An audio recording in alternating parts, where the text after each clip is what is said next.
Hi, very good morning to our presenters and guests. And this seminar will start on 9 a.m. Malaysia time. That is 6:45 Nepal, 8 o'clock Thailand, and also 9 a.m. Malaysia, China, and Philippines, and 10 a.m. at Japan time. And yes, and section one, in section one presentation, we have five presenters. The first presenter is Associate Professor Dr. Awanku Hassana from University Malaysia Sabah, and then is Professor Dr. Chai Choi Bamron from um, Tourism and Hotel Management of the Graduate School of Tourism Management, NIDA, Thailand. And then Dr. Jocelyn Bantik, um, Research Director, Northern Negros State College of Science and Technology, Philippines. Um, then Dr. Noor Tislinda Fabel, Head of Entrepreneurship Program, University Malaysia Sabah, and Mr. Yojinda Hayasa, Country Coordinator, Development Fund, Norway. We have these five presenters in session one. So would you like to check the internet connection and all the settings, presentation setting with Dr. Bohan uh, using these 30 minutes? Thank you.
Hi, dear guests. After we come back from our 10:55 breaks at 11:05 Malaysia time, we are going to start our session two. In this session, we have our keynote speaker, Dr.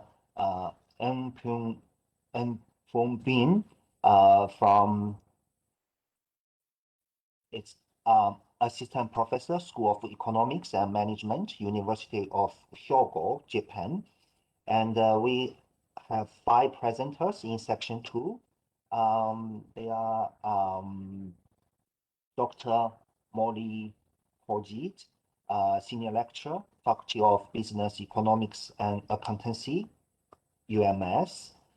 Miss Yan Guo, senior lecturer, Huaihua University, China, and Miss Yuzaini Jianing, um, lecturer, Faculty of Business Economics and Accountancy, University Malaysia Sabah.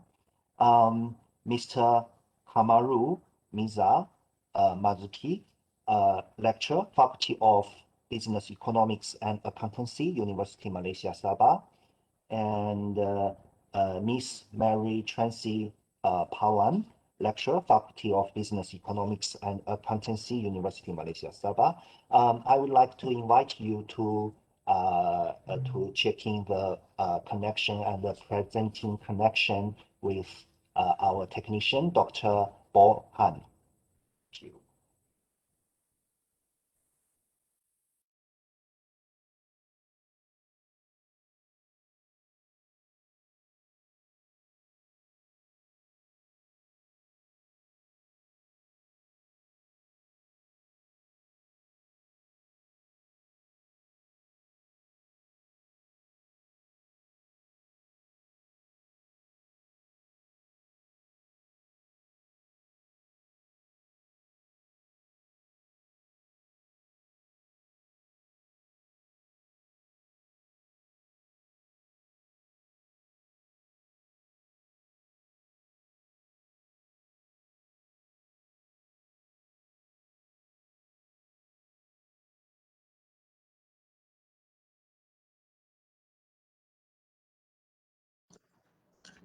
To all presenters in session two, if you want to try your slide on WebEx, you can try it now because we have another like 15 minutes to 9.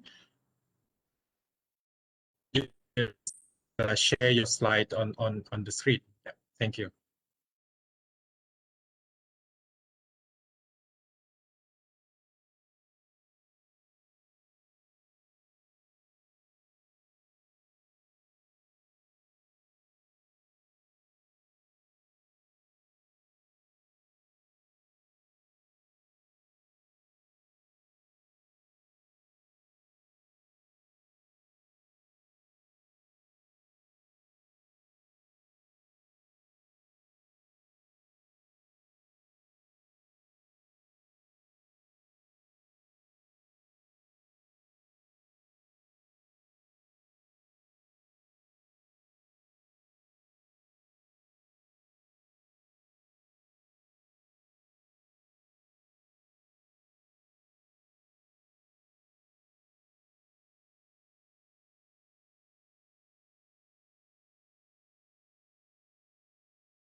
Ladies and gentlemen, we are about to start our event in a short while. First of all, I'd like to introduce this platform. And this platform we are using is WebEx meetings. Um, Actually, for um, each of the keynote speaker today, their presentation is 20 minutes, and we have 5 minutes Q&A session. And for presenters, the presentation is 10 minutes and 5 minutes of Q&A session. And of course, if you look at your screen at the right side bottom, you will find a chat chat function. Yeah. Anytime. Actually, you can post your question and discussion and comments to the chat session. Yeah. Ubiquitously. Okay. Sure. Thank you. Thank you very much. The event will start shortly.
Yeah.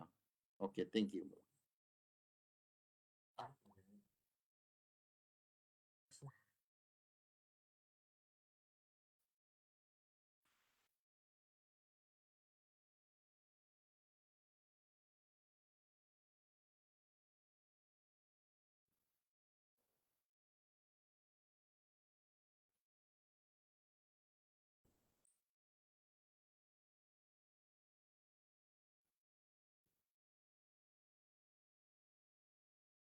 Sekarang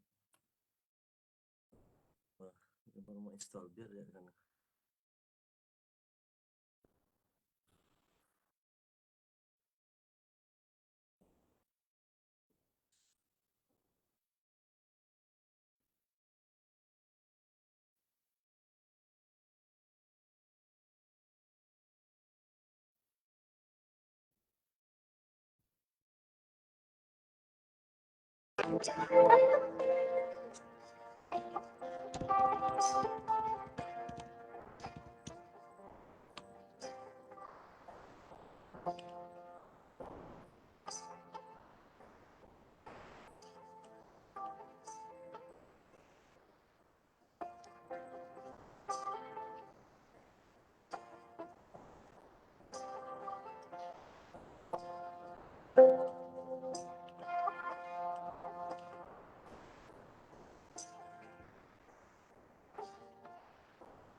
Ini dah makan. Ini Ladies and gentlemen, we are about to start our event in a short while. For this platform, we are using is WebEx meetings. And for our keynote speaker, the presentation is 20 minutes, and we have 5 minutes of Q&A session. For each of the presenters, the presentation is 10 minutes, and then after that is 5 minutes Q&A session. If you have any question, comments, suggestion, discussion, yeah, you can proceed within that 5 minutes. And also at this platform, this app, at the right side bottom, you will find a chatting place for any question and discussion and comments. You also can post to the chatting anytime as your convenience.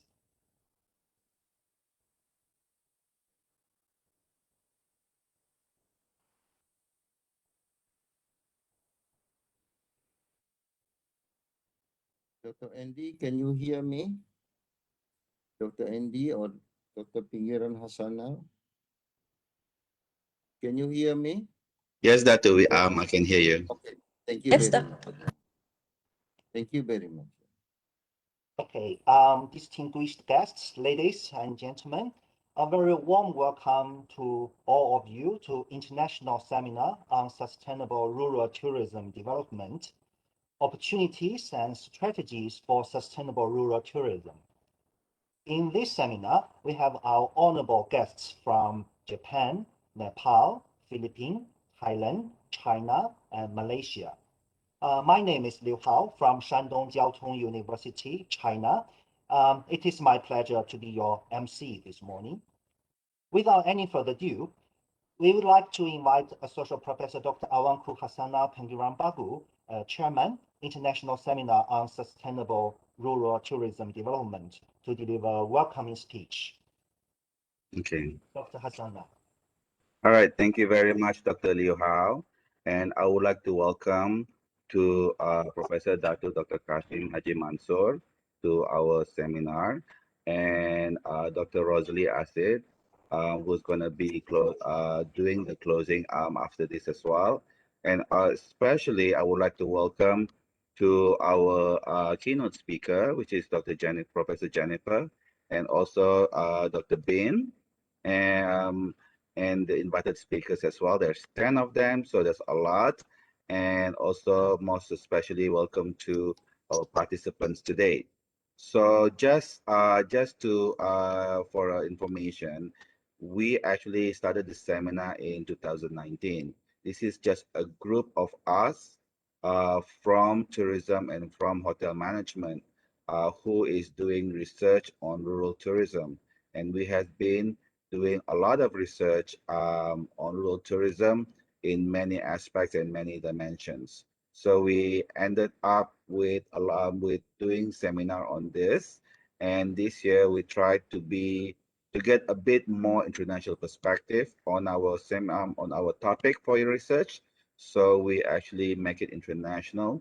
So we invited our friends and colleagues from 6 countries to participate and also share the knowledge on what rural tourism is. So I would like to thank for the 242 participants for joining us today. It's a very good number. We were targeting less than that. Like to have that. And this 242 participants came from 70 organizations in 8 countries. And I would like to thank Malaysia, Philippines, Nepal, Thailand, and Turkey. With the 2 keynote speakers and also 10 invited speakers, so we would like you to have, we would hope that you will have the benefits and also insights. What is going on the current situation of rural tourism at this moment, not just from this country, but from other countries as well. So for all of the 242 participants, we would like you to, welcome you again to the seminar. And again, thank you very much for the keynote speakers and invited speakers for contributing this, and not forgetting the committee members who actually work hard on the event and still working hard until now and tomorrow as well. So thank you very much, and have a good seminar today. Thank you.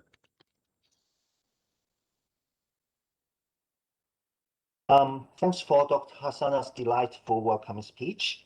Proudly, I would like to call upon Yang Bahagia Prof. Datuk Dr. Kasim Mansung, Dean of Faculty of Business, Economics and Accountancy, University Malaysia Sabah, to initial officiating remarks.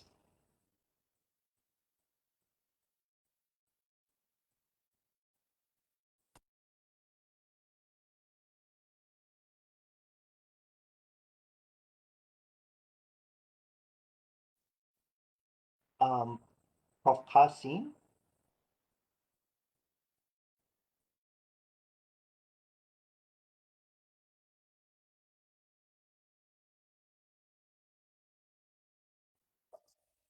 Prof. Kasim, the stage is yours. Okay. Assalamualaikum warahmatullahi wabarakatuh. And very good morning. Dr. Liu, can you hear me now? Yes, Prof. Your voice is fantastic. Okay, thank you very much. Okay, let me start. Assalamualaikum and very good morning. To yang berusaha Associate Professor Dr. Aungku Hassanal Bahar Pinggiran Bagul, the Chairman of the International Seminar on Sustainable Rural Tourism Development.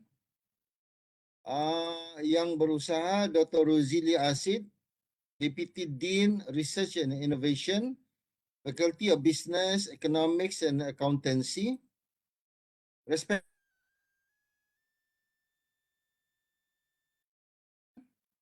Director of Borneo Tourism Research Center, and Dr. Ngiam Po Bin, Assistant Professor, School of Economics and Management, University of Hyogo, Japan.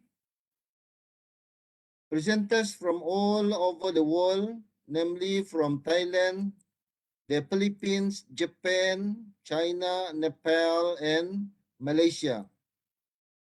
And all the participants and our Facebook Live audience. Thank you for joining this visual seminar on sustainable rural tourism development, opportunities and strategies. My sincere congratulations to the organizing committee for their efforts in making this seminar a resounding success in terms of participation and organizational professionalism. Ladies and gentlemen, use as a new form of economic sectors under tourism by the Malaysian government during the 7th Malaysia Plan period between 1996 to 2000. And it is still the main focus as one of the national key economic areas under the 10th Malaysia Plan to create employment opportunities and to increase the income levels among the rural communities. The widely recognized economic benefits of tourism, combined with increasing tourism demand and strong promotion of rural tourism by international tourism organizations, have encouraged many rural areas to invest in tourism, especially in the rural areas. Yeah? The need for the economic revival of rural areas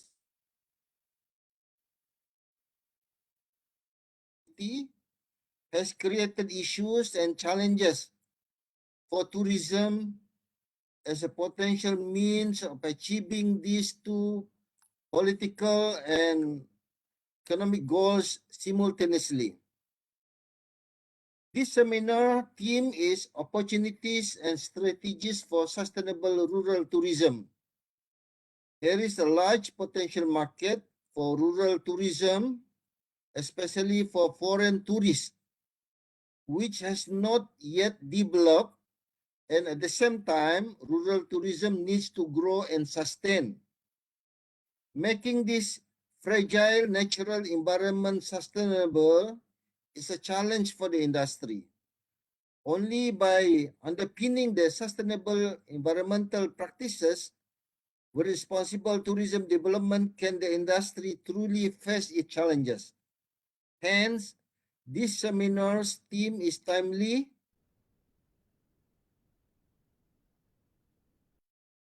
on how other countries contribute in developing their rural tourism sustainability.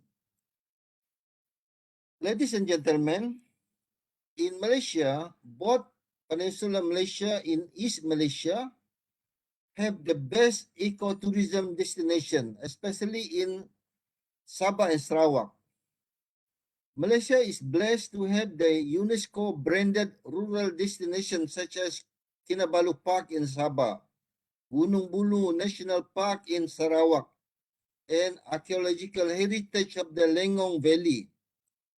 We are lucky as today's presenter will be sharing their research on strategies and moving towards sustainability in rural tourism development from different countries such as Malaysia, Philippines, Nepal, Thailand, and China.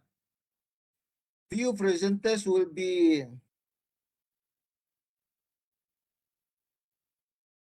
the development of tourism in Sabah, of course, in some other states as well, as their case study such as Kulu and Cadamayan in Sabah.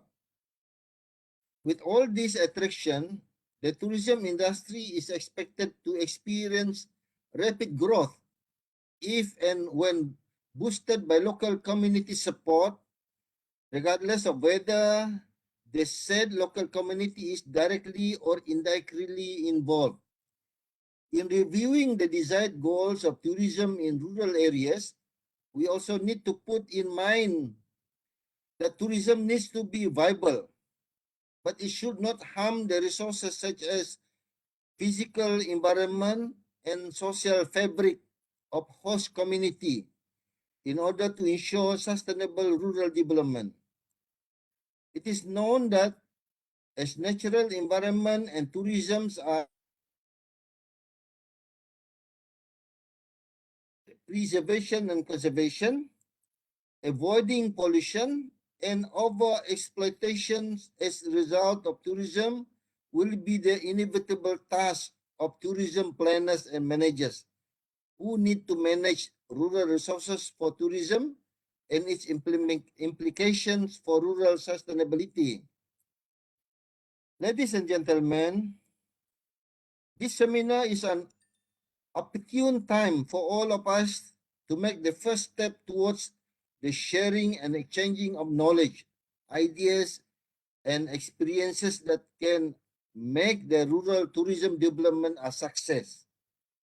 I sincerely believe this objective can be achieved from this seminar. I will sincerely sincerely like to wish the organizer of this international seminar on sustainable rural tourism development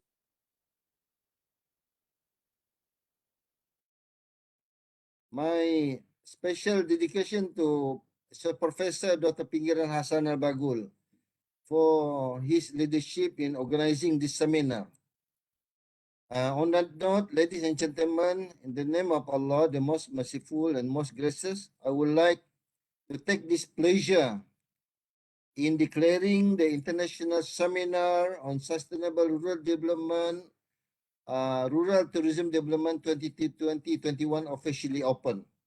Thank you very much. Have a nice seminar. Over to you, Dr. Howe. Sure, thank you very much. Very much. Sure.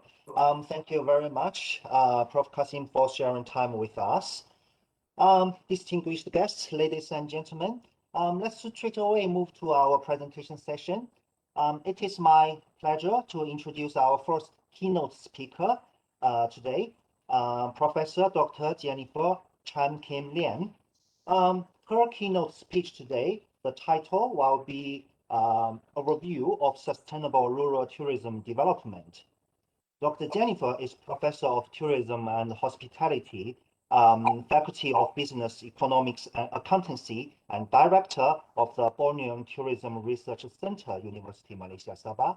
She served as Deputy Director for the Center for Strategic and Academic Management and the Deputy Dean for Research and Development at the School of Business and Economics. She's active as a regular reviewer for high impact and Scopus tourism and hospitality journals.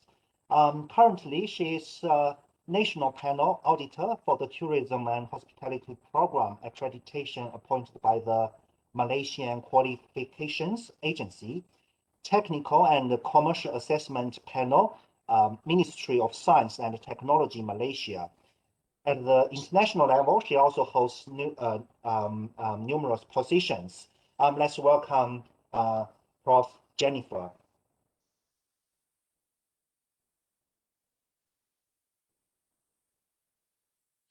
Okay. A very good morning and salam sejahtera. Thank you, Dr. Liu. Can you hear me? Yes, it's clear and loud. Oh. Thank you very much. Yeah. A very good morning to all our distinguished speakers from foreign countries, our fellow colleagues, ladies and gentlemen, and all listeners wherever you are. Welcome to this online presentation held at Land Below the Wing, Kota Kinabalu, Sabah. Over the next 20 minutes, I will share with you the topics of sustainable rural tourism development, on the opportunity and strategy briefly. All right. I will start my presentation will include rural tourism resources and experiences briefly, the economy opportunity, some of the contextual issue, and I will move on to the strategy for sustainable rural tourism development by looking at the sustainability dimensions, sustainable tourism model that can be used for rural tourism, and propose an inclusive and integrated approach. And I will end up with a proposing of an integrated sustainable rural tourism development framework. Right. Before I begin, let's look at the term rural. It has a significant meanings towards this rural tourism. It is always associated, or it can be conceptualized something as undesirable negative definition as a yes. I'm sorry to interrupt you, Prof. Would you like to share the PPT slides with us? Yeah, I already. Oh, sorry. I thought I've shared. Okay, sorry. My apologies.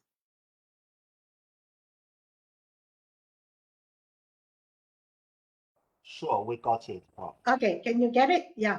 So just quickly run through this is the outline of my presentations. And to begin with, I like to bring to you the concept of rural. The term itself has a significant relationship to this rural tourism. It is always defined as something that has relatively disadvantages, with that rural area is a social definition that developed from the social perspective, and finally a geographical definition that always associated with the physical location, economy, dependency of natural resources and agriculture to some extent, right? Now, rural tourism and site offer a unique, rich resources that provide multiple appealing, authentic, and memorable experiences. These multiple appealing are always associated with the culture, nature, social parameter within that rural sites. So rural tourism destination provide an array of experiences and services to the tourists, which include, as you can see, the host community, the cultural resources, rural recreation activity of that specific rural sites, the types of facilities, landscape, the environment, as well as the rural lifestyle. So therefore, rural tourism is deemed as an experience-based tourism attributed to a wide range of these resources. Yeah, and rural tourism activity normally harmonize with the nature, the culture of the rural area, the lifestyle of the local people. So the local community can actually capitalize these resources and the unique site, geographical landscape, as well as the local culture to develop rural tourism operation as a tour, as a food, local cuisine, homestay. And this will create a unique, a niche rural tourism products. Yeah. So if we look at the rural tourism itself per se, it actually make up of rural setting, space, people, and product that coexist of this element that make up of rural tourism. Therefore, we regarded this rural tourism is a service and experience oriented sector where the tourists interact, participate, connect, engage with local hosts, resources to form that kind of experiences they are seeking. So in this case, I'm proposing a rural tourism experience network. This network has been published in a book chapter last year, where on your right-hand side, you can see rural tourism experiences are co-created among interact with the rural community, the tourists, and to some extent micro businesses within that rural site. And all these three are actually engaged, participate, interact with the rural tourism resources, the physical environment, the social, cultural, and the rural activity and lifestyle. So this is very important in the context of rural tourism development. Now, of course, sustainable rural tourism development brings range of economic opportunity and benefits. These include a valuable contribution to rural community from the job creation, job retention, employment opportunity, income generation, as well as emerge of the new business opportunity and the enhancement of the facility to support the rural tourism development.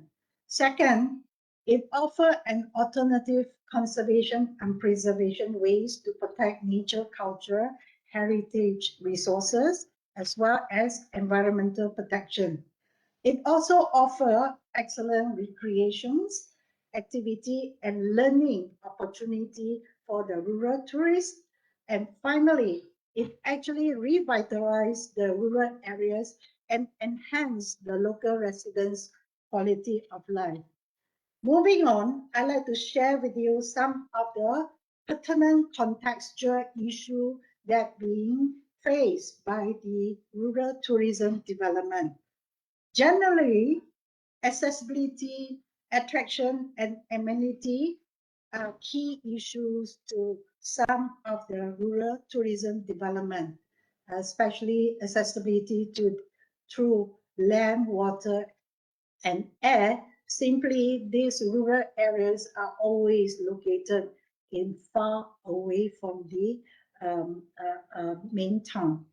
Secondly, the attraction, the quality of the attraction, the authenticity of the experiences are crucial. And of course, sufficient numbers of quality amenity are crucial to support the development of the rural tourism. More importantly, the knowledge and skills of rural tourism, especially in terms of the knowledge of sustainability, where the three pillars, economics, the environmental, and the social, actually together with the host and local and the tourists co-create a unique rural tourism experiences. This is very important in the sense that it helps to develop authentic and memorable experiences where the local host community can add value through creativity and produce a more competitive, unique tourism experiences and product, which we cannot ignore anymore. Yeah. Next, I'd like to share with you an inclusive and integrated approach in strategy for sustainable rural tourism. As rural tourism is becoming vital and fast-growing sector, we need to create unique rural tourism experiences, and generating benefits to the local community are crucial, as well as we need to ensure the competitiveness and sustainable growth of the rural tourism. So the concept of sustainability in rural tourism is multi-dimensional and multi-purposes. When we talk about sustainability, it refers to the sustain the culture, character of the host community that safeguard the authenticity and the local lifestyle, sustain the landscape and habitats, which relate to environmental, sustain the rural economy where the local people get the benefit, but more importantly, the level of satisfaction of tourists and hosts are equally vital in terms of sustainable development. Yeah?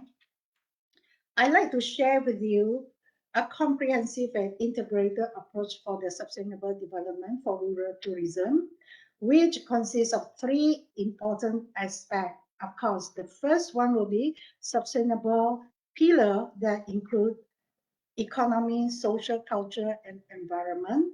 Second, I like to introduce the concept of co-creation and the four realms of experiences.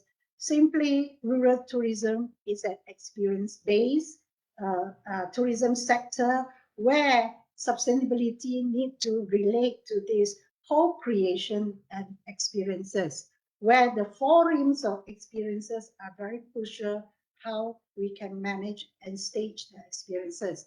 Finally, the rural tourism destination development stages that should link to Butler's tourism area of life cycle.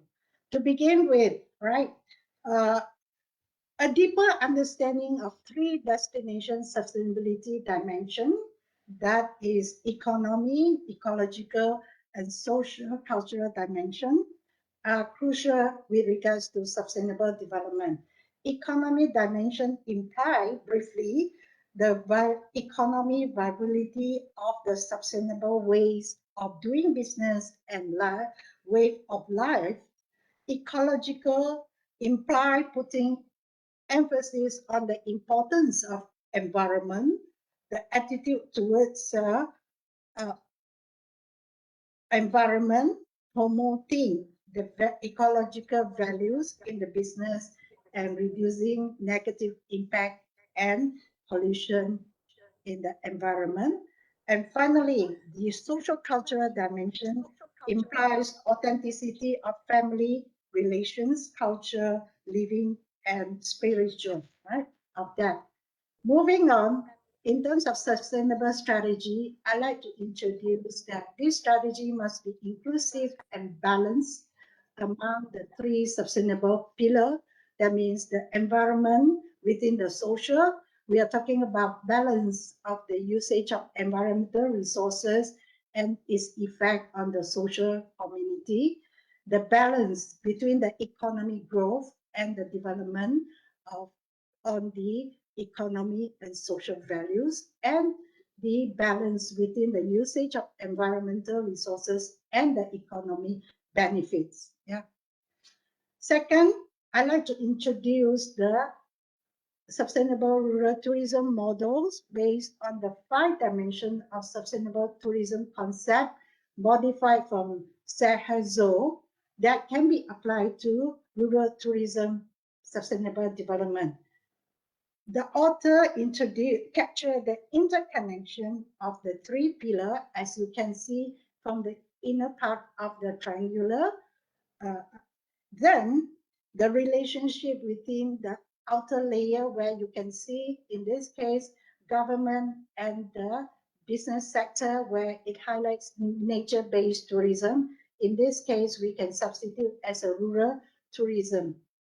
Then we have this local economy development and the management of natural resources, where both the government, the local community should be included in the context of sustainable development in terms of managing the resources.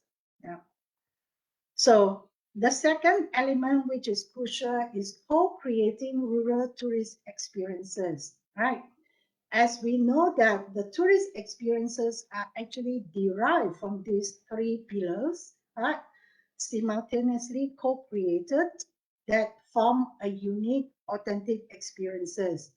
Through these co-creations, that the local community can actually add values and making these rural tourism sites a business more competitive, where this co-creation of the tourism experiences can actually link to the 4 rings of experiences by Pye and Gilmore, namely, the experiences can be categorized into education, escape, aesthetic, and entertainment.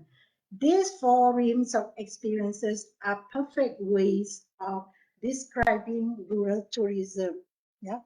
So a host can become experience stages and offer experiences that involve all these 4 types of experiences.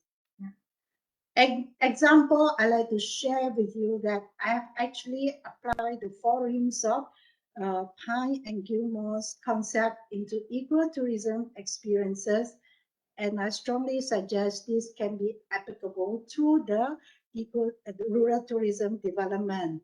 On your right-hand side, we have education escape. Often, the rural tourists come to rural site wanted to learn about the conservation, the nature, the lifestyle. Escape is part of the way for the rural tourists to escape from daily routines, work life, being in a different place from home. And aesthetic is an experience to enjoy the unique landscape, the pristine environment, and the sense of peacefulness within that particular rural site. And finally, the entertainment experiences can come from watching wildlife, cultural performance, some kind of recreational activities, as well as the performance. So the way forward towards sustainable rural tourism development as an integrated approach, I like to propose, first we need to add into the elements of sustainability dimension. Then we need to manage the experiences through the 4 rings of experiences. With that, then we look at the rural tourism destination development stages. As we know, each rural site may have a different development stages. And this is a very useful model by Butler to look into the different stages of the destination from exploration to stagnant stage, where the number of tourists and the types of experiences and the strategy will be differentiated according to the different development stages. Finally, I'd like to share with you some of the strategy that we need to consider in terms of progressing the rural tourism without compromising the destination. The strategy should focus on the sustainable growth from the economic contribution, the sustainable resources. Also, strategy should also look into to what extent the economic interest of the tourism industry. I would highly suggest the strategy, responsible tourism and practices as one of the important strategies to minimize negative social environmental impact, as well as to protect the nature, culture, history, and heritage of the local community. Of course, we also need to include the strategy to protect local business interests, heritage, environment, as well as the local environment that may affect the livelihood of the rural sites and destination. With that, thank you very much for listening to my presentation. Thank you very much, Prof, for your very punctual presentation. And now we are open for the Q&A session. If you have any question or maybe discussion comments, you could share with us.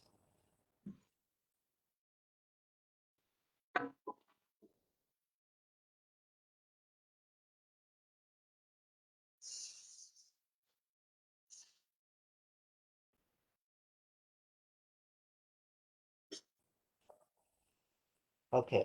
Actually, I got a question, Prof. For this thing, how to say that? From your presentation, actually, I realized a thing. You organized this situation into 3 pillars. That is a very enlightening thing. But the rural area and the thing is. How to say that? For the environmental part, probably I have no problem with that. But for the social-cultural part and the economic part, how about this? I mean, all these philosophy or maybe models or maybe methods are from the outside world, right? It's made from US or made from Europe. And also all the tourists, they go to their place, the places. Probably for a village, they only got 100 or maybe few hundred of population. But when the place become popular, the tourists, they go there per year, probably like it's thousands of tourists, they go there. And when the tourists they go there, of course they will bring their own culture and own everything. And then which means the magnitude of the culture is different already. And how you or use what kind of ways we can balance this situation. I don't know whether I explained clearly or not, Prof. Okay. Yeah, thank you, Dr.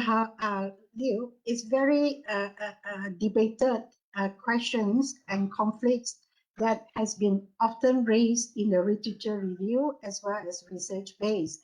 That's why we need to develop a strategy towards the end of my presentation that we need to protect the local environment, the local culture.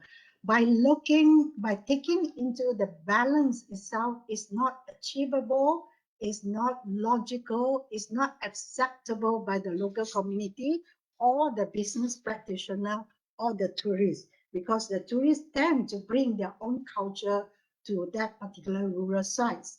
That's why I say the strategy that we are implementing must look into this area, plus that local community need to be educated and equipped with knowledge of how to stage the rural tourism experiences in such a way which is very authentic. So we need to educate the rural community that this place is actually unique, that can offer authentic, memorable experiences where these experiences are actually derived from the 3 pillars. Without that, they cannot sustain. I hope that explained. Thank you. Sure. Thank you very much, Prof, for your amazing presentation. And next, I would like to invite our first presenter for the session one. It's Associate Professor Dr. Awangku Hassana Pengiran Group, Head of Tourism Management Program, Faculty of Business Economics and Accountancy, University Malaysia, Sabah.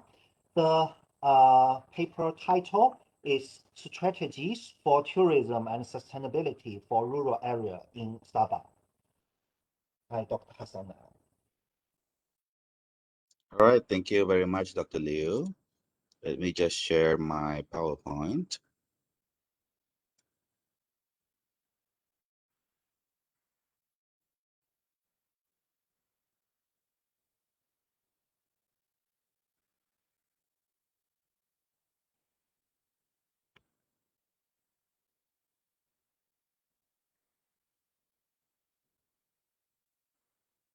Okay, I'm assuming that everybody can see the PowerPoint now. So we'll probably not talk about the same. I would be talking the same topic like Professor Jennifer, but my content would be a bit more from my research experience that we have done for the last 2 years, that we visited to a lot of places as well that around Sabah. So I'm looking into the strategies for tourism and sustainability for rural area in Sabah. All right. Now the thing is, I think it's if you read the news recently, just a few months ago, that the government actually allocated about 17 million for the development of rural tourism in Sabah. So basically, rural tourism is being widely recognized as an important factor of the development of rural areas, not just for the tourism sector as well. The sustainability part is basically they can actually create new jobs in a declining rural area, but they can also revive traditional customs as well.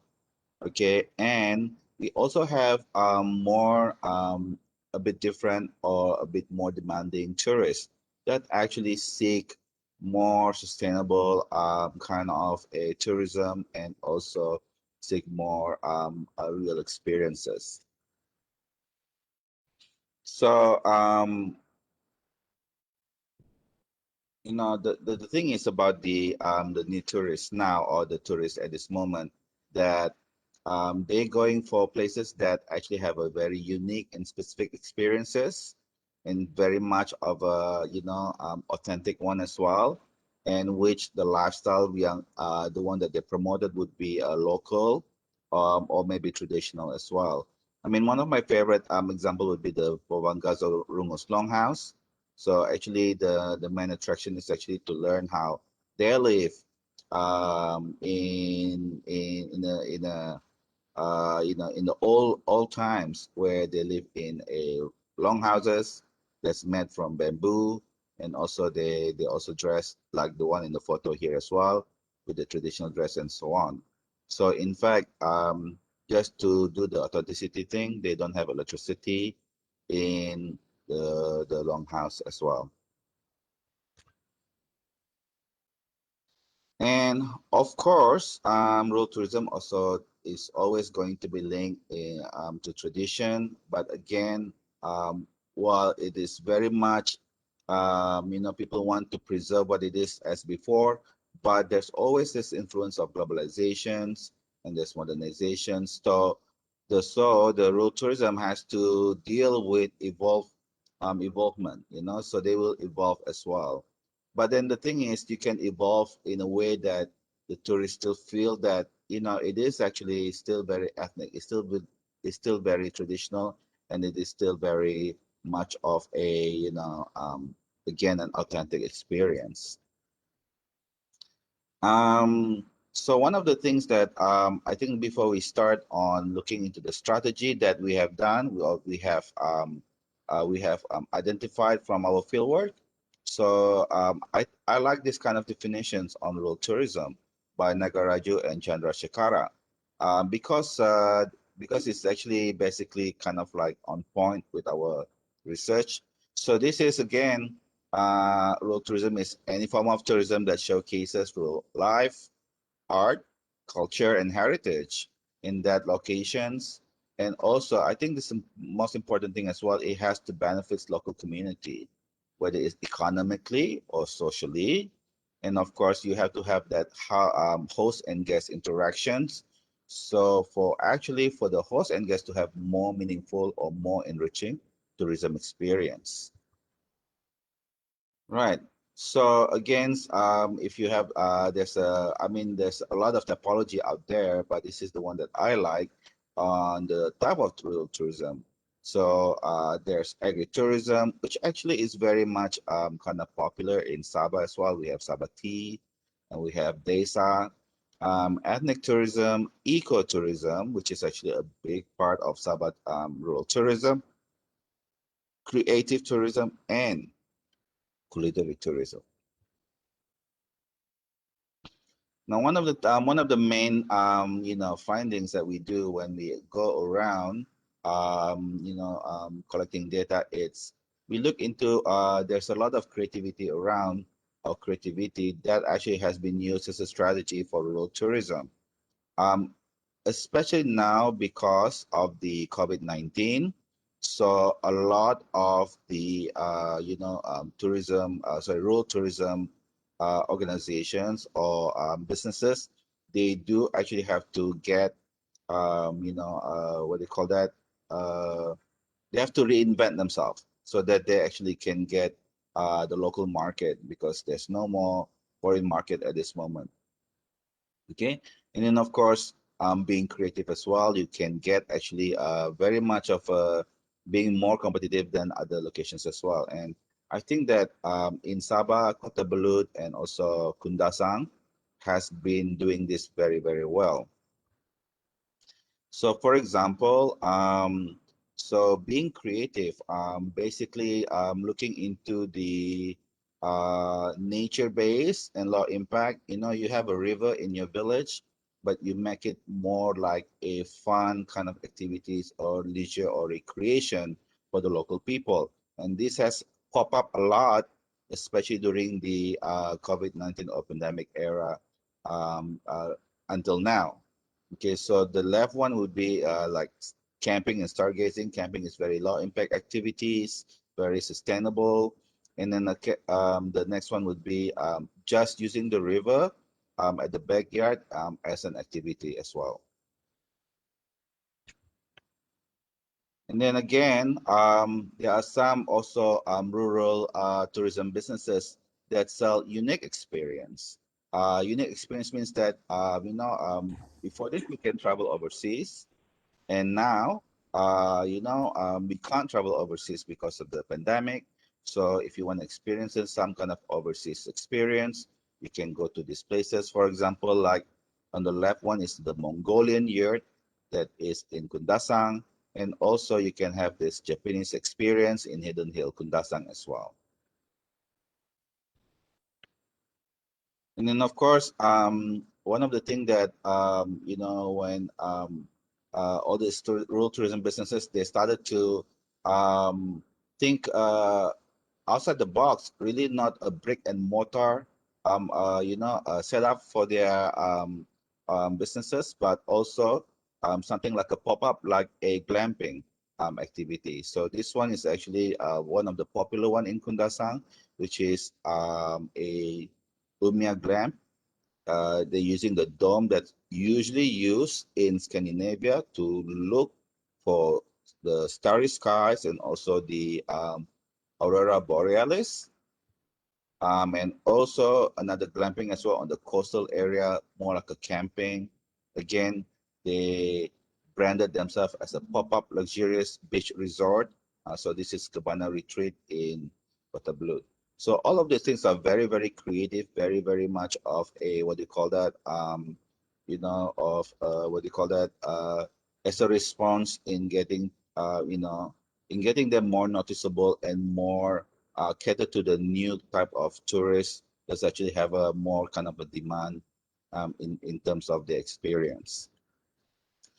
And of course, while having that creativity part, also we have to ask ourselves that, in rural tourism, you have to search for authenticity. And again, in authenticity, you have these two side of authenticity. It's the front stage and the backstage authenticity. The front stage authenticity, basically, it's it's a new culture and artificially authentic and shaped to attract tourists. And backstage authenticity is basically it's not visible, but again, it's also has access to the non-touristic life of the locals. So I'm going to give you two examples. The first one is actually the Mari Mari Cultural Village. It's a front stage authenticity. And then the other one is Desa Cinta Kebuni, which is the backstage authenticity. Well, I don't see that there's this is two. I don't see one is bad, one is not so bad. I'm just saying that these are two different kind of culture that you want to project in a rural tourism. So I think one would be a bit more of a outsiders, and the other one would be more for locals, depending on the market. And one of the things that we have done also in a project development is actually the Cinta Kebuni, which is also combining all this, what I've said just now on the strategy for rural tourism, which is being creative, being authentic, and being sustainable as well. So this is a project that has been done by the village themselves and our universities and also the city hall. And so we actually branded this village as a Cinta Kebuni, which is for tourism branding. And basically what they do is, I think the creative part would be on the traditional cooking demonstration, something that's very, what do you call it, very uh, normal to them, but it's very interesting for others as well, like the linopod, which is like it's a rice, and I think it's some kind of potatoes mixed together and cooked, and then also put in a leaf and things like that. Bead making, and then cereal and betel nut tasting, and folklore storytelling, and traditional lunch and dinner. This is again, they charge 50 ringgit for per person. And what I like about this as well, because the strategy actually works because it has a very good impact. They created employment for the, for the villages as well, for the villages, and then with employment comes with income. But this one actually is a secondary income because it's not the main income. So secondary income is always a welcome anyway, because it's always going for the extra one as well. So in order for the village to actually benefit to everyone, because they open that to the whole village to the tourists, so they actually create co-op, so that the fair distribution of income as well. But during this pandemic time, there's nobody really goes to the village. So what they do is they do a lot of training themselves, and also they train other villages to do similar things that we have done. Yeah. So actually they have become they are very useful during the pandemic time as well. And then the second thing is actually it's a women empowerment. A lot of the people who work there would be women, so they run the tourism activities, and of course they've been also receiving segregation, which is actually quite empowerment as well. So these are the something that I think a very good impact of rural tourism that actually has been happening in the Cinta Kebuni. And the last impact would be the environment of the villages better, because there's a lot of projects that actually getting a lot of sponsors there as well. And then there's a new community hall, which is great for the tourists as well, and also being sustainable. So a lot of other organization also wants to test their their projects, a sustainable project in their in the village too. So, in conclusions, so I think it's very worth mentioning that the concept of creativity and authenticity is very important in sustaining development in the rural tourism. So I think that there should be more funds or more efforts in researching in this field. These two concepts maybe it's a bit different, but they actually correlated to rural tourism. And of course, the implication for this form of tourism we can further discuss in the platform. So again, this also concept basically address that we have a changing type of tourist that actually goes for rural tourism now. So these are basically what I'm trying to communicate today. So thank you very much for listening. So I'll give back to you, Dr. Liu. Thank you. Thank you very much, Dr. Hassana. Actually, we got a question from Dr. Velan Kunjuraman. The question is, are the local communities ready or standby to embrace the creative tourism in their respective areas? Your opinion? What's your opinion? Oh, in my opinion, let's say for example, like if I go to 10 sites for tourism consultation or tourism community consultation for tourism, 8 sites are ready and maybe it's about 8%. But on the most of them are not confident enough to do their tourism, tourism business or tourism venture.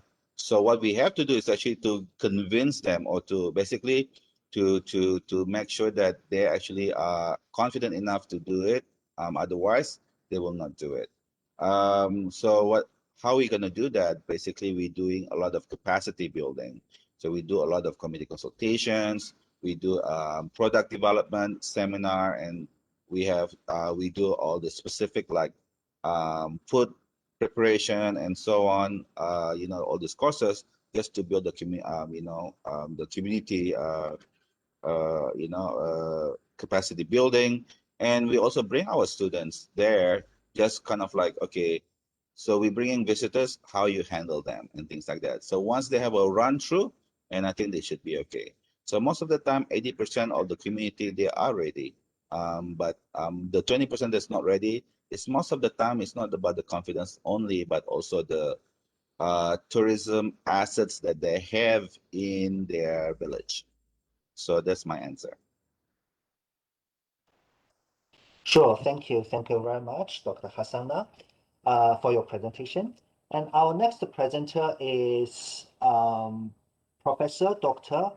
Chai Choi Bamron, Professor of Tourism and Hotel Management of the Graduate School of Tourism Management, National Institute of Development and Administration, NIDA, Thailand. The title of the presentation is Community-Based Rural Tourism Development in Thailand, Moving Towards Sustainability by GSTCs. Welcome, Professor. The stage is yours. Hello, good morning, everyone. So at the moment, can you see my PowerPoint presentation?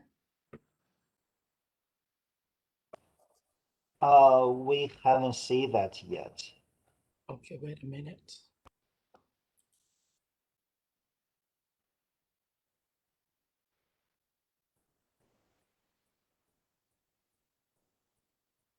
Okay, got it. Prof.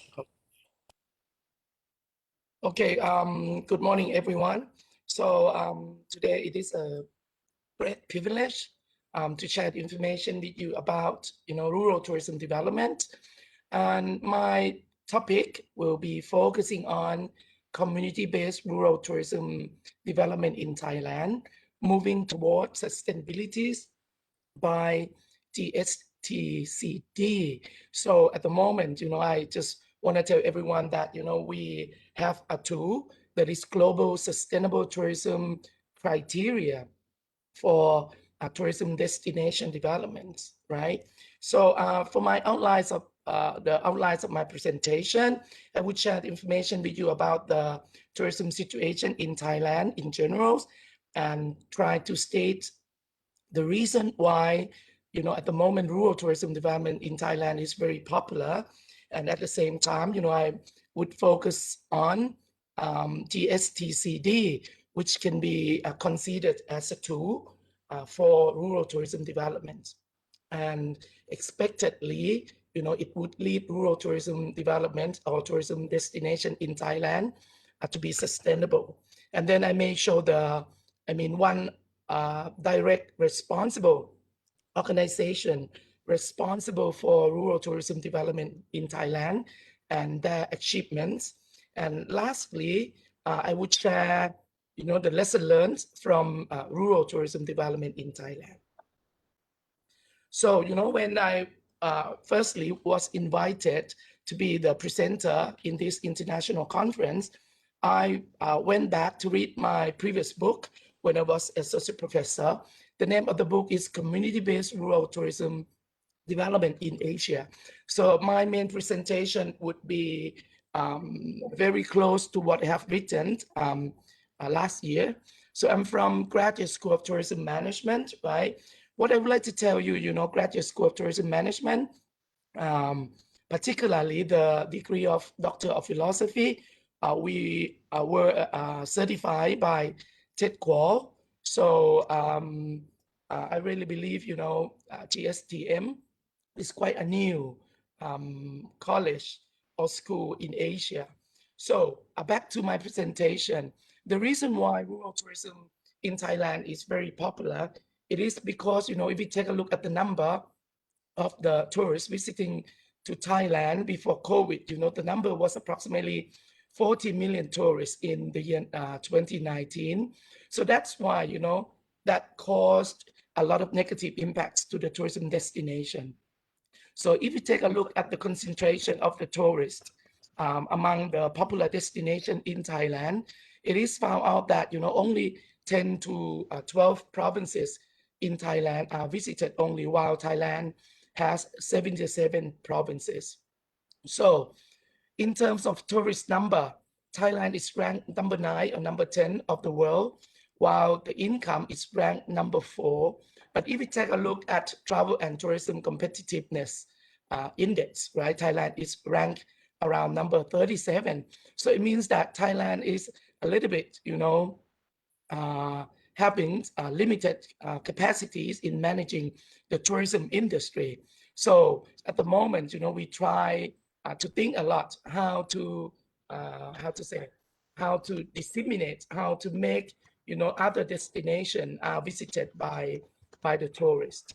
So sustainable tourism is Thailand tourism development philosophy, while, community-based tourism is regarded as an approach because, if you take a look at the current 12th National Economic and Social Development Plan, I have seen a lot of words, talking about sharing economy, experience economy, low volume, high income, and one of the very important word is local tourism. So when local tourism was written in the National Development Plan, the majority of the people in the countries, they always think about, rural tourism. But in the case of Thailand, we don't think only about rural tourism, but we add up the word community-based rural tourism in the concept of rural tourism. So meaning that, it is a normal tourism, it is a rural tourism that the local people in the area stand up and try to manage their own tourism resources in the area. And one of the initiatives of Thailand that has been employed for approximately 5 years, so it is Global Sustainable Tourism Development Criteria by Global Sustainable Tourism Council. So they have DSTC, they have the criteria. And on the Thailand side, we have Thailand Community-Based Tourism Development Standard by Designated Area of Sustainable Tourism Administration Organization.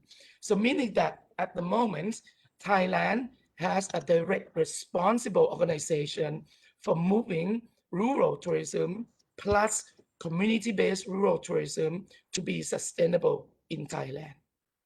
So the concept of sustainable tourism development in Thailand has been employed for more than 40 years. So let's go back to Global Sustainable Tourism Council destination criteria. So it is a tool that the community in Thailand employ to manage their own rural tourism to meet sustainable tourism guidelines. So in the guideline, it covers various cultural and geopolitical perspectives. And at the moment, many types of tourism destination in the rural areas of Thailand have been employing this tool to develop their own destination.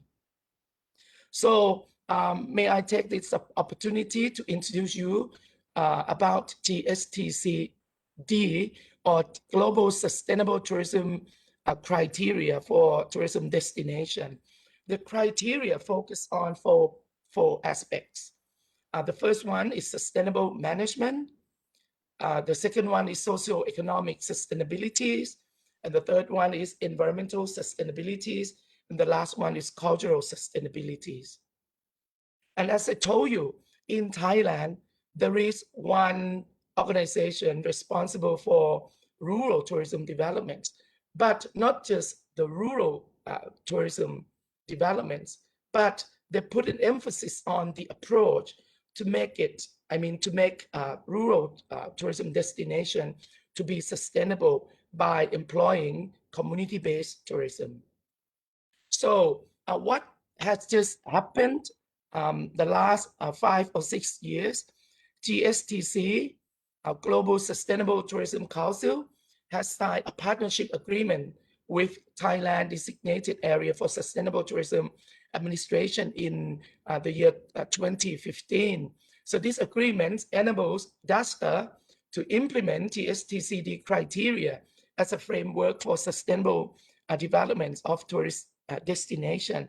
So meaning that if the rural tourism destination in Thailand got certified by Thailand Community-Based Tourism Development Standard, they will get certified by GSTCD automatically. So it means that at the moment we have two tools that can be used interchangeably. So this is one of the very important tools to move rural tourism in Thailand to be close to sustainability. So let's take a look at that's the criteria. So if you consider carefully, you will see that the criteria are very close together. But for the Thailand side, for section 1, it's going to be about sustainable management. For section 2, it is about economic benefits. And section 3, it is about social cultural benefits. And for section 4, it is about environment. So it means that if we compare the criteria of GSTCD and the Thailand Community-Based Tourism Development Standard, they are very similar. So at the moment, Thailand has got the two. So for rural tourism development in Thailand, in my opinions, in the rural setting, there are many tourism products, right? So it's the normal tourism, but it happens in the rural setting. But when we put the word community-based rural tourism, it is a normal one. It should be the tourism that is managed by the local people in the rural setting to promote, the local resources. They have wide varieties of tourism products. So that's why in Thailand, we have what we call community-based rural tourism. So it is the tourism in the rural setting, and the local people stand up and manage their own tourism resources to be the rural tourism. So what DASTA has been achieved, if we take a look at this successful, at this success, a total of 49 community has been developed in the year 2019. And a total of community-based destination can be the models for rural tourism destination development. And they have established over 200 network partners in developing rural tourism. And they have developed 8 creative tourism development zones with 25 activities in the rural areas. And they have developed a green hotel, over 28 properties in rural setting. And as well, they have established Thailand community-based tourism development standard criteria. So according to this, you will see that, if we have the direct responsible organization, it would help facilitate the rural tourism to be close to what we call sustainable tourism development. For the overall pictures of Thailand, if we take a look at what is happening in Thailand in regarding Thailand community-based rural tourism, so there are approximately 4,000 communities that shows that they really want to develop their community as the tourism attraction, and approximately 2,500 at the moment have been promoted as a tourism attraction already. And in terms of community-based tourism development criteria, approximately 840 have passed the criteria already. So if you take a look at the number in each regions of Thailand, it is found out that in the northern regions of Thailand, we have 349 communities at the highest number. So for the communities that meet the CBT Thailand criteria, level A, we have 270 communities, level B, 296 communities, and under development support, 274 locations. What I'm trying to tell you at the moment, because when talking about rural tourism or community-based rural tourism in all around Thailand, we have already classified the capacities of all communities to be able to push them to be close to sustainable rural tourism. So according to the lesson learned from Thailand, I pick up 9 community-based rural tourism lesson learned from Thailand, because in Thailand, we believe that number 9 is the lucky number. So what we have learned, number 1, I really believe, if we have direct responsible organization to be responsible for moving rural tourism to be close to sustainable tourism, this organization is a must to have in the countries, right? And before implementing the concept of rural tourism or community-based rural tourism, the concept needs to be very well defined, because we really believe that in Thailand, when talking about community-based rural tourism, it is for local tourism empowerment, not for the income. So the income is just a byproduct. And the tools, are very important, because at the moment we have a TSTCD, we have the community-based tourism standard, but anyway, the criteria need to be adjusted to fit the local context, right? I'm sorry, Prof. Ted, to interrupt you. Your presentation is very interesting, but unfortunately, you got 1 minute left. Okay, so we got the models, right?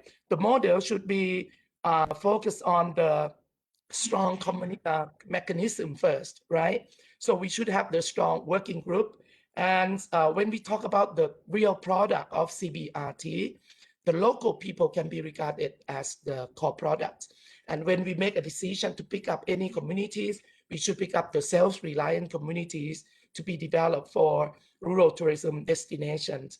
And then value adding is very important. And the word ignite and initiate are 2 keywords for tourism planners. And the last one, we have learned that community-based rural tourism in Thailand is not for everyone. It is a niche target market. Thank you very much for your kind attention. Thank you. Thank you very much, Prof. Ted, for your very insightful presentation. And actually, we got a question from Dr. Velan Panjuraman. The question is, what is the current state of CBT ventures in Thailand's rural areas? How they sustain their livelihoods due to COVID-19 pandemic? I think we can delay a little bit of our break, and let's hear from your thoughts and feed our brain first. So I really believe that at the moment, Thailand, we have community-based rural tourism database for the whole countries.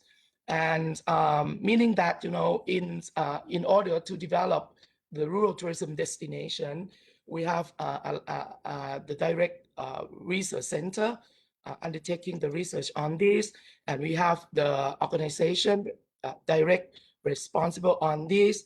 So I really believe that, you know, the numbers of the rural tourism destination that can be close to what we call sustainable tourism will be more and more. So at the moment after COVID, we have discussed a lot how to, you know, to manage the community-based rural tourism because of the changing traveling behaviors of the tourists after COVID-19. Thank you. Sure, thank you very much. I hope Dr. Velan, I hope this answer could satisfy Dr. Velan. And also, you also can continue posting to the chat and to continue your discussion with Prof. Ted. Thank you very much again for Prof. Ted. And our next presenter I would like to invite is Dr. Jocelyn Bantig, Research Director, Northern Negros State College of Science and Technology, Philippines. The title of the presentation is Sustainable Rural Tourism Development in the Philippines. Welcome, Doctor. Okay. Let me share with you my presentation.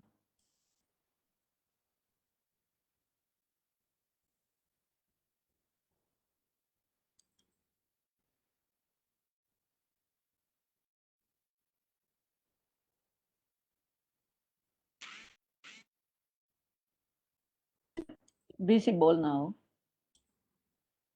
Okay. Not okay. I think we got it. Okay. For a while.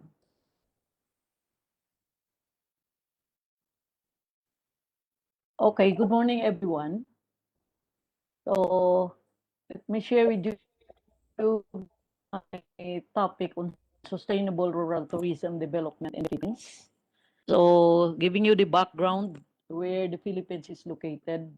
So the Philippines lies above the equator at 898.21 miles, and then 14 degrees 34 minutes and 59 seconds north latitude and 121 degrees east longitude. So we are on the Southeast Asia part of Asia, and then west at the West Philippine Sea. So the Philippines is a climate is tropical, characterized by high temperature, high humidity, and abundant rainfall. So this is bounded on the north by Taiwan and on the south by Malaysia and Indonesia. And on the east is Philippine Sea, and on the west is South China Sea. So total land area of this of our country is 300,780 square kilometers, and this is archipelagic country, which has 7,641 islands. So with a total coastline of 1,850 kilometers, and the population now is 110,639,355. So the Philippines is belongs to the Pacific Ring of Fire, where the oceanic Philippine Plate and several smaller microplates are subducting along Philippine Trench to the east, and other small trenches to the west. And roughly 75% of the world's volcanoes are present here in our country. So this country is divided into three major provinces. We have Luzon, Visayas, and Mindanao. And our country, or we are blessed with abundance of natural wonders and man-made attractions, like we have here from Luzon, the famous vegan on their heritage culture, no? And then we have also the Taal volcano in Batangas, and we have that famous Boracay. Boracay Island, and then we have in Palawan we have that El Nido, and in another Luzon we have the Banawi rice terraces, and we have also Mount Mayun in Albay, and in the Visayas we have the Mount Canlaon, and Bohol we have the Chocolate Hills. And in Mindanao, we have the Mount Apo, which is these are all part of the tourism in the Philippines. Okay, so tourism makes an important part of the economy of the Philippines, and this name Pearl of the Orient Seas got its name from this tourism. And dali lang. Okay. So this is a major revenue generator for economic growth and source of our national pride. So tourism Philippines, it's during Indian and other ethnic groups of Asia, Taiwan, and also due to the of Spanish people during the Spanish period. So actually, numerous agencies, academic researchers have identified tourism as an economic development tool, particularly for rural communities. However, despite this large potential, the tourist industry of the Philippines has lagged behind Southeast Asian fellows like Thailand, Vietnam, Malaysia, Singapore, and Indonesia sometimes due to political and social problems. So, tracing the history and trends of tourism in the Philippines. So, trend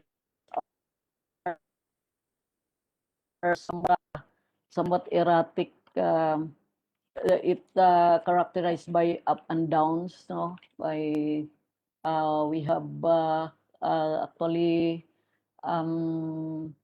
started from 19 from the 1950s down to 1960s, and then some causes of the downtrend were due to political instability, and of course financial Asian financial crisis, and even domestic financial crisis. But then in 2012, the accounts of foreign tourists got very high at 4.7 million. And then in 2013, so a little bit high, and until such that it reached around high as 8.3, contributing around 12.7% to the country's GDP, as well as 13.5% to the total employment. So it has a very big advantage on the part of the economy of the Philippines. However, the occurrence of pandemic started 2020, this caused the industry slump this 2020 by 73% during the 7 months of 2020. This has affected much the economy and the livelihood of the people who are dependent on tourist income. So this pandemic era somehow brings some opportunities and insights to people's travel preferences here in the Philippines. So changing their mindset towards sustainable rural tourism development. And when I say rural tourism, it is in my concept is a broader concept that encompasses agritourism, and nature tourism. It comprises small scale enterprises characterized by open space, composed of natural and cultural heritage, traditional practice, local slow and organic, local control, and of course, sustainable. So, based on the uh, considerations, what is rural and urban. So, urban areas, according to NCS of 2019, urban areas comprise larger places and densely settled areas around them. And while rural areas, according to the current delineations, it's comprise an open country and settlements with a fewer than 2,500 residents. So rural areas covers inland or coastal countryside, including small towns and villages, where the main part of the area is used for agriculture, forestry, aquaculture, and fisheries. Economic and cultural activities of country dwellers, and of course, recreation and leisure areas or nature reserves. So the Philippines comprises 53% rural and 47% urban. So we have here some initiatives, rural tourism, that it's in 2014, the United Nations World Trade Organization declared its 2014 theme as tourism and countryside development. But in 2016, again, promotion of rural tourism was introduced as part of the government's 10-point socioeconomic agenda to support the farmers, the indigenous peoples, women, and other marginalized groups through sustainable programs. While in 2018, the Department of Tourism and local government units here in the Philippines, particularly the province of Negros Occidental, strengthen their advocacy by organizing the fourth community-based rural tourism national conference in Bacolod City, Negros Occidental, Philippines. So another in 2019, the DOT closely, the Department of Tourism was working closely with the Department of Natural Environment and Natural Resources, or the DDNR, and the Department of Interior and the local government to develop a program that and with the travel trade on promotions. So there are a lot of initiatives done, and then we have here some of these were already recognized by the DOT, or the Department of Tourism. We have the rural tourism to benefit industry and communities here in Batad Rice Terraces, Cordillera, northern part of the Philippines. And then we have the La Trinidad, which is also northern part of the Philippines. So this is a farm-based tourism. And then we have the Lubuk, Bohol, Philippines, that's Central Visayas offers both day and night cruises. During the day, visitors are treated to a vista of lush. So using the river systems, and also enjoying the tropical vegetation such as nipa palms, coconut trees. And then we have here in our locality in Sagay, Negros Occidental, we have here Suyak Island Mangrove Eco Park, and this is managed by community organizations or the village organizations. So then we have also somewhere in Silay City in Negros, we have here the Patag, which is the forest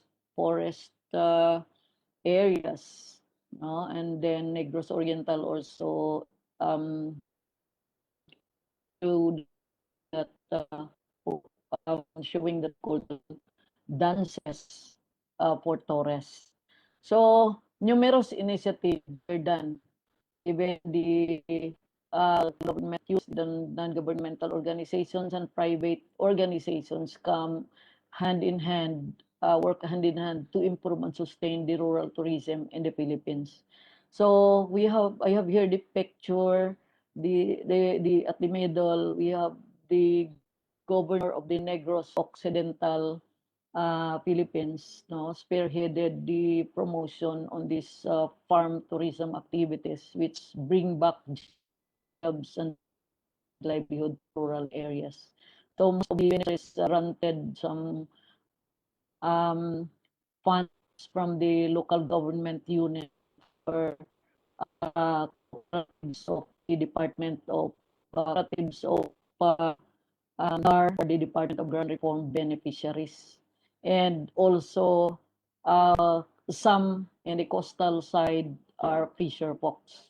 So farm tourism as part of rural tourism holds the promise of food sufficiency and additional income for our tourism stakeholders, including farmers, farm workers, and fisher folks. So there were some success stories in the Philippines that this man was a member of is a member of the Olot Watershed Model Forest Stakeholders Federations, which comprised of 11 people's organization now help guide and operate torpedo boats in Samar Island. Some were in the central Visayas. And before they cut trees to sell into sawmill, and so that they could have Yeah. money to buy food and other necessities for their family, according to Eugene Igdalino, which is one of the resident of Samar and 14 farmers, harvester, and transporter of illegal logs. But now, in his story, like many others in the province and around the country, this is one of the Yeah. people I'm sorry, things Dr. around them in Banti. order to survive. I'm And sorry. he is probably in tourism Unfortunately, you business only as a paid got only earning 1 around minute 800 left. persons on the regular day. Okay. Okay. So um I'm sorry, doctor. You only got okay. 1 minute left.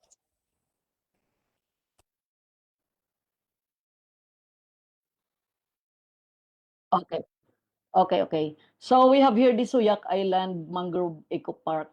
So this is very productive endeavor, which also benefit uh, the the people's organization. So we have also the Lobok River. So these are initiatives, no?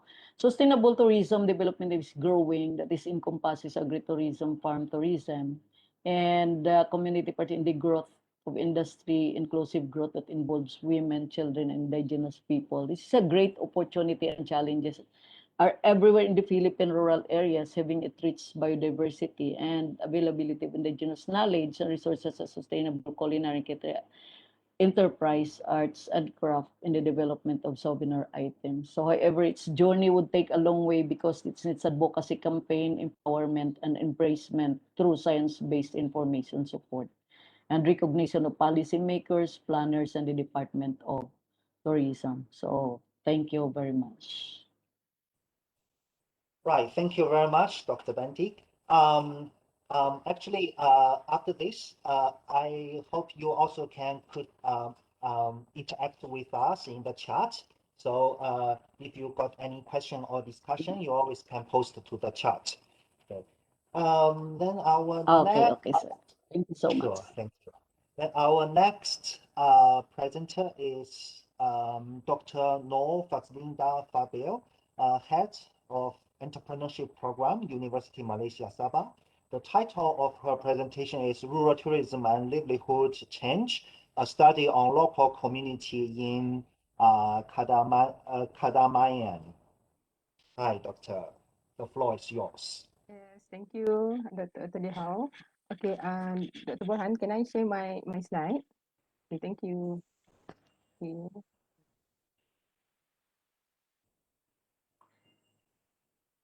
Okay, can you share my slide now? Can you see my slide now? Sorry, I make it as a, Yes, we can see okay. that. Okay, thank you. Okay, so Assalamualaikum and good day. So I have 10 minutes, right? Okay, for my presentation, I would like to share our preliminary findings, right, from our research fieldwork in Cadamayan back before we had our pandemic outbreak, right? So my presentation today is on rural tourism and livelihood change, a study on local community in Cadamayan, Sabah. Okay. So, for long decades, there have been endless debate on poverty reduction strategies, right? And in fact, countries have been started to employ several approaches for poverty alleviation. For example, like infrastructure development, concept of endogenous and participatory approach. And rural tourism actually has been employed as a good option for rural economic development and poverty alleviation. But there are critics and argument among the scholars on the impacts of tourism development on poverty alleviation. The critics is based on two strands, all right? Whether tourism has a direct impact on poverty alleviation, and the second one is whether the impact of tourism on poverty alleviation is a growth oriented. That means a trickle down effect. Okay, but nevertheless, regardless of these critics, there have been so much findings in the literature written about the positive impact that rural tourism provide to local community, right? Especially in terms of changes in income. So, when I found in the literature, there is still lack of detailed study from the point of view of the local people who involved in tourism activity.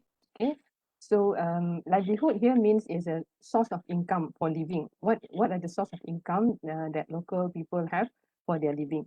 So like in Malaysia, for example, it can livelihood can be benchmarked by National Poverty Line Income (PLI). So based on the basic requirements for a household to live healthy and actively. This is from based on the definition or methodology from Department of Statistics Malaysia, right, 2019. So therefore, I would like to, for this presentation, I would like to share some preliminary insights based on very few numbers of respondents, 12 respondents only involved in this face-to-face structured interview, but they are from the 6 tourism sites, okay? The sites that where we went to during our research fieldwork, right? Of course, headed by Dr. Hassanal, okay? And so the research aims is to explore the types of tourism income generating activities of local community and to gain insights on the challenges to tourism participation among local community. Okay. Right. Let me just have a brief background of Cadamayan. So it's area located in Kota Belud district and 75 kilometers from Kota Kinabalu city, rich with its natural ecology, rivers, waterfalls, hills, and forests. Okay, and the tourism activity has been empowered by Qatar. They have their own association established in 2015, and they started receiving visitors in 2017. Right, the numbers of arrivals are getting increasing. For example, in 2017, started with 80,000 arrivals, so including the local and foreign tourists, either independent travelers or traveling with family. Okay, so and Qatar's mission is to transform Cadamayan into a world-class rural tourism location by 2025. Okay, all right. So in terms of the respondents, right, although if you see here, we only able to get 12 local communities as our respondents. So because this is a preliminary report, but we managed to went to 6 rural tourism sites. Okay, Kampung Sayap. So the village name is Kampung Sayap. So we went to their attraction site is Pusat Craft Tangan. That means a handicraft center and a homestay, Botong homestay. So we interviewed 2 of the local community there who actually workers there. They're working there. And then Kampung Lingkubang, we got 2. This is from Tagal. Tagal is a river, preserved river. All right. They have several activities there, especially in recreational activities or river-based activities. Okay, or camping. That means by Tagal. And we have went to Kampung Talungan, Kampung Takulong, Kampung Melangkap Piung, and Kampung Melangkap Baru.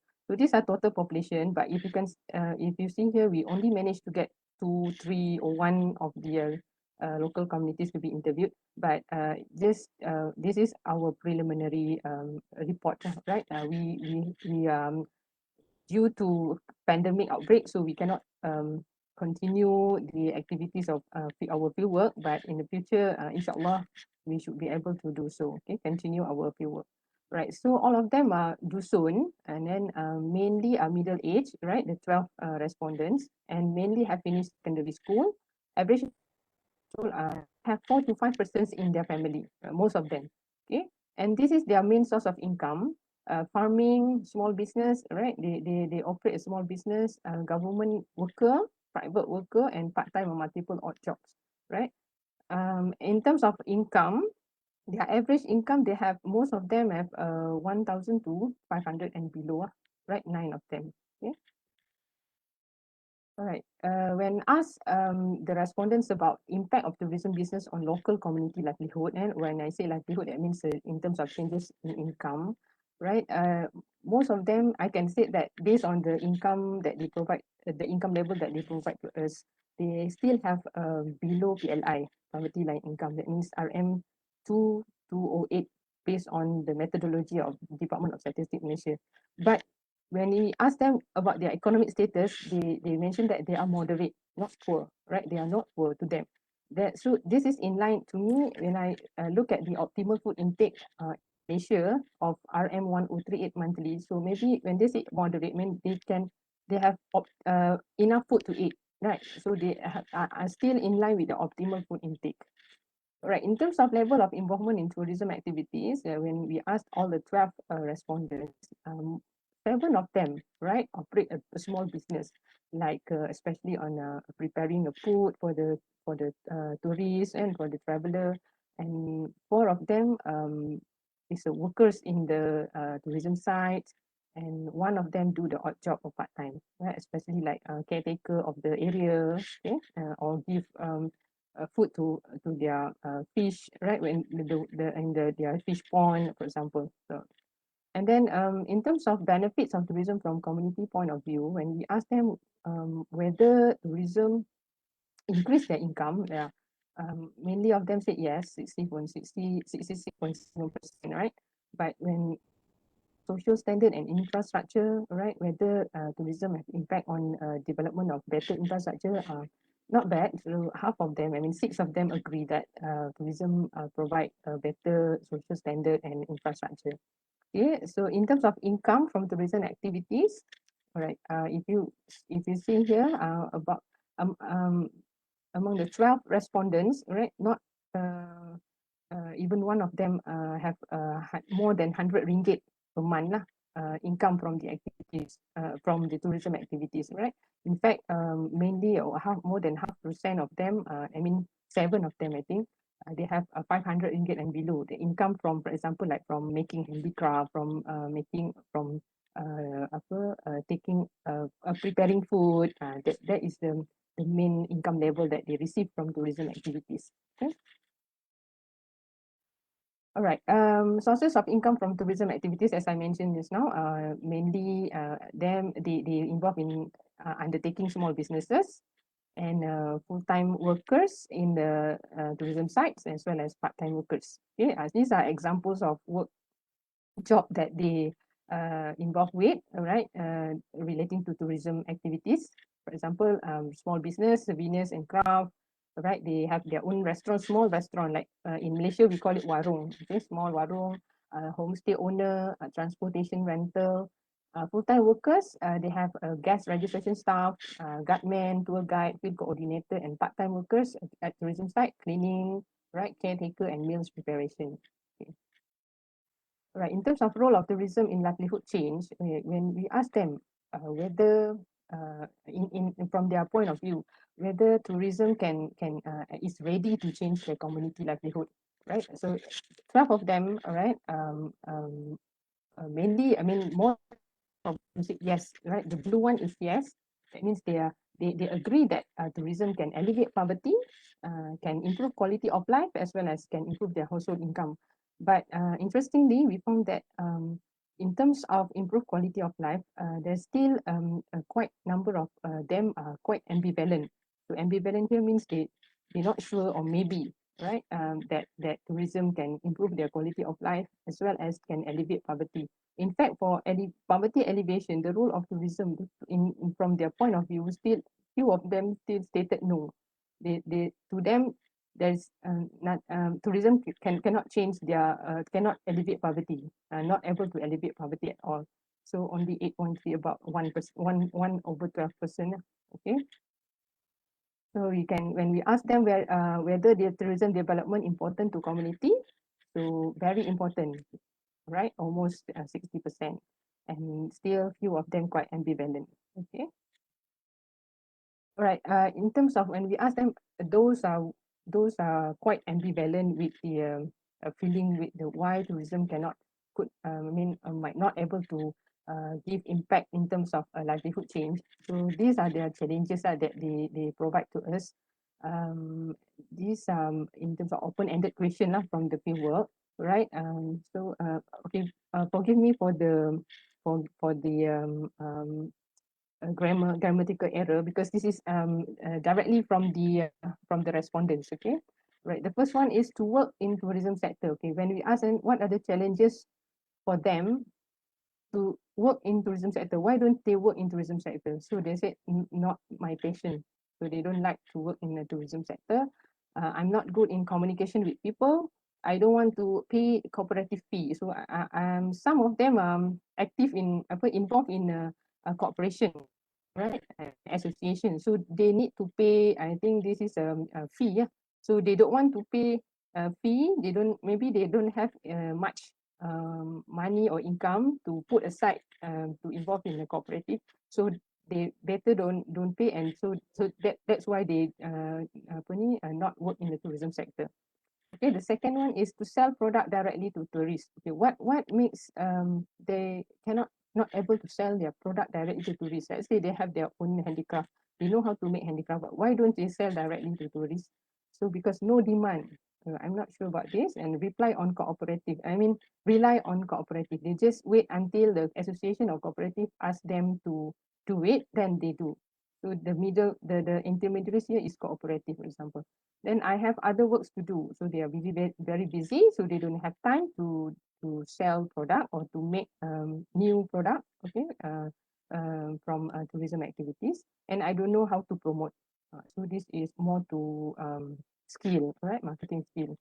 The third one is to open a tourism related business. Why don't they open a tourism related business? I don't know how to do it. I'm not sure what business is good. And I have full-time job. I don't have resources or land. To them, resources and land is important if they want to open a tourism related business. So you can see here, it's quite, they are in terms of knowledge in relating to business, how to conduct a business, still lacking. But this is for among the 12 respondents. Okay. And then to involve in tourism supply chain. Why do they involve in tourism supply chain? Because of lack of support from village head, rely on decision by cooperative, right? They only rely on decision by cooperative. As a worker in tourism sector, I think I am in the supply chain. Okay, this is for those are already in the tourism sector. So they agree, they feel that they are in the supply chain, right? And to gain benefit from tourism sector, not involved full time, right? Those are not involved in tourism activities as full time, so that actually will not gain any larger impact from the tourism activities. And to rely on government support, okay, if you too rely on government support, then you will not gain more or better benefits from tourism sector, and not involved in cooperative. Okay, so some of them feel that cooperative is very relevant to them, and some of them feel that if they not involved in cooperative, they cannot gain benefits. Okay, some of them feel that cooperative is troublesome. So these are the point of view from the local community. All right, so for the conclusion, so the impact of tourism activities on community livelihood in this study was investigated based on the level of household participation only, right? And it only involved 12 respondents. And local community perceived their economic status as moderate. So they view that they are not poor, they are moderate.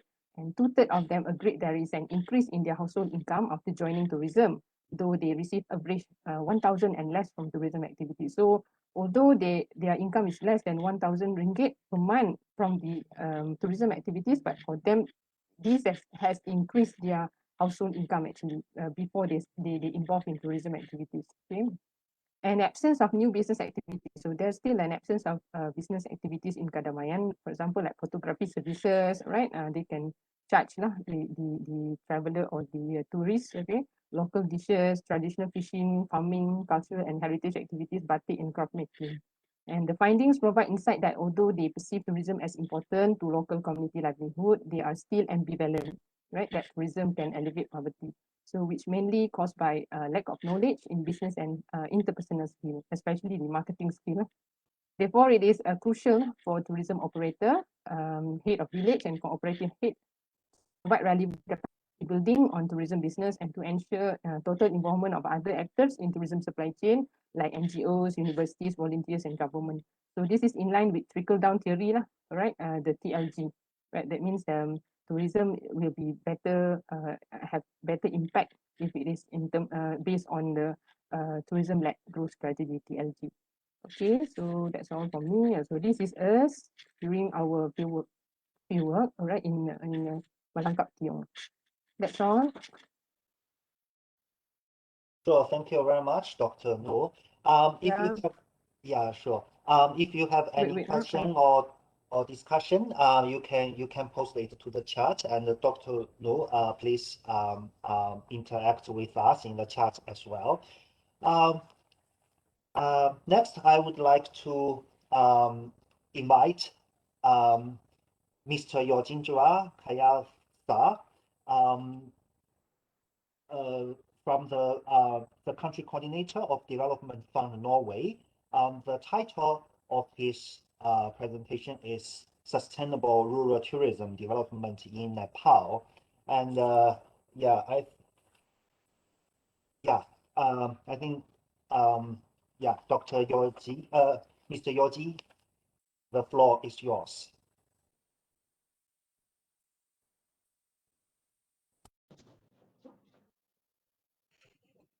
Good morning, and thank you, Adam, and thank you, Hassanal, for giving me this opportunity to share a presentation with all the participants. So,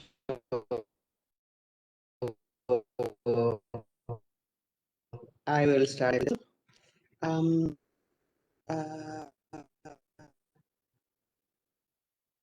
How to share my screen here?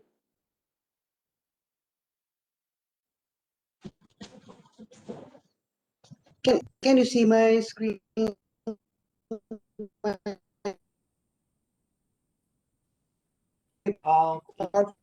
it seems like not yet. It seems like not yet. Yes.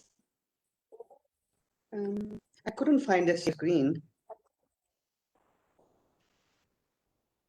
Hi, Dr. Yogi. I can share your slide because I have your slide with me. If you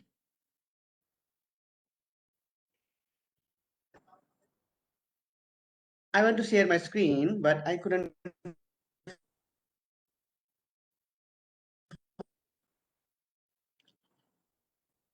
find this icon. Share. Where is the share screen? I'm sorry. Okay, Mr. Share content. Yogi, Dr. Bohan already Start shared screen. your slides here.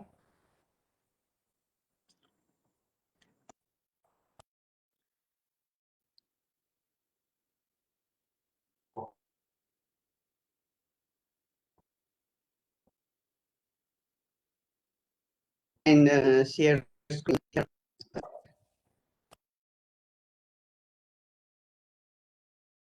help me how to share screen because I'm using this WebEx for the first time.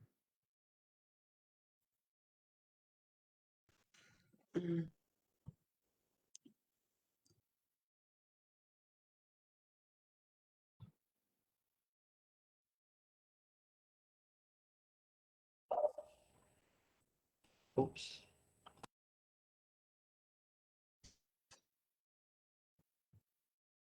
Please tell me.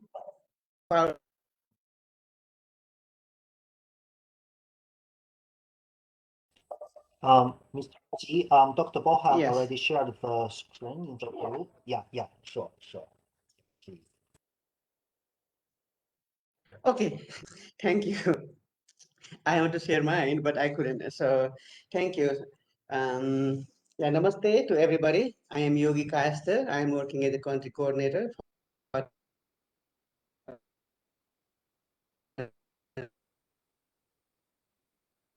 Development Fund Norway, and I was and with tourism in 7 districts between 2001 and 6.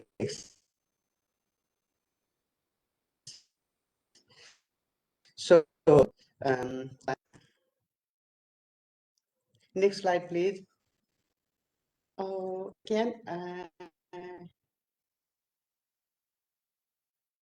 okay.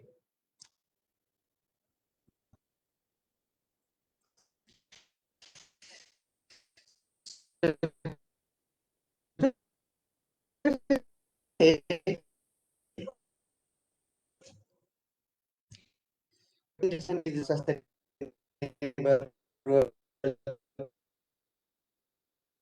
tourism in Nepal.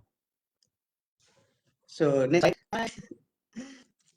I really want to from my laptop, but I don't know how to do that. So could you help me if I can show the slides from my own laptop with everybody?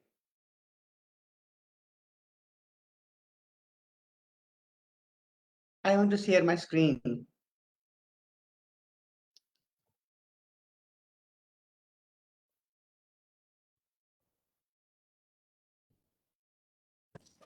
Hi, Dr. Yuri. Yes.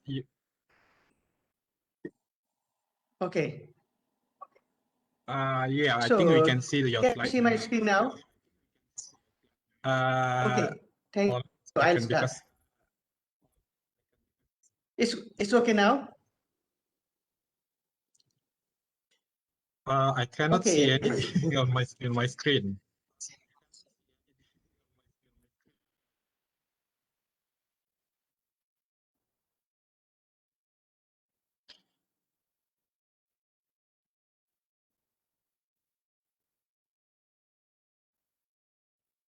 Dr. Yuri, maybe can I suggest maybe you just need to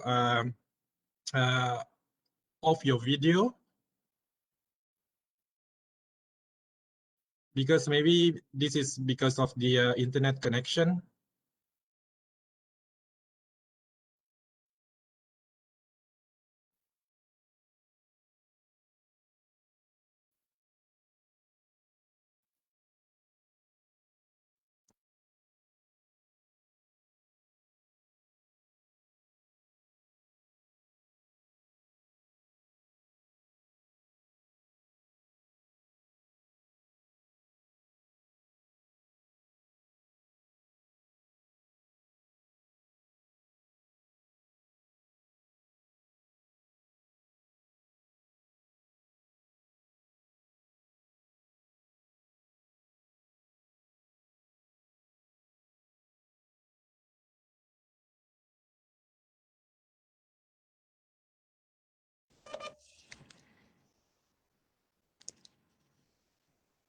Mr. Yogi, are you still there?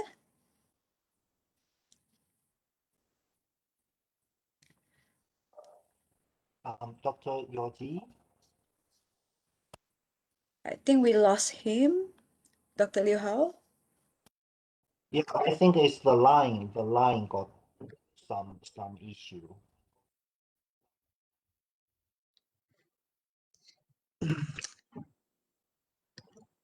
I couldn't find this.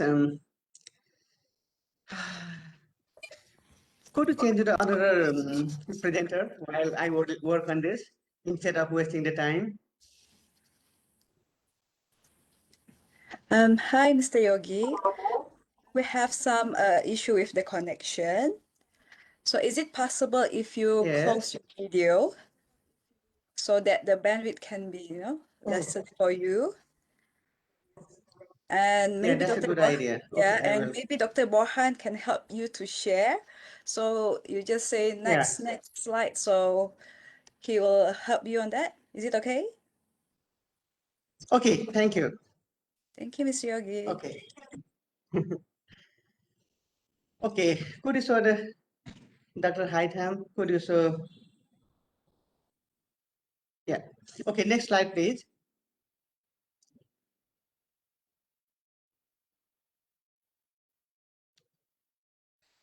So Nepal is a small landlocked country sandwiched between two giant neighbors, China in the north and India in the south, east and west. And although Nepal is a very small country, there are many interesting facts about Nepal. So Nepal is a land of Mount Everest, which is the highest mountain in the world. And Nepal has 8 of the world's 10 highest mountains in Nepal, which are higher than 8,000 meters.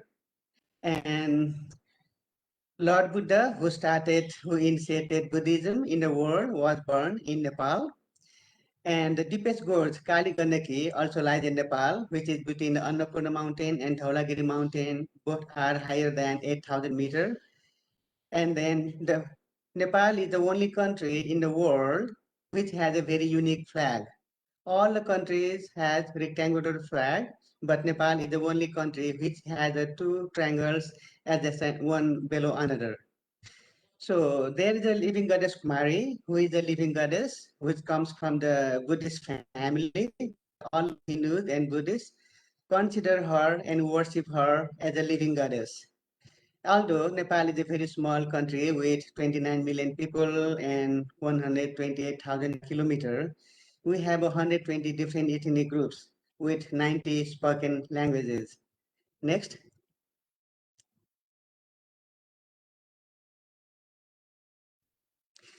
Yeah. So I think facts. So please go ahead next. Now I want to show this fact in the photograph. So here's Mount. So this is the Mount Everest in the background. The front one, and the background with a white massive triangular mountain is the Mount Everest. So three sides of the Mount Everest lies in Nepal, and one side lies to Tibet. Next. So here in this photograph, you can see why this Kali Gandaki Gorge is the deepest gorge.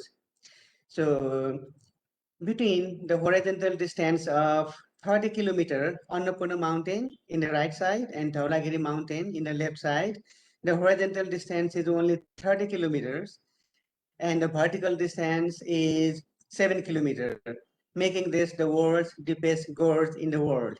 Next. Next slide, please.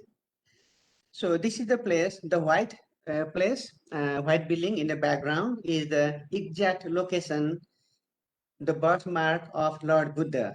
And the lake in the front was the place where the Maya Devi, the mother of Lord Buddha, took shower after giving birth to the Buddha more than 2,500 years ago.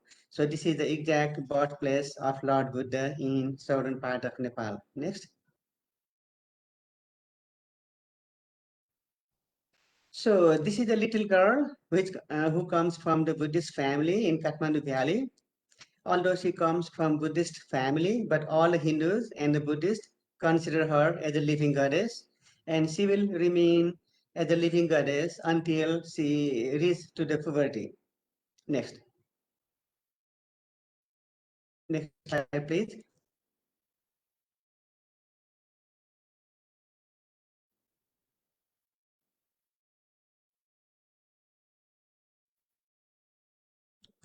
So this is the flag of Nepal. So you can see it is a very different from all the flags of the other countries of the world.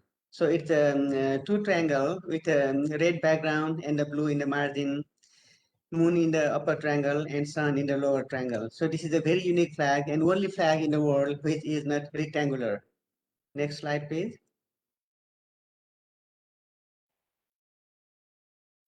Next slide. So these are some interesting facts. So Kathmandu Valley has a world's 7 World Heritage Sites.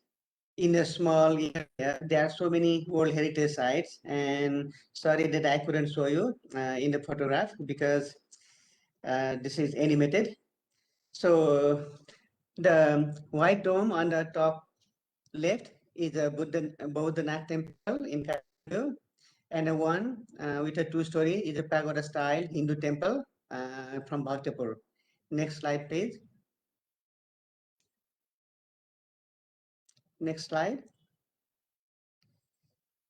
So as I mentioned already, we have 125 different ethnic groups which speaks more than 90 different languages. So in the coming slides, you will see the different ethnic groups, different major ethnic groups, but they are all animated. And so the person, those old people on the top left and the bottom left are the people from the Himalayas. So they have a Mongolian face, and the lady in the center is the mid-hill people, mid-hill lady, which is the Mogger, and the lady in the background with a red sari, and black and red sari is the Newar ethnic group from the Kathmandu Valley. Next slide, please. So these are the people from the southern parts of Nepal, who resembles more like Indian that are living here, and they share many culture and language with North Indian people. So they look more like Indian people.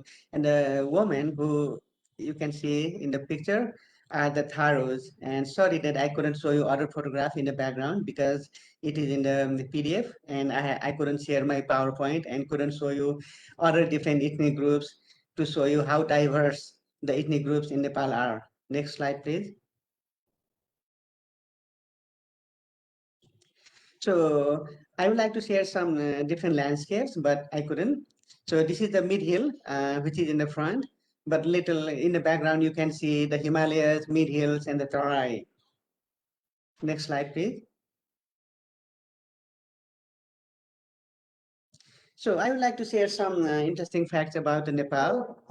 Uh, mm, Nepal received like 1.2 million tourists, foreign tourists in 2019 before the COVID started, which is a 2% increase from 2018. So based on the nationality of the visitors in Nepal, India ranked 1. India is a neighboring country which borders Nepal in the 3 directions, and language, culture, religion, many things we share with Indian. So many Indians come to Nepal, followed by China, who is our neighbor in the north, and then USA, UK, and Sri Lanka. So these are the top 5 countries from where the top 5 tourist visits to Nepal. And peak tourist season in Nepal is October and November. It is not monsoon time, it is not winter, it is not hot summer. So this is the time when people can see Himalayas clearly and greenery everywhere. So most of the people comes to Nepal by air, which is 83%, and by land from 17%. So most of the Indian people comes overland Nepal from India because we border with them in 3 directions.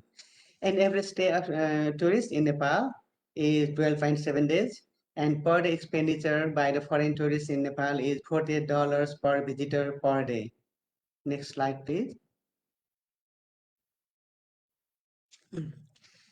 So this is the survey carried out by Nepal Tourism Board, and based on that survey, most of the tourists visit Nepal for holiday pleasure, which is a 65%, and 16.5% comes to Nepal for trekking and mountaineering, and 14.5% pilgrimage are the religious visitors, mostly Hindus from India and Buddhists from Sri Lanka and India alike, and 5% are others.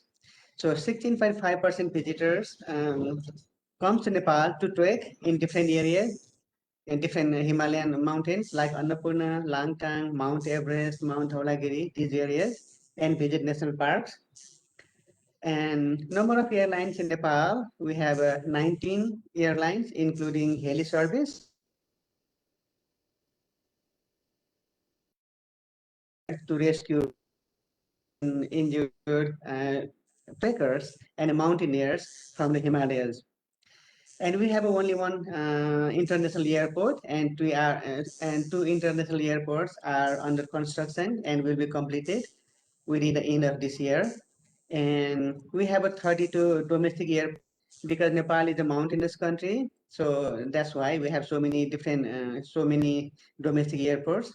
And the highest airport in Nepal is in Simikot, Humla, which is situated at 3,000 meters. Next slide, please.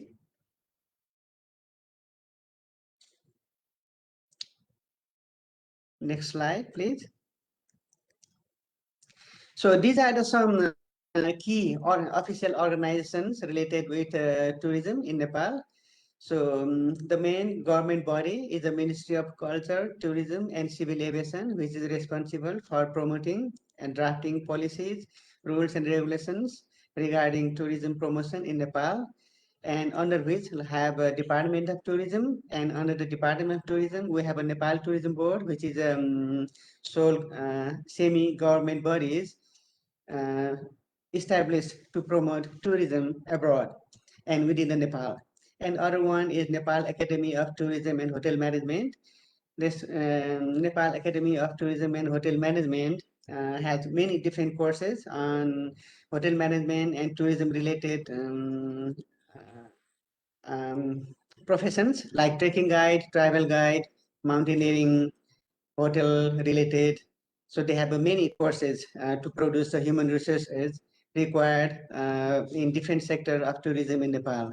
And there are other tourism related organizations like TAN, Trekking Agents Association of Nepal, and Hotel Association of Nepal, and NATA is Natural Annapurna Trekking Trail Agency, REBAN, which is the Association of Restaurants and Bars, and NMA is Nepal Mountaineering Association. So these are some key tourism related associations actively working in Nepal. There are too many others, but these are the most important one. So this is the key thing. You will not experience real Nepal and genuine Nepalese hospitality until you travel to rural areas of Nepal. So when most of the tourists comes to Kathmandu and they stay in a Thamel, which is a very touristic area of Nepal, they don't really experience what real Nepal is. To experience the real Nepal, they must go visit the rural areas. They must go trekking. They must go to conservation areas and feel the real hospitality of Nepalese people only when they go to the rural areas. So this is the key motto to all the trekkers, travelers, and visitors to Nepal, that if they want to experience real Nepal, they must visit the rural areas of Nepal. And this slideshow is based on how to the status of this rural tourism promotion in Nepal. Next slide, please. So the sustainable rural tourism Nepal is basically have divided into three categories. One is adventure tourism, second is a cultural tourism, and third is ecotourism. Please. So sustainable rural tourism in Nepal.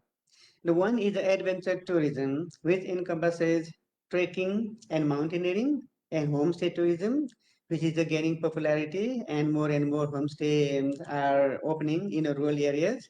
And third is the ecotourism, and number of tourists, number of visitors come to Nepal to experience the wildlife in 11 different national parks. Next one, please. So these are some photographs I wanted to share. So Nepal has 83% of the land areas are hilly and the mountains and the Himalayas. Only 17% bordering India in the south is flat area. In this photograph, you can see what the Himalayas looks like and why do people love trekking in the Himalayan region. So there's extreme contrast in the geography, culture, and landscape when one travels from south to north. The picture in the center at the bottom left, They are from the Himalayan region, from the western Himalayan region of Nepal. And for us, the 3,000 meter to 4,000 meter is a very normal. Only when we call the mountains, when the peaks are above higher than 4,000 meter. So even all those peaks and hills below 4,000 meter, we call them hills. So in this photograph, you can see what real mountain means for the Nepalese people. The picture in the center is the trekkers crossing the high pass, which is the 5,400 meter. And the picture in the bottom left, the trekkers, the mountaineers are crossing the Sela Pass, which is the 5,260 meter. So these are some of the high passes when people go trekking and experience how was it while trekking in the Himalayas. Next slide, please. So in the cultural tourism, I say the homestay, and homestay tourism started in Nepal in 1998. And this is the one of the homestay in the Tarai. It's a very different ethnic group called Tharu people. They live right next to the Bardia National Park. They suffer from this animal attack and they have no other income sources. So most of the people go to India and other countries seeking job. And the World Wildlife Fund and government of Nepal supported them to start a homestay program. And this is the one of the best example how homestay can bring employment, income opportunities, so that the people don't have to leave their families to seeking job or to earn money outside the village. Next slide, please. So the first homestay started by the retired ex-British Gurkha soldier in Sirubari in 1997 in the Gurung village at the 17,000 meter in Sangja, which is south of the Pokhara, which is a very touristic area west of Kathmandu. And the Ministry of Culture, Tourism and Civil Aviation, which is a government body of Nepal, drafted the homestay management guidelines in 2010. And after this homestay management guideline has been approved by Ministry of Culture, Tourism and Civil Aviation, the Homestay Association of Nepal was formed in 2013. And 750 community homestay and 200 individual homestays are members of HOSAN. And first registered homestay in Dalla Homestay in buffer zone of Bardia National Park, registered on 12 April 2012. This is the same homestay you saw in the previous slide. And effective means of rural socio-economic development and biodiversity conservation. So this is the main objective of the homestay in Nepal. Next slide, please.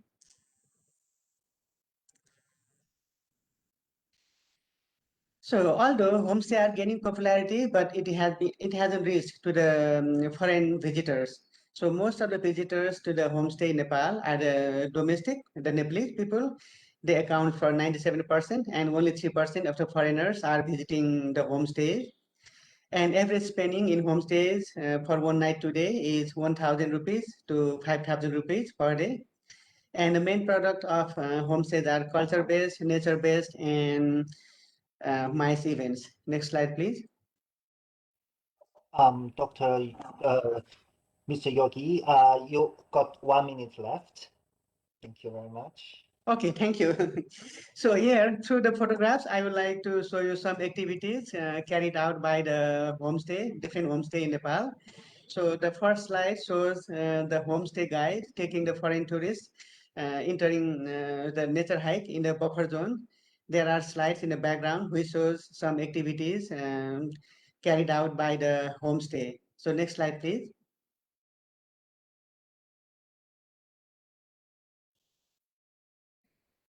So Nepal is also famous for many wild animals. We have a red panda, one-horn rhinoceros, and many others.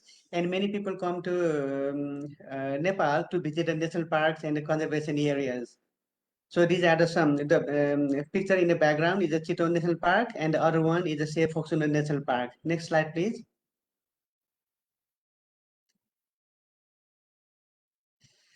So this is the conclusion of my presentation. Nepal has a great potential of sustainable rural tourism development. All we need is a good promotion in international and national markets, and a good policy and support from the government and the private sector to promote sustainable rural tourism development in Nepal. Thank you. Next and last slide, please. Okay, thank you. Any questions? You are welcome. Thank you. Sure, thank you. Thank you very much, Mr. Yogi, for your presentation. And Mr. Yogi actually has traveled extensively throughout Nepal, including 72 out of 75 districts. He has trekked almost all major trekking areas in Nepal, including Mount Everest, Annapurna region, and Lamtham. That's very impressive, actually. Sure, thank you very much for your presentation. Thank you. And, Thank you and, for giving this opportunity.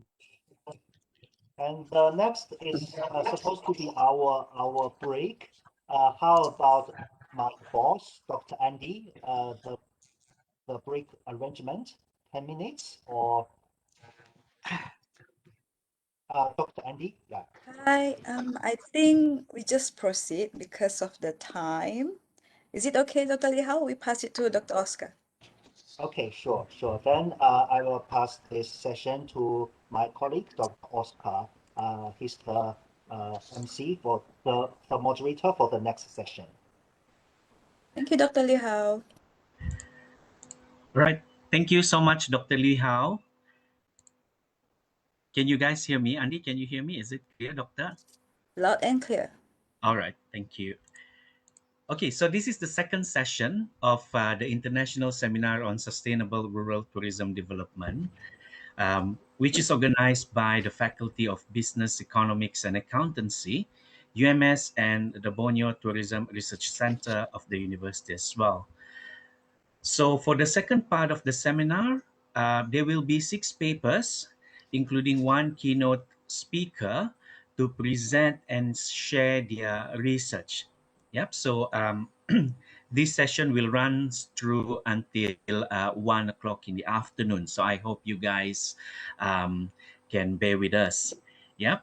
And just a reminder to all participants, okay, if you have any questions, sorry, and if you need any clarifications to the speaker or the presenter, feel free to write in these questions in the chat box, okay, and then I will address the question to our speaker if time permits. And just a friendly reminder as well to our speakers, sorry, to the keynote speaker and our presenters for this morning, okay? You have 20 minutes, okay, for the keynote speaker, all right? And 15 minutes for the other presenters, okay? And I will give you guys a notification or a flag for the last 5 minutes of your presentation, okay? All right, so without further ado, I would like to invite our second keynote speaker, Dr. Bin Yimpu from the School of Economics and Management of the University of Hyogo, Japan.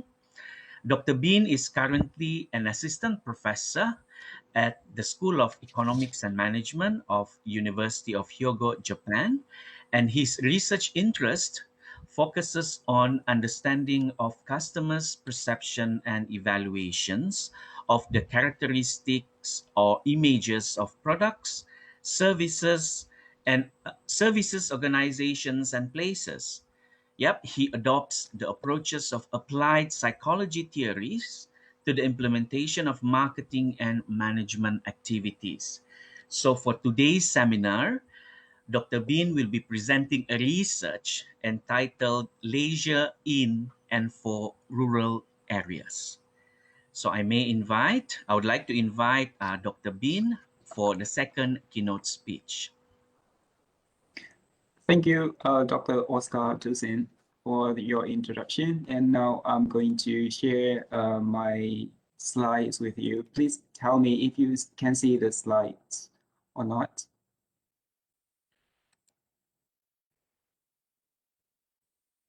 So now can you see the slides? Yes, yeah. Okay, so I'm going to make it full screen, and I'm going to talk about rural activities in leisure activities in rural areas, as well as for people at the rural areas. I chose the word leisure because it's larger than the word tourism. Leisure activities are what we are doing during our free time after work, including tourism. So that's the reason why you see the word rural in the title of my talk today. And I wish that my talk is not my talk, but our talk. So whenever you have questions or you have some inputs for my presentation, please don't hesitate to chime in.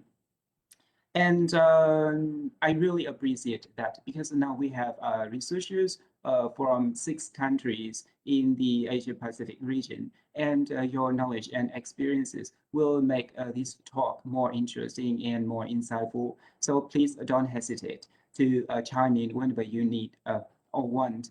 So right now, the reason that we are staying at our respective places and talking online is because of COVID-19.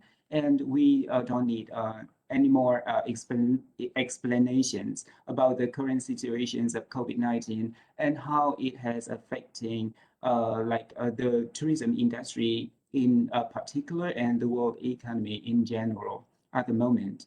So according to, due to COVID-19, international leisure and tourism almost came to a stop. And to substitute for international leisure and tourism, many countries are trying to promote domestic leisure and tourism. So there are two directions, very strong directions that I have been observing in recent months since last year until now. The first trend in domestic leisure and tourism is staycation, and the second is workcation. I'm going to explain more about these two trends in the next few minutes. First is a staycation. What is staycation? Do you have any idea about staycation? Hello, if you have any opinions or you want to chime in to give me your ideas, then please don't hesitate to cut me. So staycation is the short vacation that we take within a very short distance. Like I'm living now in Kobe City, and if I want to take a staycation, then I may choose to go somewhere else within the city of Kobe, go to the rural areas or go to other areas rather than my residence. Or I can opt to go to very close by prefectures, such as go to Kyoto or go to Nara prefectures. And the short vacations that we take to the neighboring provinces, neighboring areas, or within our areas are called staycation. The term staycation was developed first in around 2007, 2008. And I hope that you remember about the economic crisis at that time. And the term of staycation was developed first in the US, in America. At that time, due to the effects of the economic crisis, then people in the US did not have enough financial resources to go to further states or go to abroad countries. So they opt to stay within their states, within the distance of a car drive, and they choose to do a staycation. And now, due to COVID-19, people dare not to go too far from their living areas. So they choose to go to nearer and probably safer places closer to their own place. And that's the reason why staycation is living again at the moment. And another trend, as you can see on the screen, as I described as workcation. Workcation, I have been hearing a lot, especially here in Japan, because you know that Japanese people, they are like they have a love for work, and they can work every day, every week, every month, and whole year round. Of course, sometimes they do take some times off and to take a vacation. But due to COVID-19, they cannot go abroad. And right now here in Kobe and Osaka, we are facing the third wave of COVID-19, and the situations are not better in like Tokyo, Kanagawa, Saitama, and Chiba, and even in Okinawa. So but still people want to get some time off from work, and they want to get out of the cities, go to other areas, especially the rural areas. And there is another option that companies in Japan are promoting, that is working vacation. So while they are on vacation, they still can work. And many hotels are now opening for this particular kind of workation. So people may go to a ryokan or a traditional Japanese hotel to take vacation together with a change of working environment. So they stay at a ryokan, or they may go to a Buddhist temple and other places or areas to do their work, and to have some time off from the working environment. So I would like to ask the audience if you have any experience, or if you have any understanding or knowledge about these two particular types of vacations during the COVID-19, staycation or workation. If you have some information, please share with me.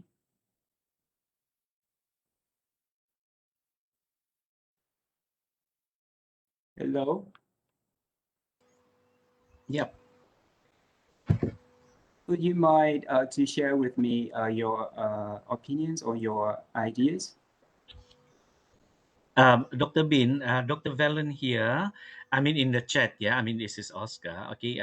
He mentioned that this is his first time to hearing about these two concepts, and it is very interesting to know about them as well. Yeah, these two concepts are very interesting.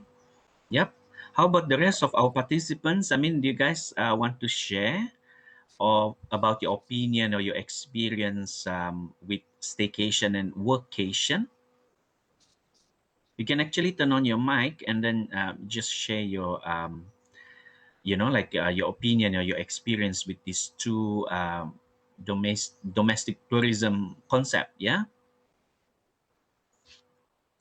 Or if you have any ideas about staycation or workation in your respective areas, for example, in Nepal, in Malaysia, in the Philippines, and in other countries, please share with us.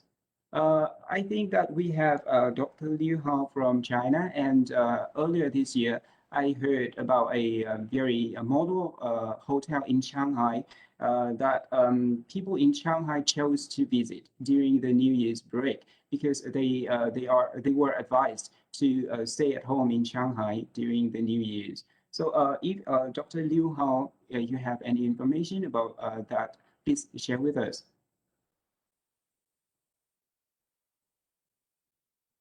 Okay, so I think that I should move on with my next topic. Is that okay? Yeah, that's okay. Yeah.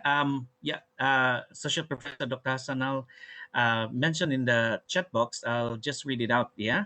I've been doing vocation but never coined the term vocation. We call it business leisure. Yeah, I think in Malaysia, the vocation terms is actually more popular. Business leisure. Yeah, yeah.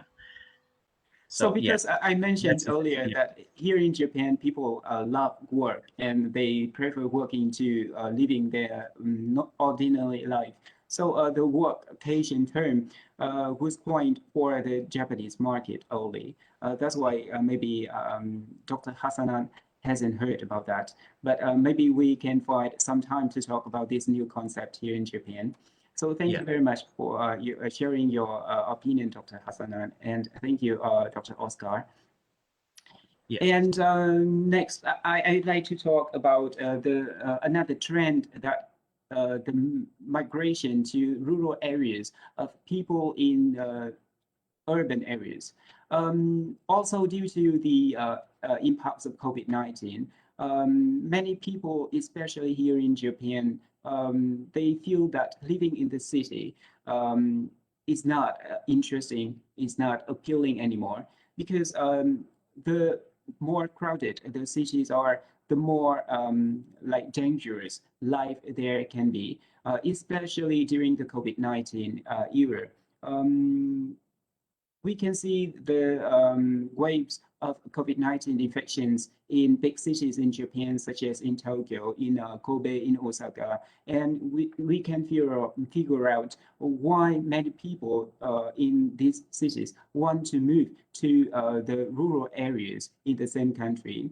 So I'm going to talk about the two other trends in rural tourism and rural leisure activities. The first is to acquire a second home of many people. And the second trend is to find an alternative life in general. So regarding the second home trend, second home is not a new concept, as I think you may have already known about. So second home may be owned by people in the cities of the same country or people from other countries. For example, if I remember correctly, then Malaysia has a program to attracting people from Japan to go to Malaysia. Yes, so to attract people to go to Malaysia after their retirement. So this is a kind of tourism strategy, as one speaker, one participant has just pointed out. So here in Japan, people may opt to buy a second house in another country, but they also can buy a second home, a second house in the rural areas.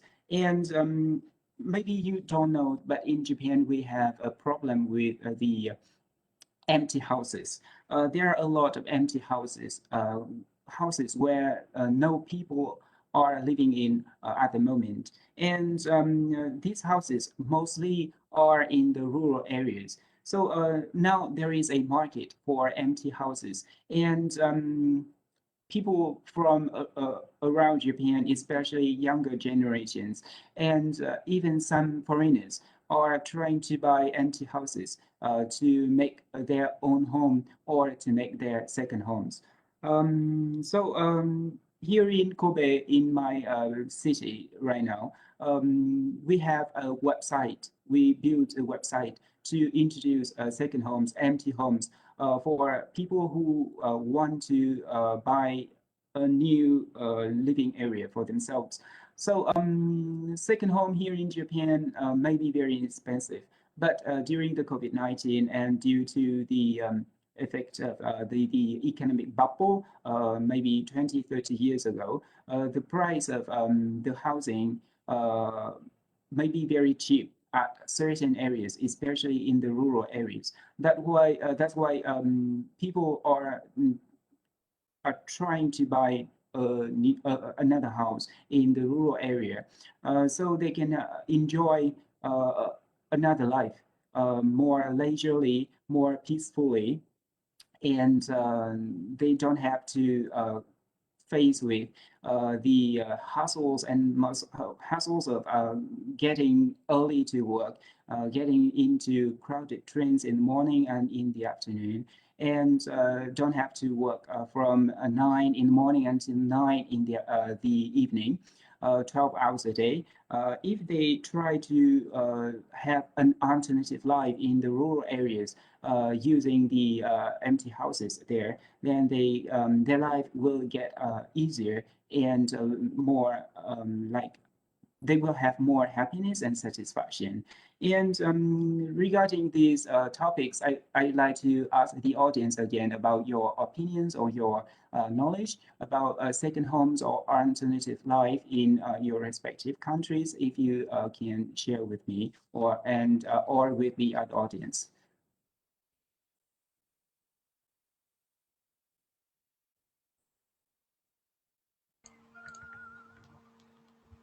So here I can see that Dr. Villan shared with us about the second home tourism strategy in Malaysia. So would you please explain more about this topic?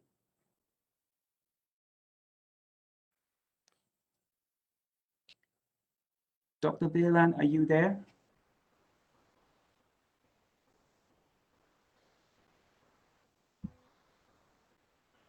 Oh, I get it. I'm sorry. I am Vietnamese, and now I'm working and living in Japan. But I can tell you, I can share with you the story that I have known about.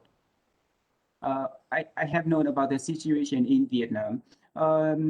Vietnam is a developing country, as you can know, because we are neighbors in Southeast Asia, and Vietnam is trying to develop its tourism industry, as we know about that. And we have big foreign communities in our country. The biggest communities that I have known of are in Hanoi with the Korean and the Japanese people. And we have a big, quite big Russian community in the south of Vietnam, in the Nha Trang city.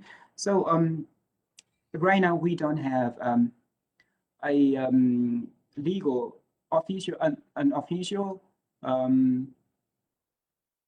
strategy to attract foreigners to buy second homes in Vietnam, but we are developing that niche.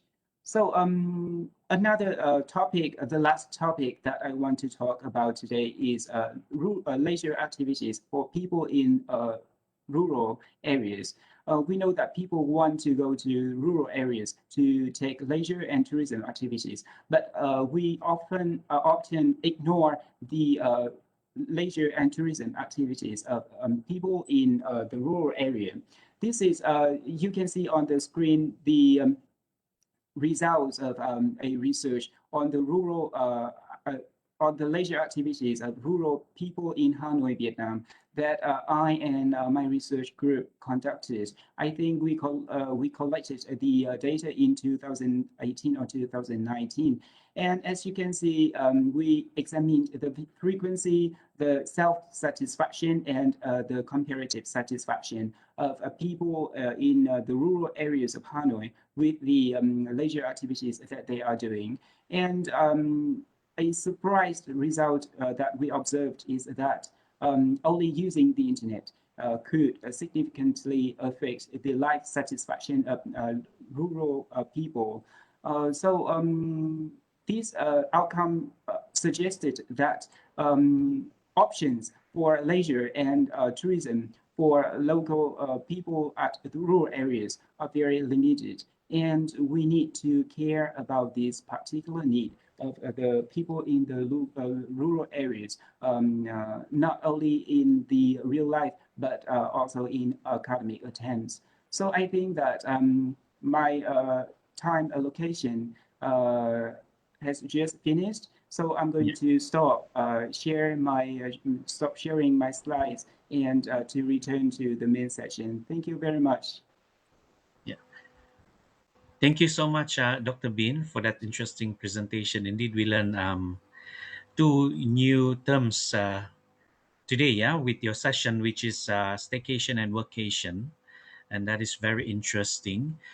And we have a note here from Associate Professor Dr. Hassanal. He mentioned that timeshare used to be popular in the 90s and the 2000s. So it is kind of a second home. And it is a great program, but there are so many mismanagement on it, so it was not favored anymore. So I think that's about the Malaysia as a second home. Yeah. So we have one question from Sophia Hong. Yeah, for you. Okay, her question is how COVID has affected staycation in Japan at the moment. So in Japan, staycation has been promoted in the last 2 years due to COVID-19, and because people cannot go to other prefectures, they're advised to stay at home during the big holidays. So staycation is very popular right now.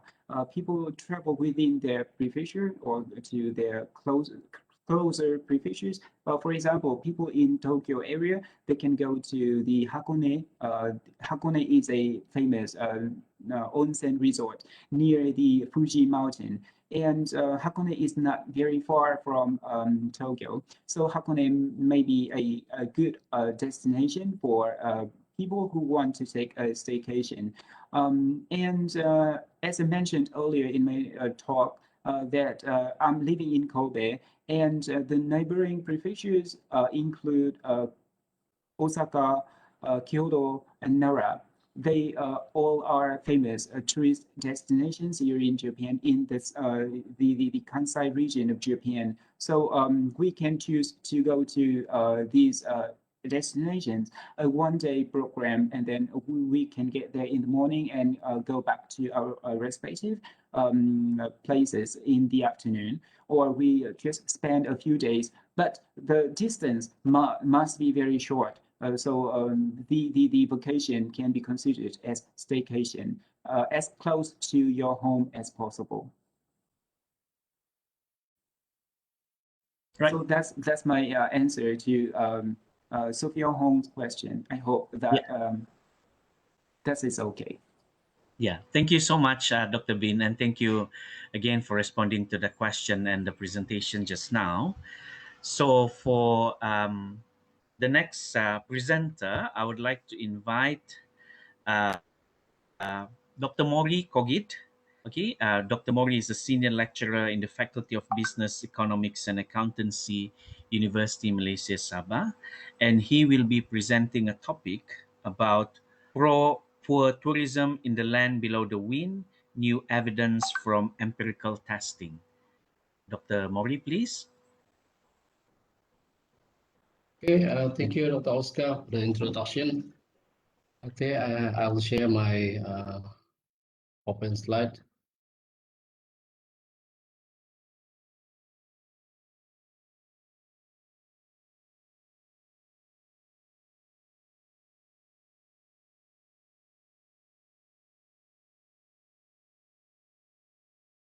So can you see my slide? Yes, doctor. Yeah. Okay, thank you. So, hello everybody. Good morning and welcome to my presentation. Given only 10 minutes for presentation, I'll try my best to present very quickly. And my topic is not really specifically related to rural tourism development, but rather on the aggregate level of the tourism development and poverty in the case of Sabah.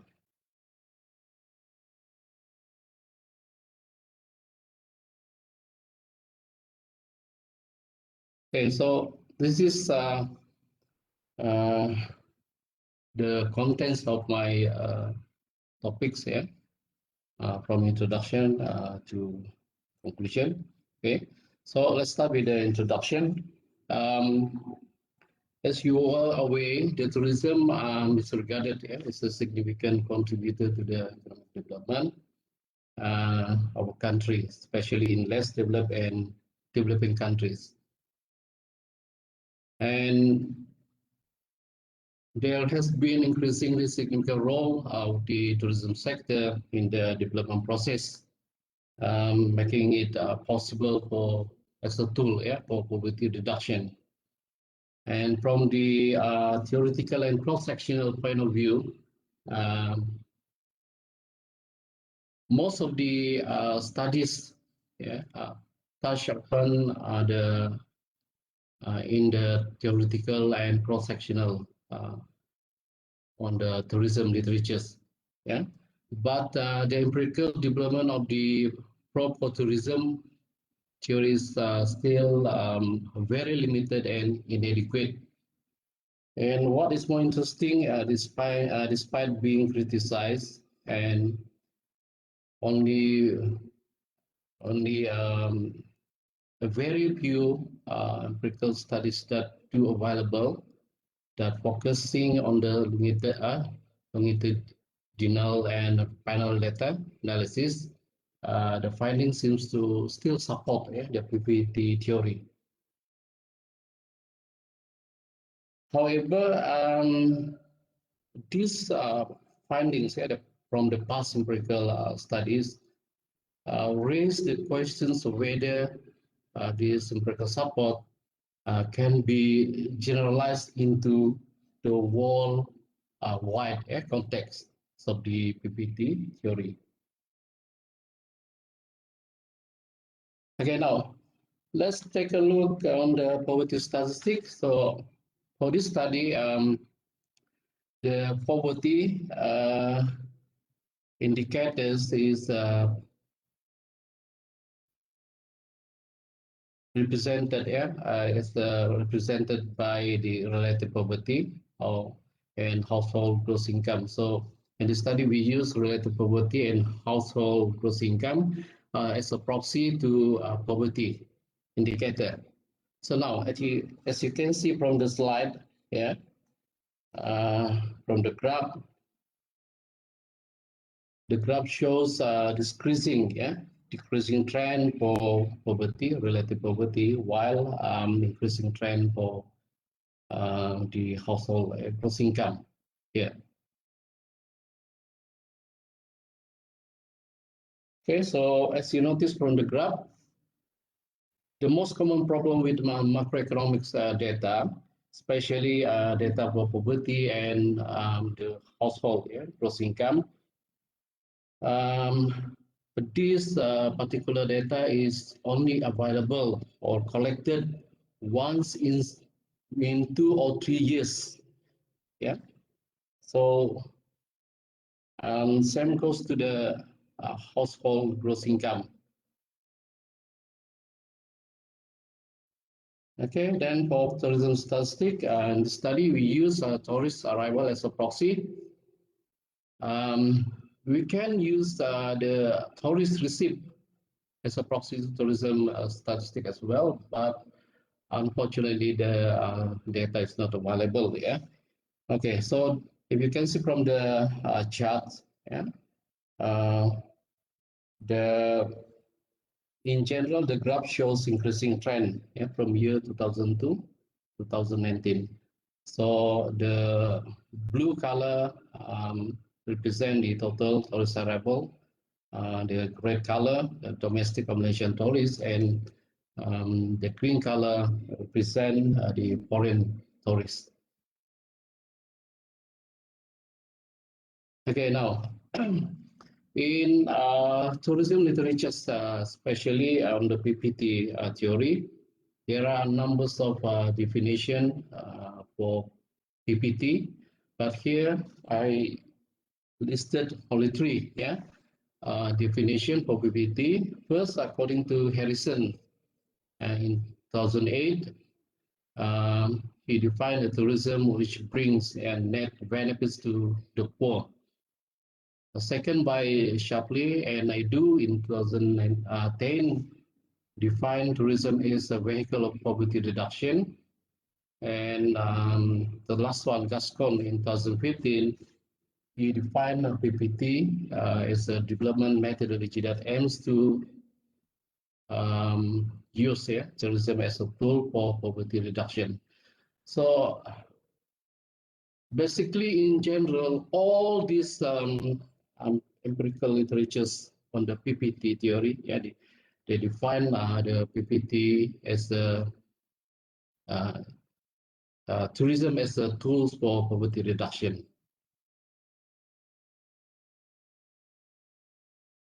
Now, so these are the research questions. Basically, these questions is interrelated. Yeah. First, does the relationship between poverty and tourism development follow the PPT theory? The second question, does tourism development reduce poverty statistically? And the third one, does tourism matter poverty reduction? So basically, all are interrelated. And the research objective is divided into two. The general objective will be to investigate the long and short-run relationship between poverty and tourism development, and the specific objective to analyze the long-run effect of tourism development on poverty. And the second one is to determine the causal impact, causal relationship of tourism development on poverty. Now, these are the selected reviews focusing on the parts of the empirical analysis of the tourism of poverty relationship. So if you can see from here, there are about 9 studies. In general, all these studies found significant evidence of the relationship between tourism development and poverty, except studies by Rakotan Ramaro and Andrea Masi. They found no evidence of a relationship between tourism development and poverty. So the first studies, they do it in Nicaragua, the second in Nicaragua, Costa Rica, and then Central America. Next is Costa Rica and Nicaragua, Madagascar, Kenya, Mexico, and the China provinces. And also the last one in Uganda. So far, there is no empirical studies done in Malaysia. So to the best of my knowledge, maybe this is the first attempt, attempt to empirically investigate the relationship between the tourism development and poverty in the case of Saba. Okay, so this is the research process, including the description of data variables and development of the economic model and the econometric methods that are used in this study. Okay, let's start with data and variable description. Okay.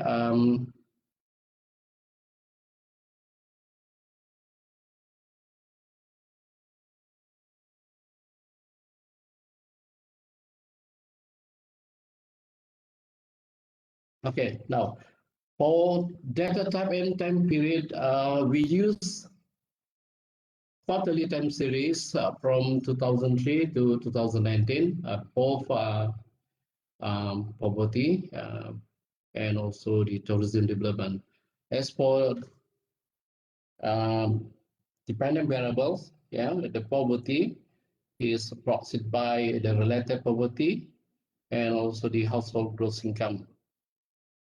And for the independent variables, for indicator for tourism development, we use the tourist arrivals. We could use the tourist receipt, but the data is not available. Okay. Now, as I mentioned just now, the most common problems with macroeconomic data, we only have maybe the data collected in once in every 2 or 3 years. Yeah. So if you look at it here on the table here, the SRP represent the relative poverty. So there is numbers of missing data here. Okay. So now to solve this problem, we use the data interpolation techniques. Yeah. So there are two simple techniques that can be used in terms of the interpolation. First, the linear interpolation. Linear interpolation is simply connecting data from point to point, or use average or mean to replace the missing data. The second one, based on the cubic spline method. According to Alexander, in 2008, cubic spline method is better fitting the curve. Yeah, so in this study, we use cubic spline method, rather than simply use the average or connecting from point to point. Yeah, so these are the related poverty using the data interpolation based on the cubic spline method. Okay, and this for household gross income and interpolation based on the cubic spline method. Okay, so now because in this study we don't have enough data from 2003 or 2002, 2019, 2003, 2019. So we need more data. So we use temporal disaggregation time series technique, which is a frequency conversion from low to high frequency. So we use the Denton's method to convert the data from yearly to quarterly basis. So this, the first table here is for relative poverty, the second for household income, household gross income, and the third one for tourist arrival. Now, if you put it into graph, into charts, so this is what it look like. Yeah. So this is for yearly data, and this is after the converted into quarterly data. Look the same, similar. And for household gross income, yearly and quarterly, and also the tourist arrival, yearly and quarterly. So as long as it doesn't change the movement of the trend, so then we can use this data to in determining the relationship between tourism development and poverty. Dr. Mori, Yes. yeah, you still have last 3 minutes. 3 3 minutes. Yeah. Alamak. Yeah. Okay. So this is the economic model. Okay, and the econometric model. So we use ARDL method for this analysis to analyze the relationship between tourism development and poverty. And the advantage of using ARDL bound testing approach is it consists of both long and short run information here. Okay, so using all the variables, the equation 5 can be written as in equation 9, 8 and 9. So this is the general form of the ARDL long run regression, equation 5 and 6, and the Granger causality based on the ECM, air correction model, ARDL, base ARDL.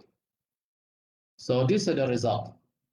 Now, if you can see from the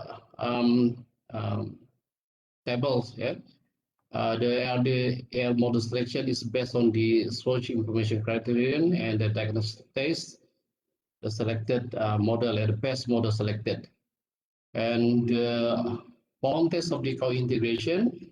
So most of the models test provide evidence of the co-integration between tourism development and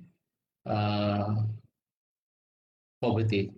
So now for long-run coefficient, if you look at here, the first model and the third model, especially the first and third model, you can see the tourism arrival has a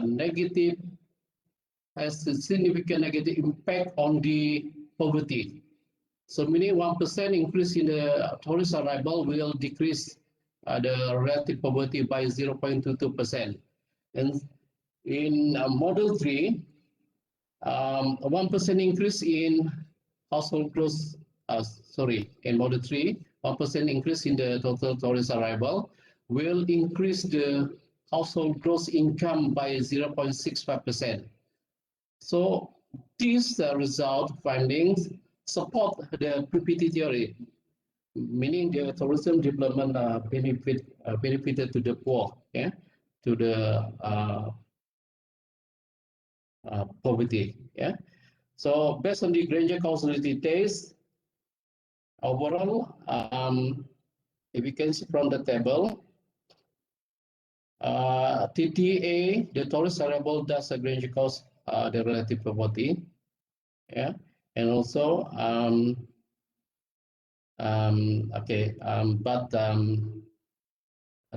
no evidence of tourism development has significant impact on the household gross income in the short run.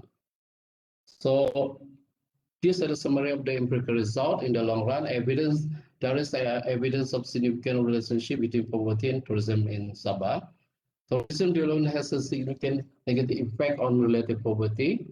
Tourism development has a significant positive impact on household gross income, which is indirectly reduce the poverty. In the short run, there is evidence of short-run relationship between poverty and tourism development. Change in tourism development does cause change in relative poverty, but change in tourism development does not cause change in household gross income. Those are in short run. Okay, as for conclusion, to sum up, the study was able to prove statistically of a significant evidence of PPT theory between poverty and tourism development. And statistically, tourism development does reduce poverty. Tourism development has benefited to the poor. And statistically, tourism development is of importance of poverty reduction. So these are the, however, the total effects of the tourism development on poverty should consider three factors: the number of the population, the income disparity or inequality, and imbalance in economic development. These three factors could affect the relationship between tourism development and poverty, especially the effect of the tourism development on poverty. So I think that is the end of my presentation. Back to you, Dr. Oscar, and thank you. Yeah, thank you so much, Dr. Mori, for that interesting presentation about the concept of PPT, kan, pro-poor tourism. Very insightful from the economic perspective. Thank you so much. And before we proceed with our next presenter, I would like to inform everyone, all participants, in this seminar, that all the presentation slides, will be published as an ebook, and it will be distributed to all participants after the seminar. However, it may take at least a month for the editorial team of this seminar to do the publication. So once we have published the ebook, then we will email all participants on the ebook of this seminar. So just wait for the email lah. Okay, from our editorial secretariat. Thank you again, Dr. Mori. So I reckon we can proceed with our third presenter for this afternoon, Miss Yan Guo. Miss Yan Guo is a senior lecturer from Hua University in China, and she will be speaking about China tourism, assisting the poor policies on poverty alleviation. So I will pass the mic to Miss Yan Guo. Thank you, Doctor. Can you hear me? Yes, Hello. loud and clear. Yeah, yes. Okay, thank you. And greetings to all doctors, professors, doctors, and all participants. And I'm very honored. Sorry. First, I'd like to share my slides. Yeah, please. Yeah.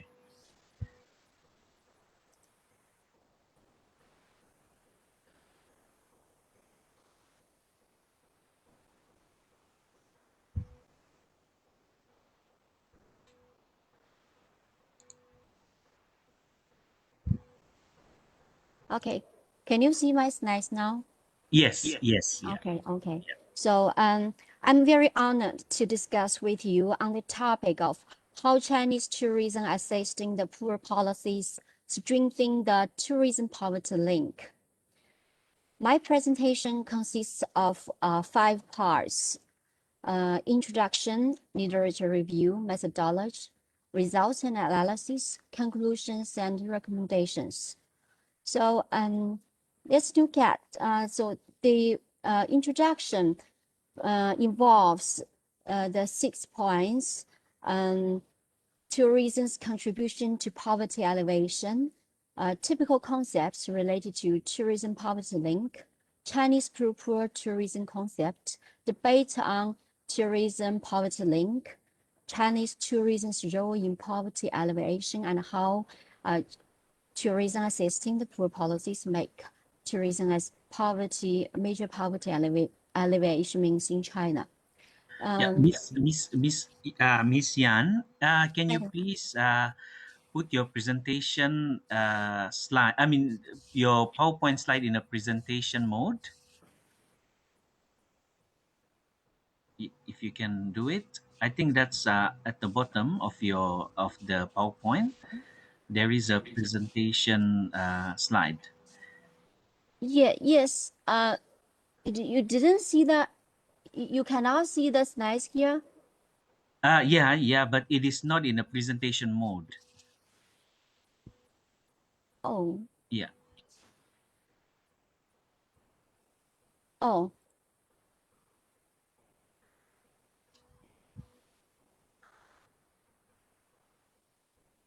Yep, that's the one. Yeah. All right. Yeah. Yeah. Okay. Thank you. Okay. Sorry. So first, let's look at tourism's contribution to poverty alleviation. Since 1950s, the world has witnessed tourism's contribution to poverty alleviation in many developing countries. So figure 1 here shows top 10 countries in terms of tourism's contribution to GDP and exports in 2019. On these 2 lists, it's easily found that most countries with largest share of tourism's contribution to GDP and exports are developing countries. For example, in Macau, China, tourism contributes 48% to GDP and 90% to its export volume. So these are some typical concepts related to tourism poverty link. From table 1, we can see that tourism played different roles in poverty alleviation in different stages through various forms. Between 1950s to and 1960s, mass tourism was regarded as a modernization strategy for the third world. During 1970s to 1980s, tourism growth brought by alternative tourism, ecotourism, sustainable tourism are criticized for having benefited little to non-Western countries. And since 1990s, tourism has been taken a tool for poverty alleviation through various tourism forms like community-based tourism, sustainable tourism for poverty alleviation program, and pro-poor tourism. Among these different tourism forms, PPT, pro-poor tourism, is regarded as a term that has established a direct relationship between tourism growth and poverty alleviation. Chinese governments also proposed a pro-poor tourism concept. So Jing and Rian translated Chinese term 扶贫旅游 for pro-poor tourism into tourism assisting the poor to highlight the introduction and adaptation of the concepts and principles of PPT and STEP to China. So TAP is tourism assisting the poor, defined as a tourism-induced poverty reduction strategy led by the government and oriented by the markets.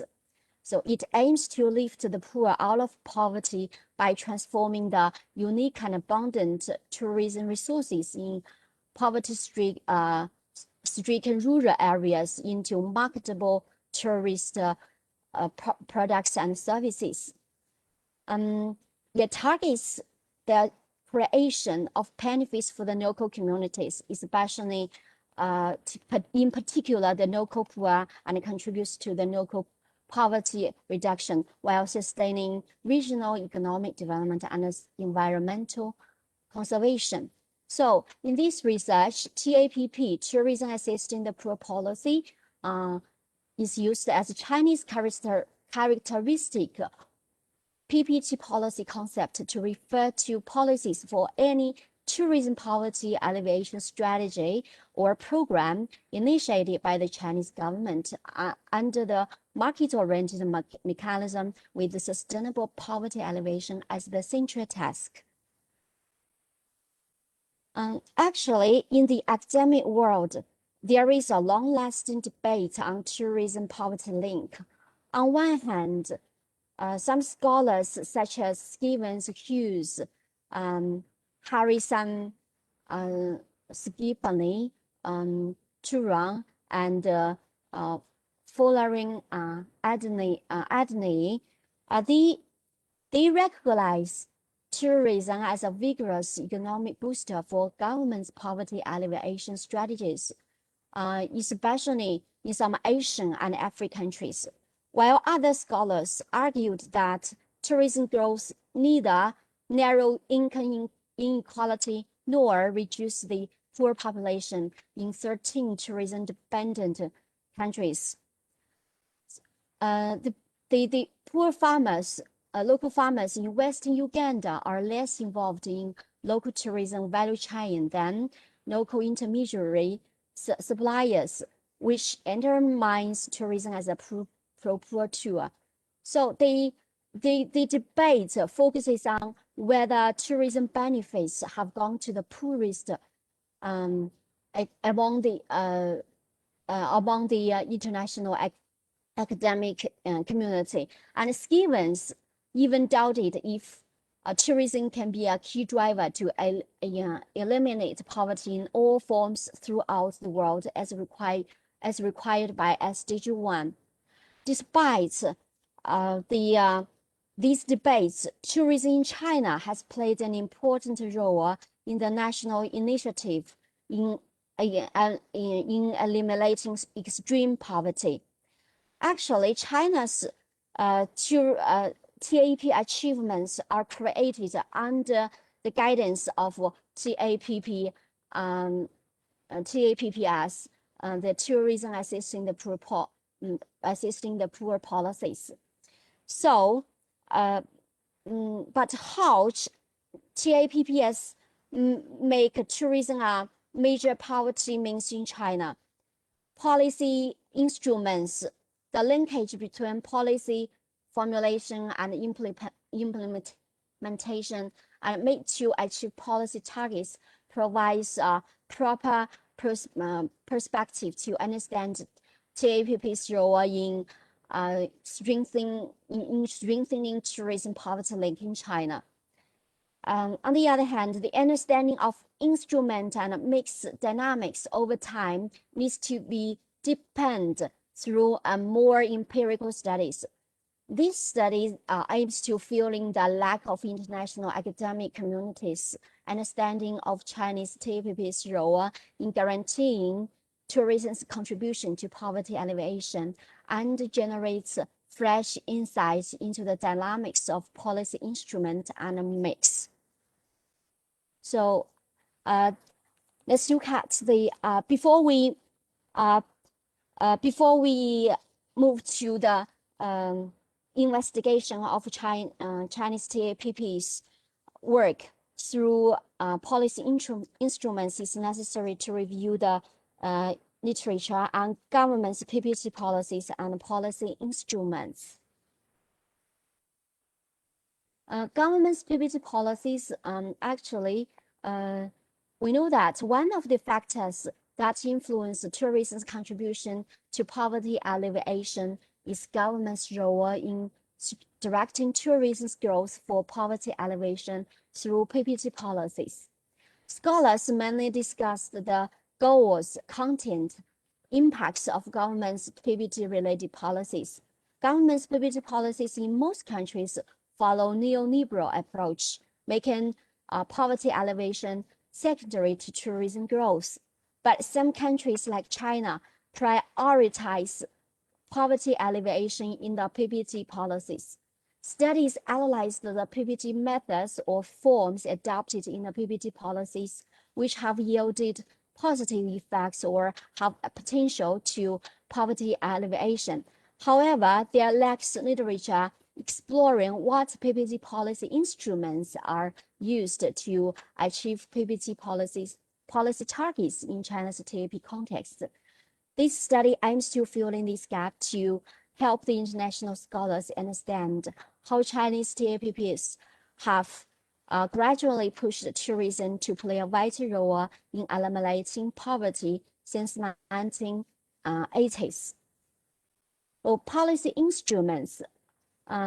Policy instrument analysis is a fundamental or major subject throughout the history of policy sciences. Various definitions agree that policy tools are governance techniques through which governments pursue their policy targets. So policy targets are realized through a number of policy tools or mix of policy instruments. The attainment of policy targets is dependent on the proper choice of policy instruments. So the selection of individual and a mix of instruments from toolbox usually starts from the classification of policy tools, which can help policymakers know the characteristics of instruments and their applicability to the context. Among the different typical typologies, the Roosevelt typology, which divides policy instruments into demand side, supply side, and environmental tools, are widely used in some specific areas, and especially in the Chinese context. It emphasizes policy tools selected to address public problems and achieve policy goals. Chinese TAPP TAPPs involves with the application of different policy instrument mix for the achievement TAP goals in different stages. Therefore, Roosevelt's classification provides a useful framework for our research of investigating the match of policy instruments and TAP goals over time to explore how tourism develop into a major poverty alleviation means in China under the guidance of TAPPs. So the third part. Yeah, you have another 5 minutes left. Oh, yeah. Oh, okay. So this is the methodology, including the research methods, theoretic framework, data TAPP document semantic network and TAPP text encoding. So the research, this research use the content analysis with the raster 6 and Vivo. And this study uses the coding method to establish the TAPP targets and analyze the semantic network of selected samples, and coding the samples based on the nodes established under the analysis framework with Vivo, and quantifying the and finally quantifying and analyze the coding results for the final conclusions. So this is the theoretic framework. The TAPP targets and the match of the TAPP targets and the TAPP instruments. And in China, the TAPP targets are identified based on the semantic network of TAPP documents, and also the research results, achievements of other scholars. So the TAPP targets are identified in the following four. The first is exploring TAP model, and the second is promoting regional TAP, and third is initiating rural TAP, and the final is implementing TAP projects precisely since 2013. TAPP instruments are classified based on the Roswell's taxonomy of policy tools, are including the supply side tools, environmental side tools, and demand side tools. And data here,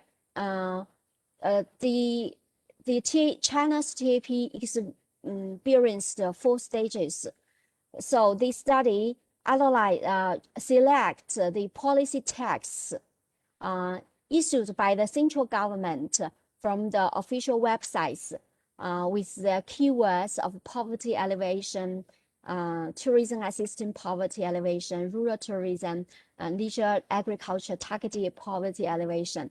And altogether 64 samples are collected, and 55 policies were elected during the TAP targeted and efficient period, achieving 86% of the total samples.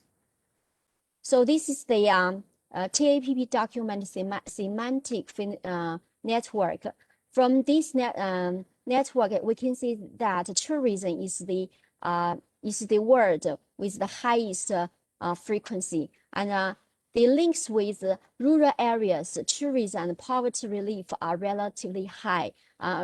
So this indicates that the selected research samples are closely related to TAP, and other frequency words, high frequency words, including development, assistance, construction, and so on. So encoding steps. So these are the encoding steps. And this shows the encoding process example, the encoding process. And now let's look at the results and analysis.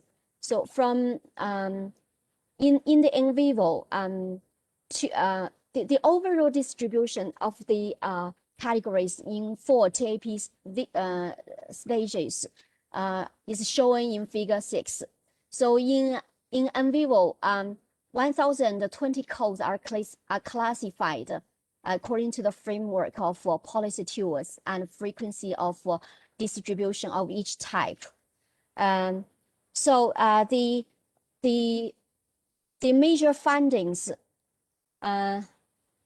shows that the TAP targeted and the efficient period witnesses the peak of reference TAPP instruments hitting 859 of the total 1,020 codes.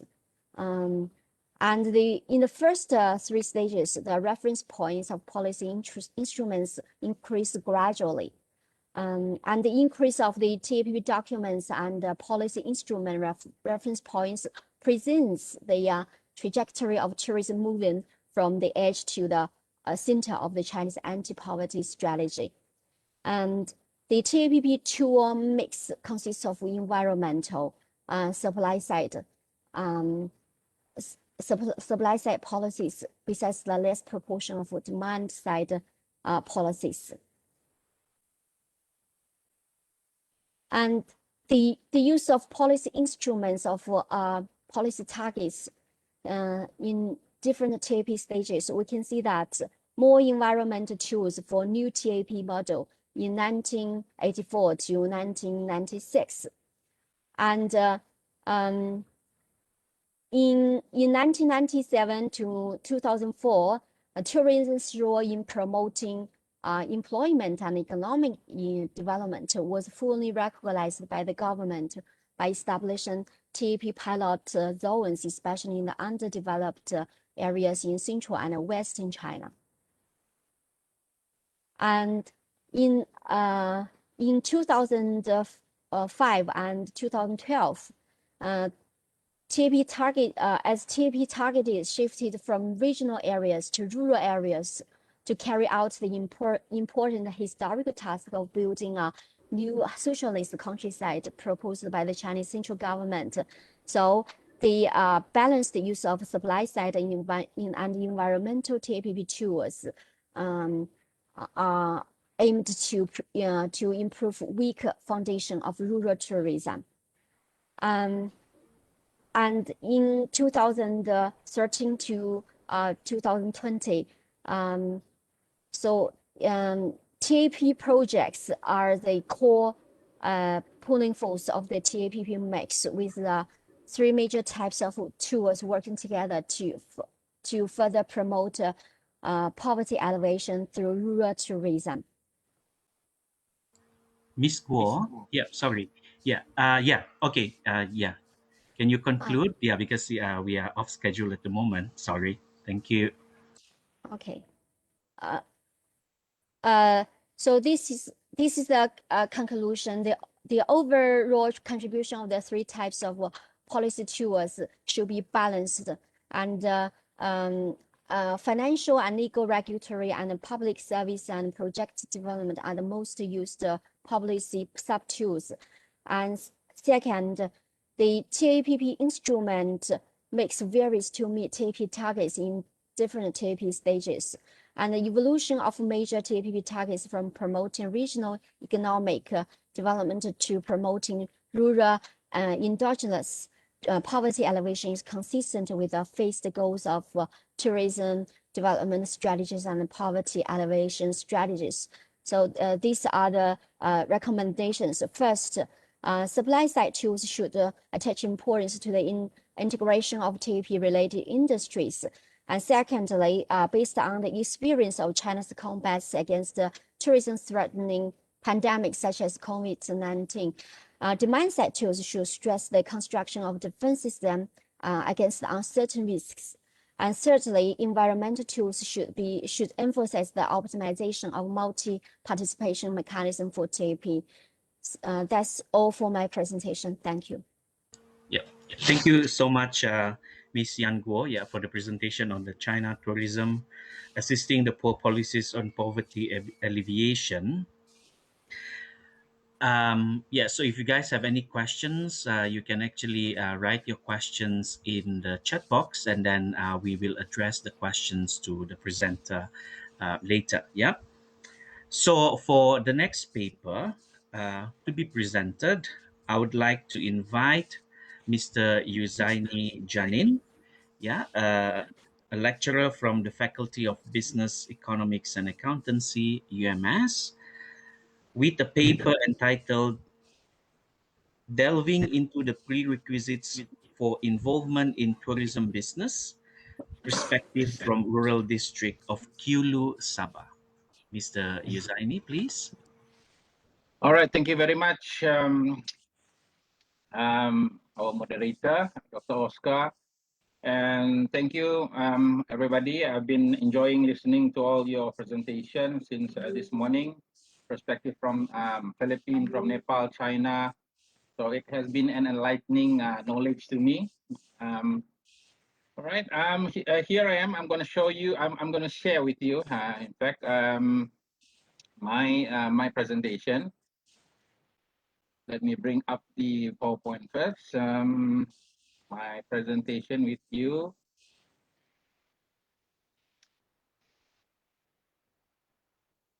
Okay, hold on. All right.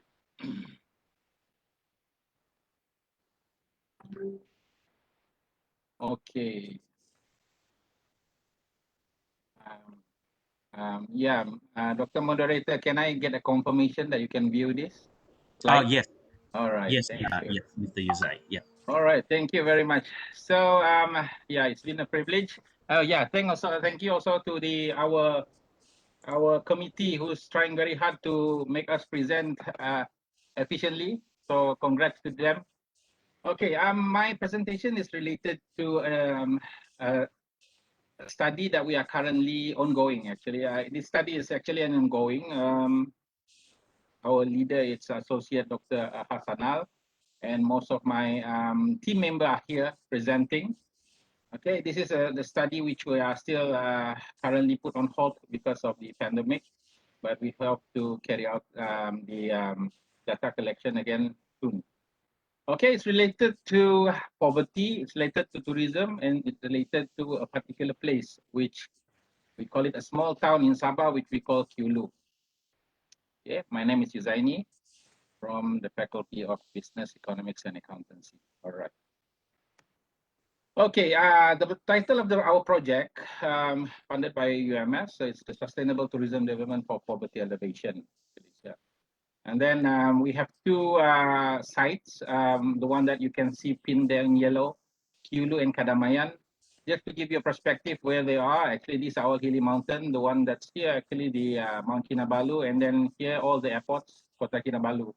So not that far. Kulu is like 60 kilometers from the state capital, Kota Kinabalu, and Cadamayan is like around nearly 100 kilometers, but the journey can be quite lengthy because of the road condition.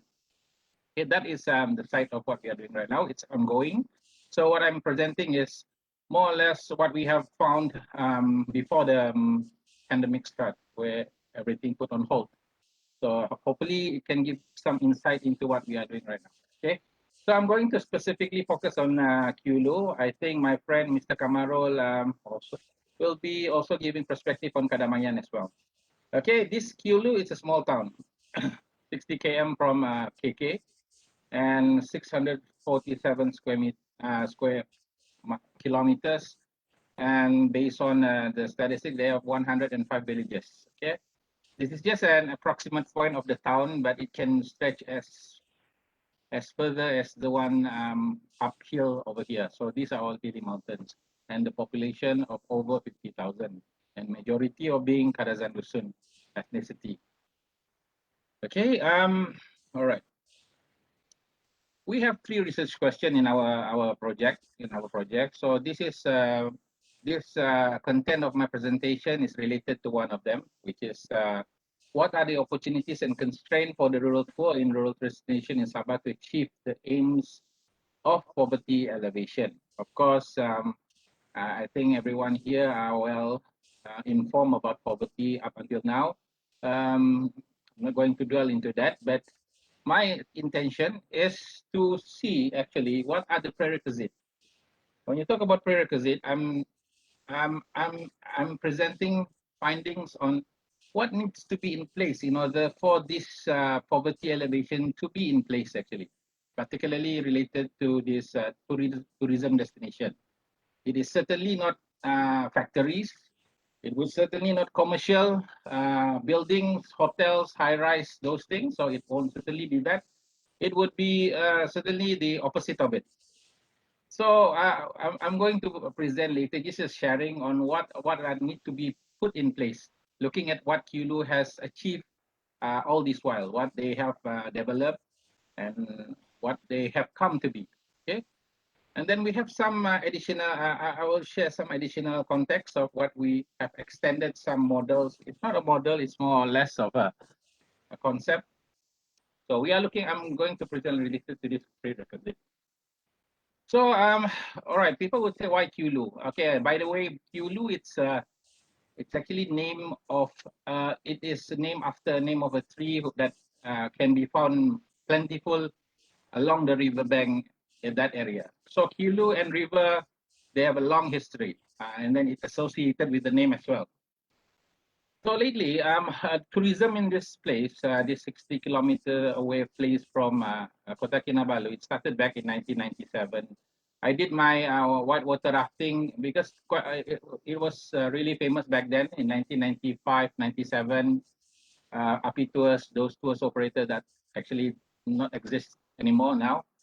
I did the whitewater rafting grade 1, grade 2 in Kulu back in 1997. So they have come a long way actually, Kulu. But until very recent, things started to develop in 2000, 2010, 12. Okay, with 2012, the Zip Borneo started operating, and then after that, the recent one is the Kulu Farm Stay, which I will touch later.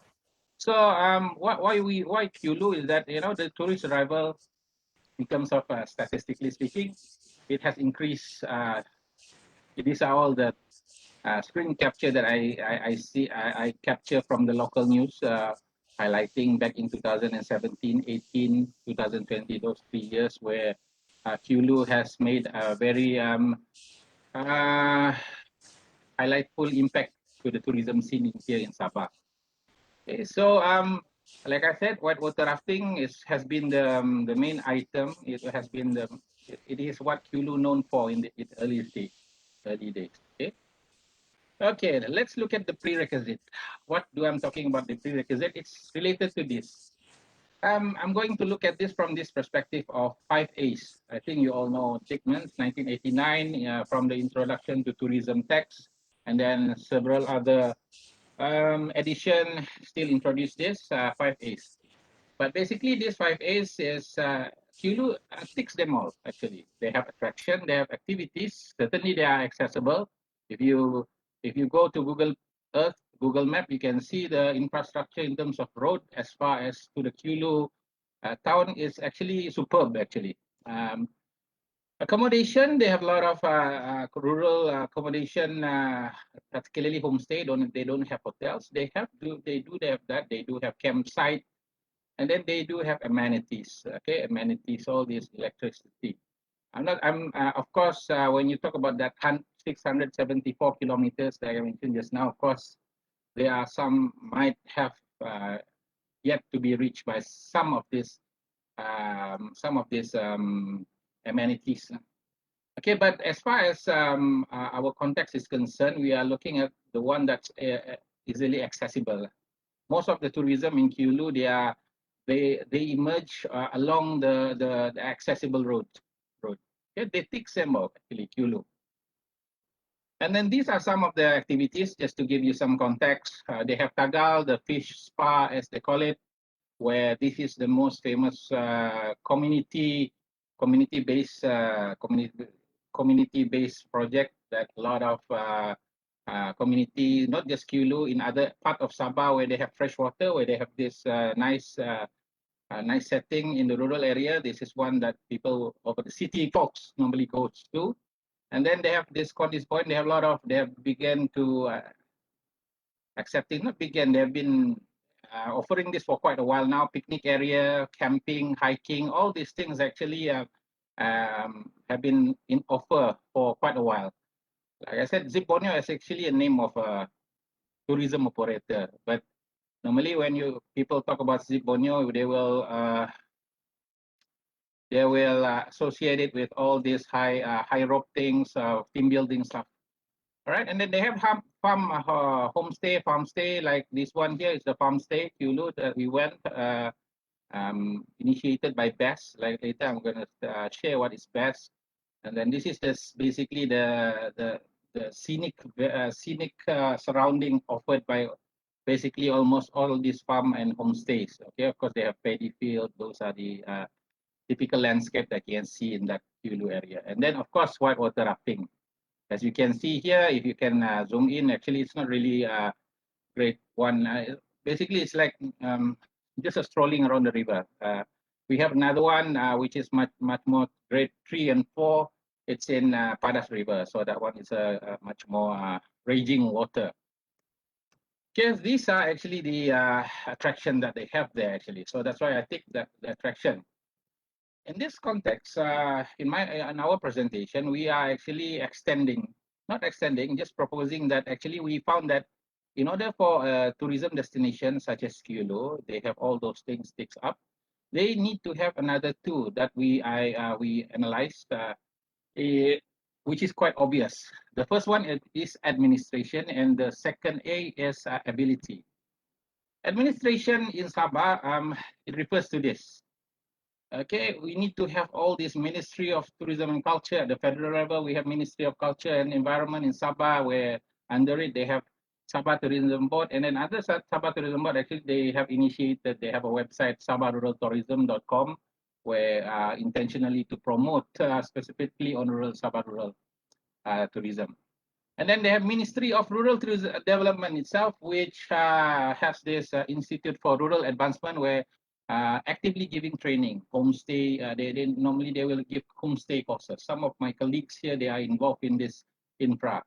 So actually, these are the administration that needs to be put in place in order for Kulu can be, can be developed basically. Okay, so part of it, not entirely.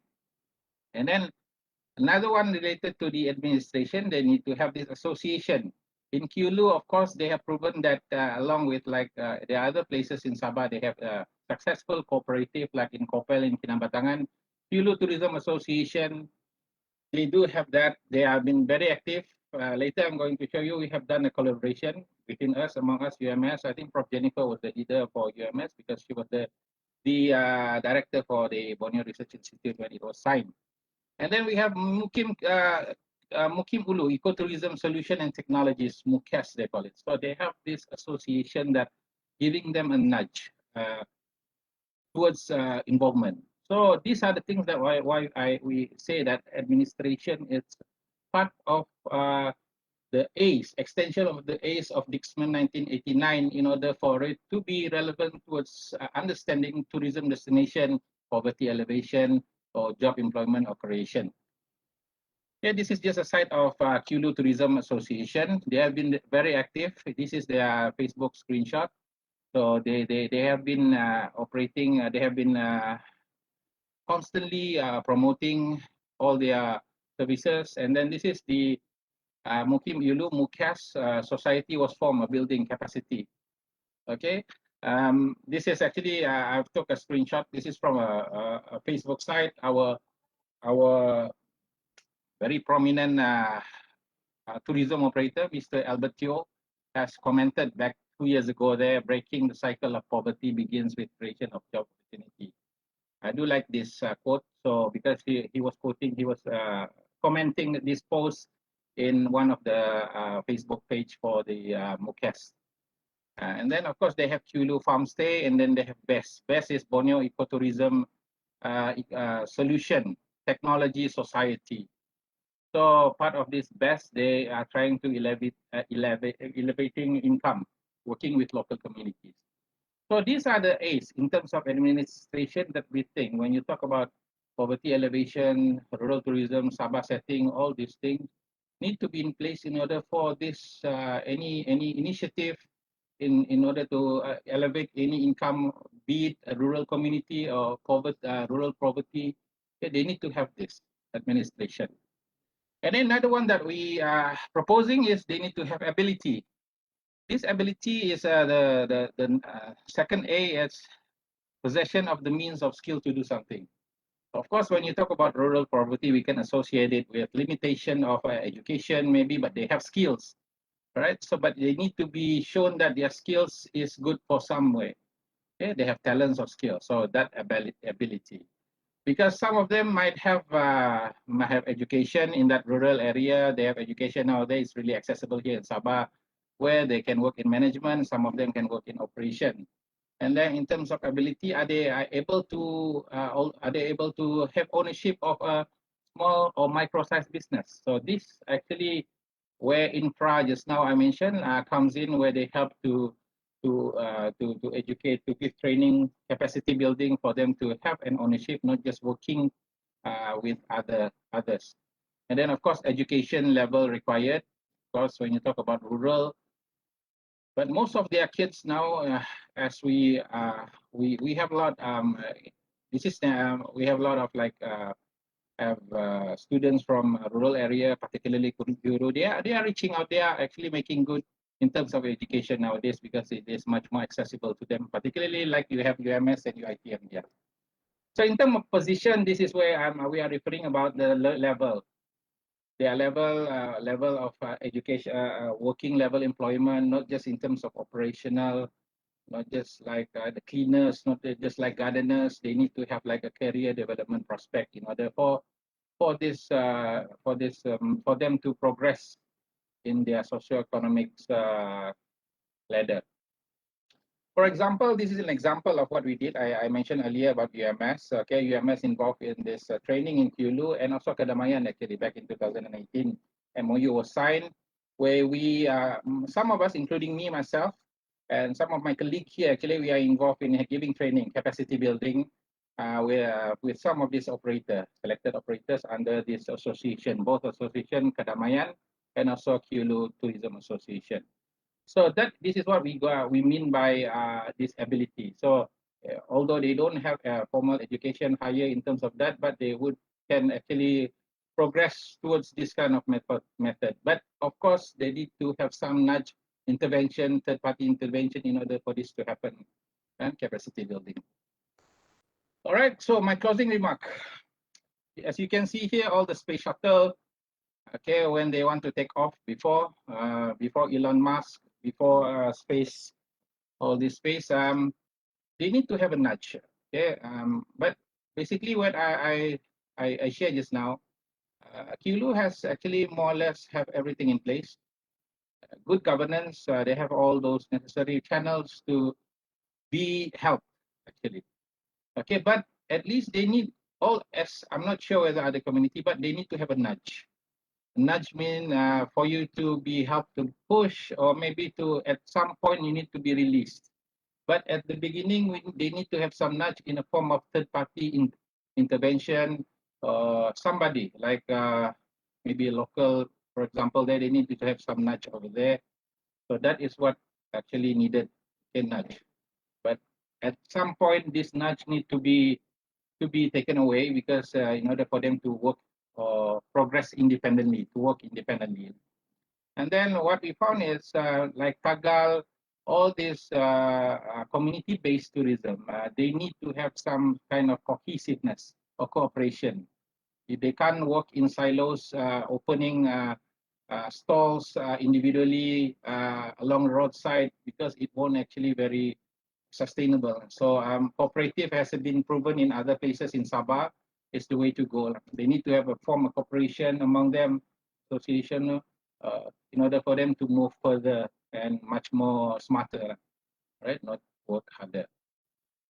All right. So lastly, what we have here in Kulu is just Kulu is not actually a poorest. Back in 2020 September, our Department of Statistics released saying that 5 districts in Sabah recorded the highest poverty. And Kulu is not one of it, Cadamayan is not one of it.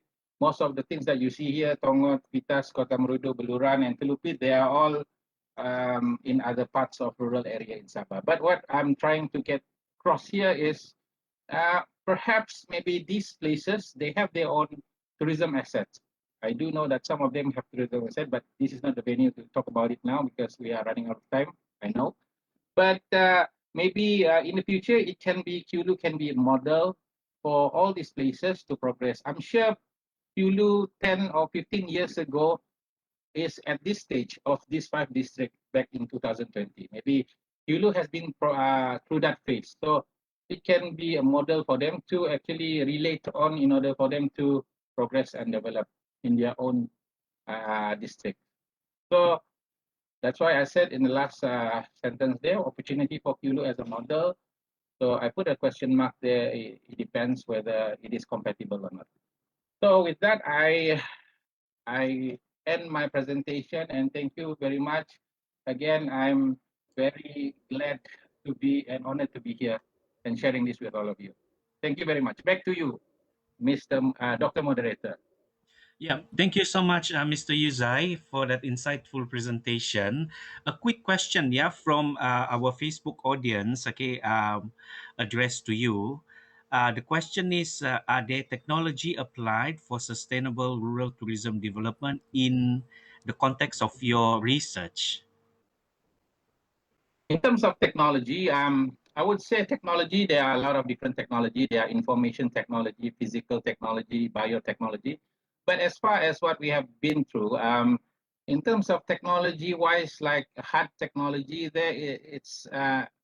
we have seen, as what we have seen none in terms of that. Like if you're talking about solar power, or maybe sustainable materials, although they have been using local produce, but in terms of technology, like a hard technology itself, unless if you are talking about like website, mobile application technology, some of them have websites, but in terms of like hard technology, like maybe I'm not really sure, but we have yet seen it, all this physical technology.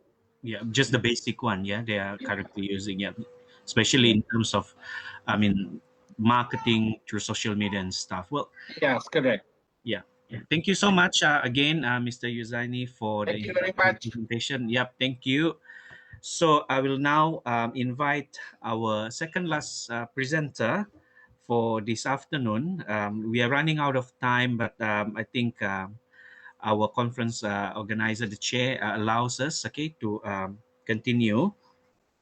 Mr. Kamarul Mizal Marzuki, a lecturer from the Faculty of Business Economics and Accountancy, UMS, and he will be talking about a preliminary local value chain analysis of rural tourism in Sabah, the case of Cadamayan destination. Mr. Kamarul?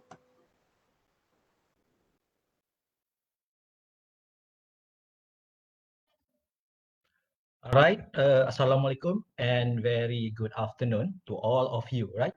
All right. So thank you for Dr. Oscar, moderator for today this session. All right. And then also thank you for the organizer. All right, to give me opportunity. All right, to present preliminary outcome or output from from our study. Right. So I think I would like to share with you, okay, the slide.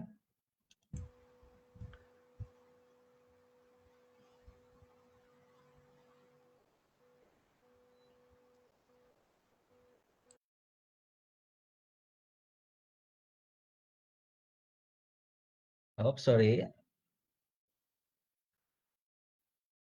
All right, so I hope you can see the slide. Yes, yeah, we Yeah, can view the slide. okay. All right.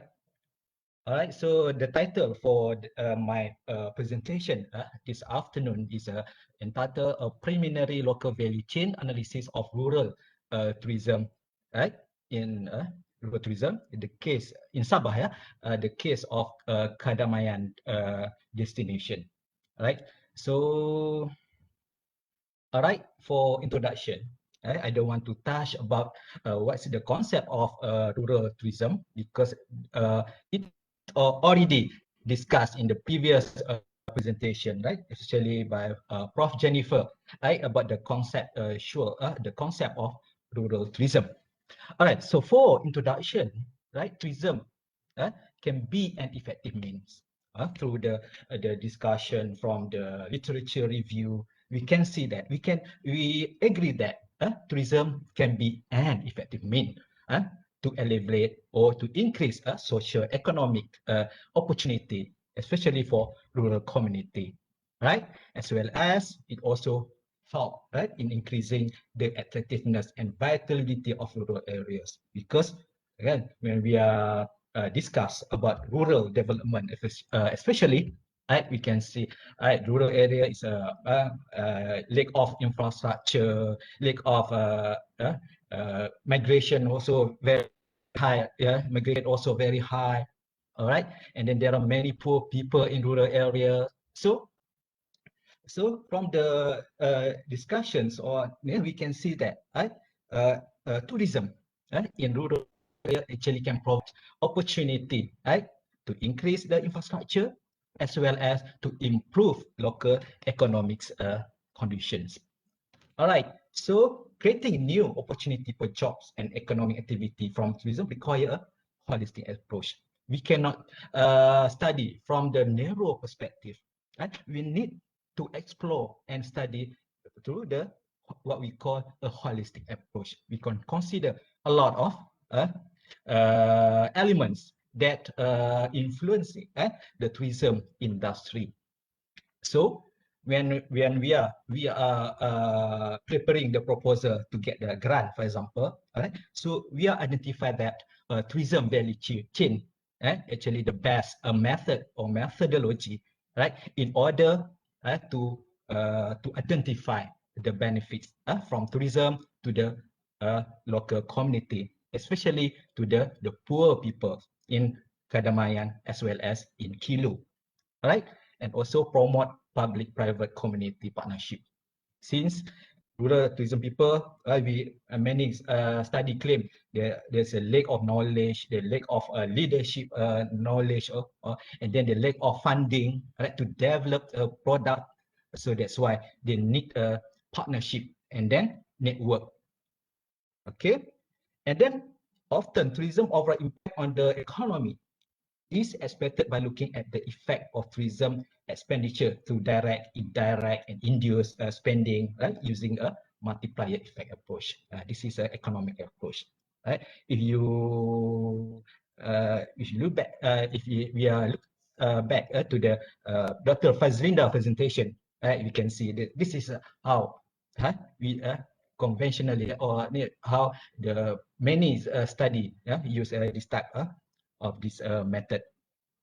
Okay, how many impact to the right to the restaurant, how many impact to the transportation, for example.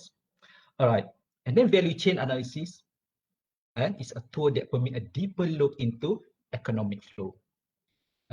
So we need to understand the flow of the benefit from when the visitors or tourists enter the country or destination into the until to the poor people at the end of our target, right? Okay, intervention and be planned in order to improve local benefit and sustainable development. So that to the analysis, so we can come up with the strategy, or government can intervene, come up with the intervention, how we can improve the local economic benefit. Okay, so I think I don't want to go details. I think Dr. Fazinda already explained the profile of Cadamayan, right? But I want to add in terms of tourism business perspective, the data, right? So in Cadamayan, there are 111 tourism operator in Cadamayan, right? But only 66 operators joining Kata or Cadamayan Tourism Association, right? And then, interestingly, 60% of tourism business in Cadamayan, right, are operated by community. Some of them cooperated under cooperative model, while 36% by private operator and 1% run by the government. This one, sayap substation managed under Saba Parks. All right. So 15 operators are considered as the most active operators. They keep regularly receive tourists, but the rest may be inactive or maybe not well performed like the 5 operators. All right. So for your information, Cadamayan actually the one of the recipient of the Asian Community-Based Tourism Award in 2019 in Hanoi, Vietnam. They get because of their commitment, the destination commitment to the local community-based tourism initiative. All right, so what is a value chain? This is the main essence in my presentations. Right? So the value chain describes the full range of activity which are required to bring a product or service from conception through the different phase of production, delivery to final consumer, and final disposal after use. Right? So undertaking is VSA, value chain is in tourism destination require estimating a value of total tourist expenditure and disaggregating this into the different functional areas. Maybe we can relate with the 5 A's that has mentioned by Mr. Yuzaini just now, right? So we can relate that actually. All right, so why we need to conduct value chain analysis? Number one, we want to understand on how the tourism economic flow operates. From the tourist, maybe they come from the KK city, and then how they give the benefit to the destinations. All right, and then describe the size of the tourism sector, all right, and then measure impact on tourism or local economics in tourism destination. Maybe just now, Dr. Mori already discussed from the macroeconomic perspective. Right? But for this presentation, I focusing on the micro or local level perspective. All right, and that is the share of the tourism expenditure, and the last one, develop and enhance the tourism sector growth and competitiveness. When we get the data, all right, so I think we can enhance the tourist sector growth, right? And it's a competitiveness. I will share you later, right? Okay. All right, so this is just this diagram to show you, all right, the basics tourism value change, right, from the tourist plan or book the trip until they say goodbye to the destination, right? Okay, so this is the component involved in the entire tourism value chain. This is at the macro levels, right? Maybe national levels or state levels, but this is what we apply in our research, right? Focusing on the local value change, right? So this one actually maps of rural exclusion actors, right? From study from in Luang Prabang laws. Right? So so you can see, right, the component, the value chain involved in the rural tourism destination.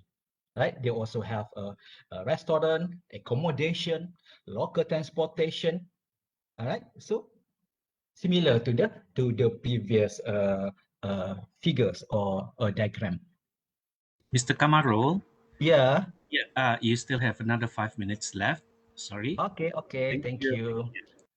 All right, so in terms of methodology, this is a general approach. So destination research, we conduct interview with the key stakeholders. All right, we also conduct what we call rapid assessment, what they have there.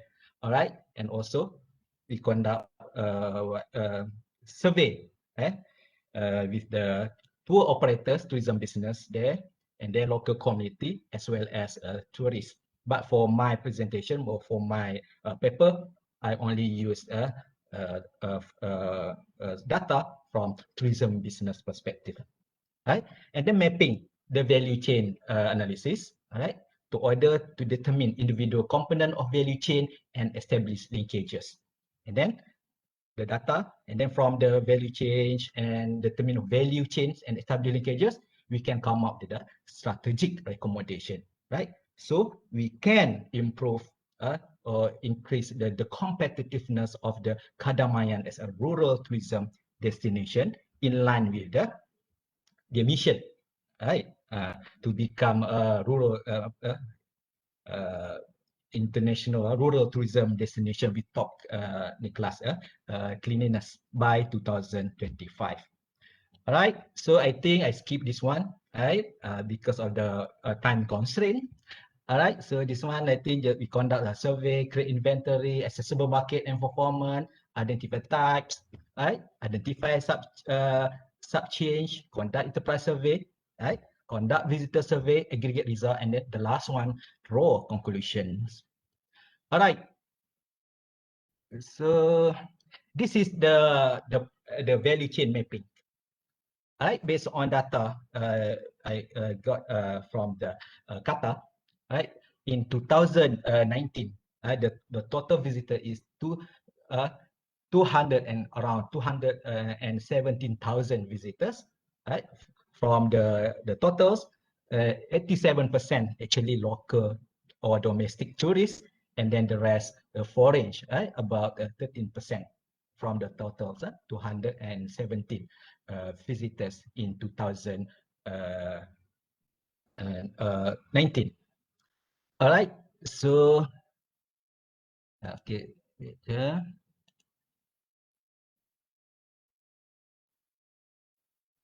okay. All right, from the visitors, 217 visitors. All right, 85 of them actually we can consider as a day trippers. All right, and then only 50% overnight tourists. So if you go through the mapping, the diagram, right? So if they trips 85%, they not use transportation, right? So they for day trippers they use a hire car, right? Maybe their Cadamayan actually not their main destination. This is just a complementary or supporting destination for them, especially the tourists from Peninsular Malaysia, for example.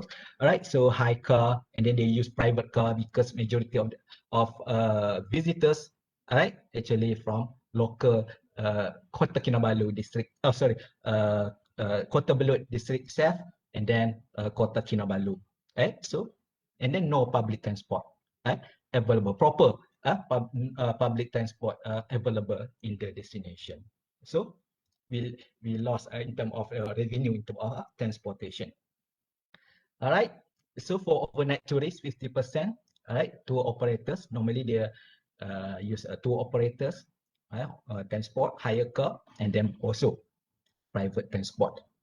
All right. So the total revenue in 2019 for Cadamayan is around 2,600,000 visitors. In terms of revenue. If we are translated in terms of average spending, right? Okay, so the Cadamayan, the average spending for each visitors only 12 ringgit per visitors. So can see later I will discuss in the finding part. All right, we will discuss about these issues. All right, 12 ringgit is considered low. All right, I will discuss later about this type of fundings. All right, since the majority of the tourists actually day trippers, right? So the revenue, right? The majority of the revenue they are spending goes to the activities, to fee, 30 ringgit per person, and then 50% goes to the activities, right? And the totals for the amount is about 1.5 million, right? And then the activity hiking, trekking, and then river recreation, contributing more, right, to the income or revenue in the Cadamayan destination. Okay, and then followed by the accommodation. So that the issues now, whether we can consider Cadamayan as a tourism or just for recreation activities.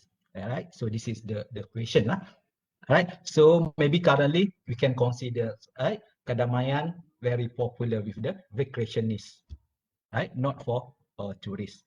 When we are look at the characteristics of the demand, the tourists. Okay, all right. So I hope that you can get the perspective about the tourism value chain mapping.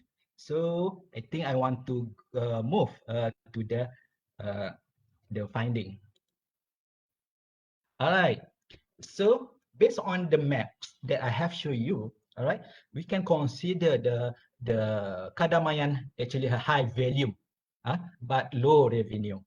Or in tourism term, maybe the economic perspective, high yield, low yield issues. Right? If we are referred to the data in 2017, right? Maybe I can read the data, right? Okay, Cadamayan generated 900,000 ringgit with 90,000 visitors. Right? Compare with a Kilo that mentioned a lot with the Mr. Yuzaini just now, right? Kilo generated 4 million ringgit with 50,000 visitors. Right? So we can see, right? Maybe the different business model influence the numbers, the total revenue for the both destination. Right? In 2019, Cadamayan, for average, 10 ringgit per visitors only. But for Kilo, they generate 75 ringgit per visitors. Right? So it can relate with the business model that apply in the area. Right? Like Kilo, for example. Right? The operation, tourism business operation dominated by the established tour operators, especially for whitewater rafting activities. They can charge higher price because whitewater rafting, right? Their main concern from the visitors, right? Actually, the safety, right? So they're willing to pay higher for this type of their experience.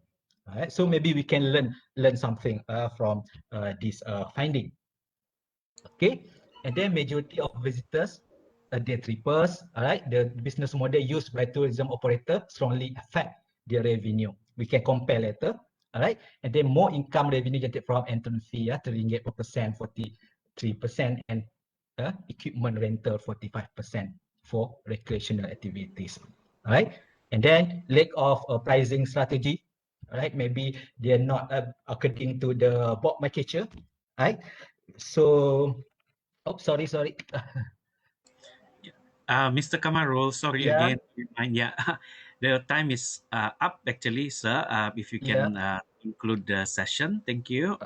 Okay, so I think I go fast. All right, so lack of pricing strategy. Okay, and then culture tour and dance performance relatively small share, and then competition. They're offering similar products, similar experience, and then lack of quality tourism product, especially for package tour. Actually, package tour can bring a lot of benefit to the local community. All right, so for conclusion, we need a creative and innovative pricing strategy. We cannot follow our competitors. We have a good, strong, a good or unique experience. Why not we charge higher price? Okay, and the better product development, maybe event like before this, the Cadamayan already organized what we call Cadamayan Adventure Race. We should uplift the event, and then based on the study key success factor, actually accessibility. The tourism business that be able to attract more tourists actually because of accessibility, and then backdrop or scenery, and then activity which offer the activity for friend and then family. All right, and then in terms of VCA, actually based on this primary analysis, we can see that VCA is an effective tools, providing an update and systematic features of the local economy. But to complete, to get accurate and then precise finding, we need a complete and sufficient data. Okay, and then for further analysis, complete the data collections, and then further analysis to integrate with proper analysis and then spatial mapping to support value chain. All right, and maybe the number 4, develop simple apps to assist in mapping rural tourism benefit flow and reporting purposes. All right, so I think that's all from me. Thank you.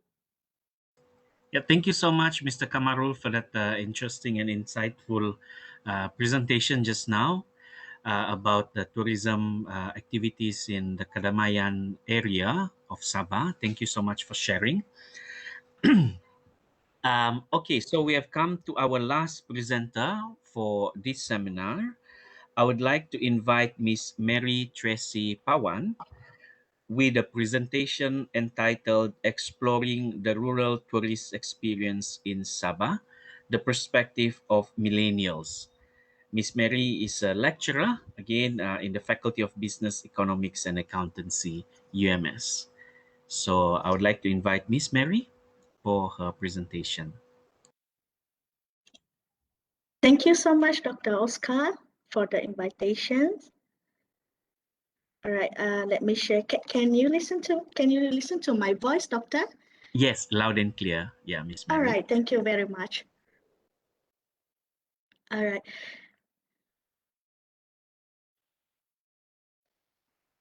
Okay, good afternoon, everyone. So I'll be the last presenter for today's seminar, and thank you to the organizer for the invitations, okay, to invite me as one of the speakers for today's seminar. So I'm Mary Tracy Pawan from Faculty of Business, Economic and Accountancy from University Malaysia Sabah, where my titles of my presentations of today is Exploring the Rural Tourist Experience in Sabah from the Perspective of Millennial. So the presentation outline here will include the introductions, the methodology, result and discussion, and conclusions. So domestic tourism here, as we know, it contributes most to a country economic than international inbound travel. And it facilitates the redistributions of wealth from the capital cities to rural areas by generating employment and income. As Sabah braces for new endeavors, rural tourism has also advanced silently, and it turning into a major economical benefactors for communities, culture, and traditions. Sabah is endowed with rich natural resources, cultures, okay, and traditions. So this also a very well known among our discerning travelers. So based on the United Nations World Tourism Organizations and World Youth Students and Educationals 2016, millennials are the key for tourism future based on 3 reasons. One is the sheer amount on young tourists traveling in the present. Second is their original choices may lead to the new attitude towards tourism by wider society. And the third one is the anticipations that young tourists will continue to travel in future. So who is this millennial? In this regards, the millennial segment offer an interesting prospect because of their growing financial influence and their interest in travel. So here we define millennial as the age of group with the most purchasing power. Okay, with the literature and the identify them as the future of the tourism industries. However, there are limited consensus on the age boundaries of the millennial cohort within the tourism literature. According to DeMarks, okay, we for instance define millennial here is those who are born between 1981 and 1995. All right. So these are the 4E economic experience. Okay. So this presents studies, proposed utilizations of pertinence, constructs of experience economic model to explain the rural tourist experience in Sabah. So this model delineated 4 realms of experience, yeah, which is from the entertainment, educational, aesthetic, and escapist. So for the methodologies here, okay, for your information, this is a preliminary studies as these studies are still in the progress, okay, we're still conducting it for the data collection. So this is a preliminary study. So this studies using convenience sampling okay, by ensuring the informations obtained would based upon the tourist actual experience and self-report experience through questionnaire survey as mean of the information gathering. So this survey was conducted, okay, in Kota Belud and Kulu for 1 month period. So the scope here we are focusing on the millennial, means that those who are based on the definitions by the DEMOS, those who were born in the 1995 to those are born in the 1981 to 1985. Yeah. All right. So this is the result. Okay. Currently we have around total of respondent 188 respondent here who aged 26 to 40 years. All right. So based on the definition of DEMOS, so there are 65.5% female respondents and 34.1% is the male respondents. Okay, majority those who comes to Kulu and Kota Belud are from the local, from the Malaysian. The ethnicity majority is from is 20.5% is from the Dusun ethnicity, and followed by the Malay 15.9% and Bajau 11.4%. So based on the ethnicity, you can see here those tourists are majority from the local. All right, so for the education level, 42.5% have the degrees, okay, and the occupation majority here, 23.7% are students. Okay, so how well they know this place? Majority 79.5%, okay, are from friends and family, and they have been visit to this place more than 3 to 4 times, all right, 45.5%. So general length of trip here, majority they spends around 2 to 3 days, okay, which is 50%, and the most common purpose of their travels, okay, to this Kota Belud and Kulu is for the outdoor activities, which is they are going for hiking, camping, rafting. As you know that just now, based on the previous presentation, it shows that this hiking, camping, rafting is one of the major activities that offered by the rural tourism, mostly in the Kulu and Kota Belud. So this is significant with the findings.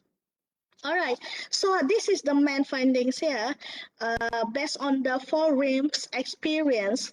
So based on this table, okay, it provides a depiction of the rural tourist activity positions within the model, which demonstrate the suitability of the framework in helping to understand the greater rural tourist experience. So based on here, among the 4, SKPs have the highest mean, okay, which is 4.42 means. All right, based on in the entertainment, in the construct of entertainment, there are 6 items here. All right, so the highest mean for one of the item is the location or the destination offer numerous adventurous of activity, which with the mean of 4.09. So majority is strongly agreed with the items. All right, and for the educational parts, okay, there are 7 items here. Okay, the highest item here showing that the tourists, they gain knowledge of information of the places they visited. Means that when they travel to the places, okay, maybe in Kota Belud, and they gain knowledge. So this has the highest means, which 4.27, followed by the second highest is the experience new culture. Okay, by going to this place, at the same time, they experience the new culture. All right. For the aesthetic, all right, aesthetic here means that tourists are enriched by the sensual environments. Okay, so there are 6 items here. All right, the highest item here is tourists are thrilled about having new experience. okay, with the mean 4.43.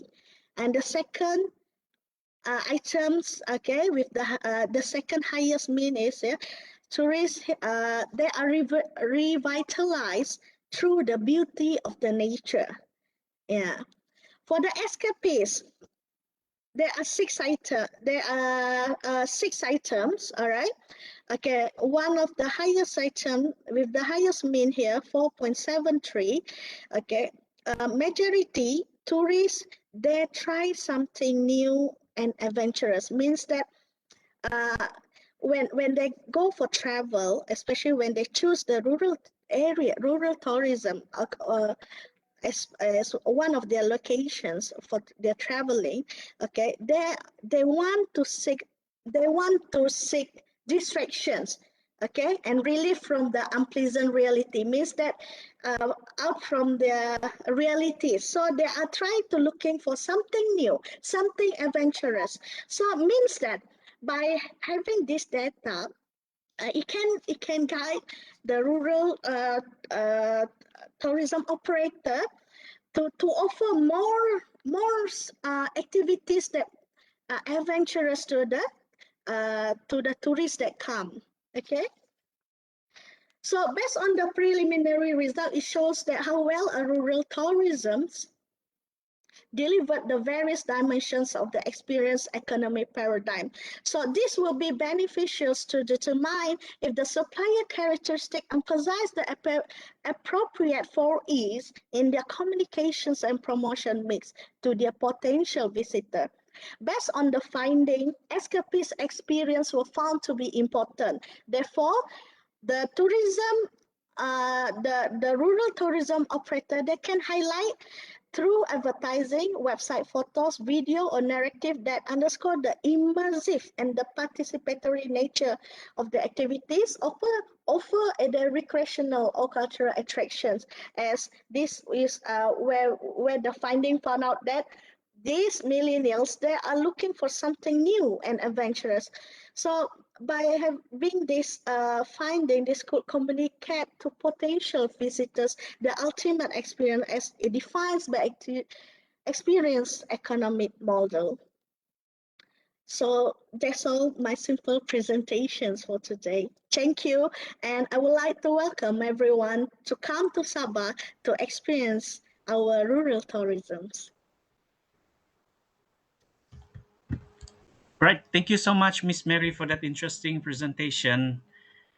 Yeah. Thank you, Dr. Oscar. And thank you also for the greetings to welcome our international participants to our state. Yeah, to visit. Hopefully after this COVID-19 is over. Yeah. So I guess that's it. Okay. For today's presentation. Okay. On behalf of the organizing committee, I would like to congratulate and thank to our appreciate the participation of all of our participants, as well as the keynote presenter and the presenters as well. Okay, before we end the session, I would like to invite Dr. Rosalie Asid, our Deputy Dean of Research and Innovation of the Faculty of Business, Economics and Accountancy, for a closing remark. Dr. Rosalie, please. Right. Thank you very much, Dr. Oscar. Can you give me around 30 seconds so that I can Okay. set up Yeah, my... sure, Doctor. Yeah. Thank you. Yeah. So again, to all participants, who are still here joining us, all right, just for your information, make sure you register your attendance, okay, with the in the seminar attendance link, which is being provided by Dr. Andy, okay, so that the seminar secretariat can actually email you guys the certificate of participation. Okay, thank you. Dr. Rosalie, are you ready? Yeah, I'm ready. Okay, yeah. So the floor is yours, Doctor. Thank you. Right. Thank you very much, Dr. Oscar, our IMC and moderator for this morning international seminar. Right. Bismillahirrahmanirrahim. Assalamualaikum warahmatullahi wabarakatuh, and very good afternoon to everybody. Thank you very much for inviting me to give the closing speech for this important seminar, and it is great to see the growth of research interest in the area. I believe that during this half-day seminar, we have all had a fruitful discussion, and we learned a lot from the keynote sessions delivered by wonderful keynote speakers who shared important insights to all of us. Ladies and gentlemen, I believe that all of you have well done through this seminar. It is my great pleasure that you had fruitful discussion. Though in my opinion, and yeah, I think half-day seminar is not enough actually. In this seminar, whose main theme was opportunities and strategies for sustainable rural tourism, I expected that every speakers make a presentation on issues related to seminar theme surrounding each country, as well as problem facing each country's challenges and solution, as well as policy response to the said issue. I observed most of the presentation and active discussion basically, so I can conclude that the purpose of the seminar has been completely accomplished. And I would like to pay my deep respect to all the participants for your positive participation in this seminar. And I hope that what you have learned through this seminar will help you a lot to carry out your future duties and lead to the sustainability of the region in the future, especially during this pandemic era. Ladies and gentlemen, will be a precious experience. It will be a precious experience for me and for you as well in this seminar, and listen to all the presenters' view through their interesting presentation. And I sincerely hope that this seminar will last a long time and help to lay the foundation of building sustainability cooperation, specifically across the region. And on behalf of the Faculty of Business, Economic and Accountancy Management and Staff, I would like to express my appreciation to all the participants for taking time out of your busy duties to join this seminar, and to all your organizations for sending excellent speakers to the seminar. Finally, I would like to congratulate Associate Professor Dr. Hassanal and to all the committee members for organizing this seminar, and to the keynote speakers and all invited speakers, and last but not least, to all the participants to make this seminar a reality. With that, I would like to close my remarks and officially announce the end of this seminar, International Seminar on Sustainable Tourism Development, Opportunities and Strategies for Sustainable Rural Tourism, and wishing the future prosperity to everybody. Thank you, and Assalamualaikum warahmatullahi wabarakatuh. Back to you, Dr. Oscar. Thank you very much. Yeah, thank you so much, Dr. Rosalie. Yeah, and thank you as well to all the participants, okay, and presenters, as well as our keynote speakers for today's seminar. Before we end the session, okay, I would like to ask everyone to turn on their camera for a group photo session, okay? All right, since we are currently under the pandemic, the COVID-19 pandemic, so we have to do the seminar virtually, and then the group photo will be taken in a virtual manner as well. So please turn on your camera and smile for the camera. I hope the technical team is ready to capture our photo. Yeah, Dr. Borhan, are we Smile, ready? everyone. Okay, yeah, Dr. Andy's there. Okay, 1, 2, smile. All right. So thank you again, everyone who have participated in this seminar. Just for your information, before we end the session, okay, as I previously mentioned, the ebook will be shared with all participants at least 1 month after the seminar itself. And make sure you guys fill in your attendance, okay, in the attendance link being provided by Dr. Andy, so that we can email you the certificate of participation. And on that note, I hope to see you guys again in the next international seminar on sustainable rural tourism development series. Okay, and thank you. Have a good afternoon. Thank you, everybody. Bye.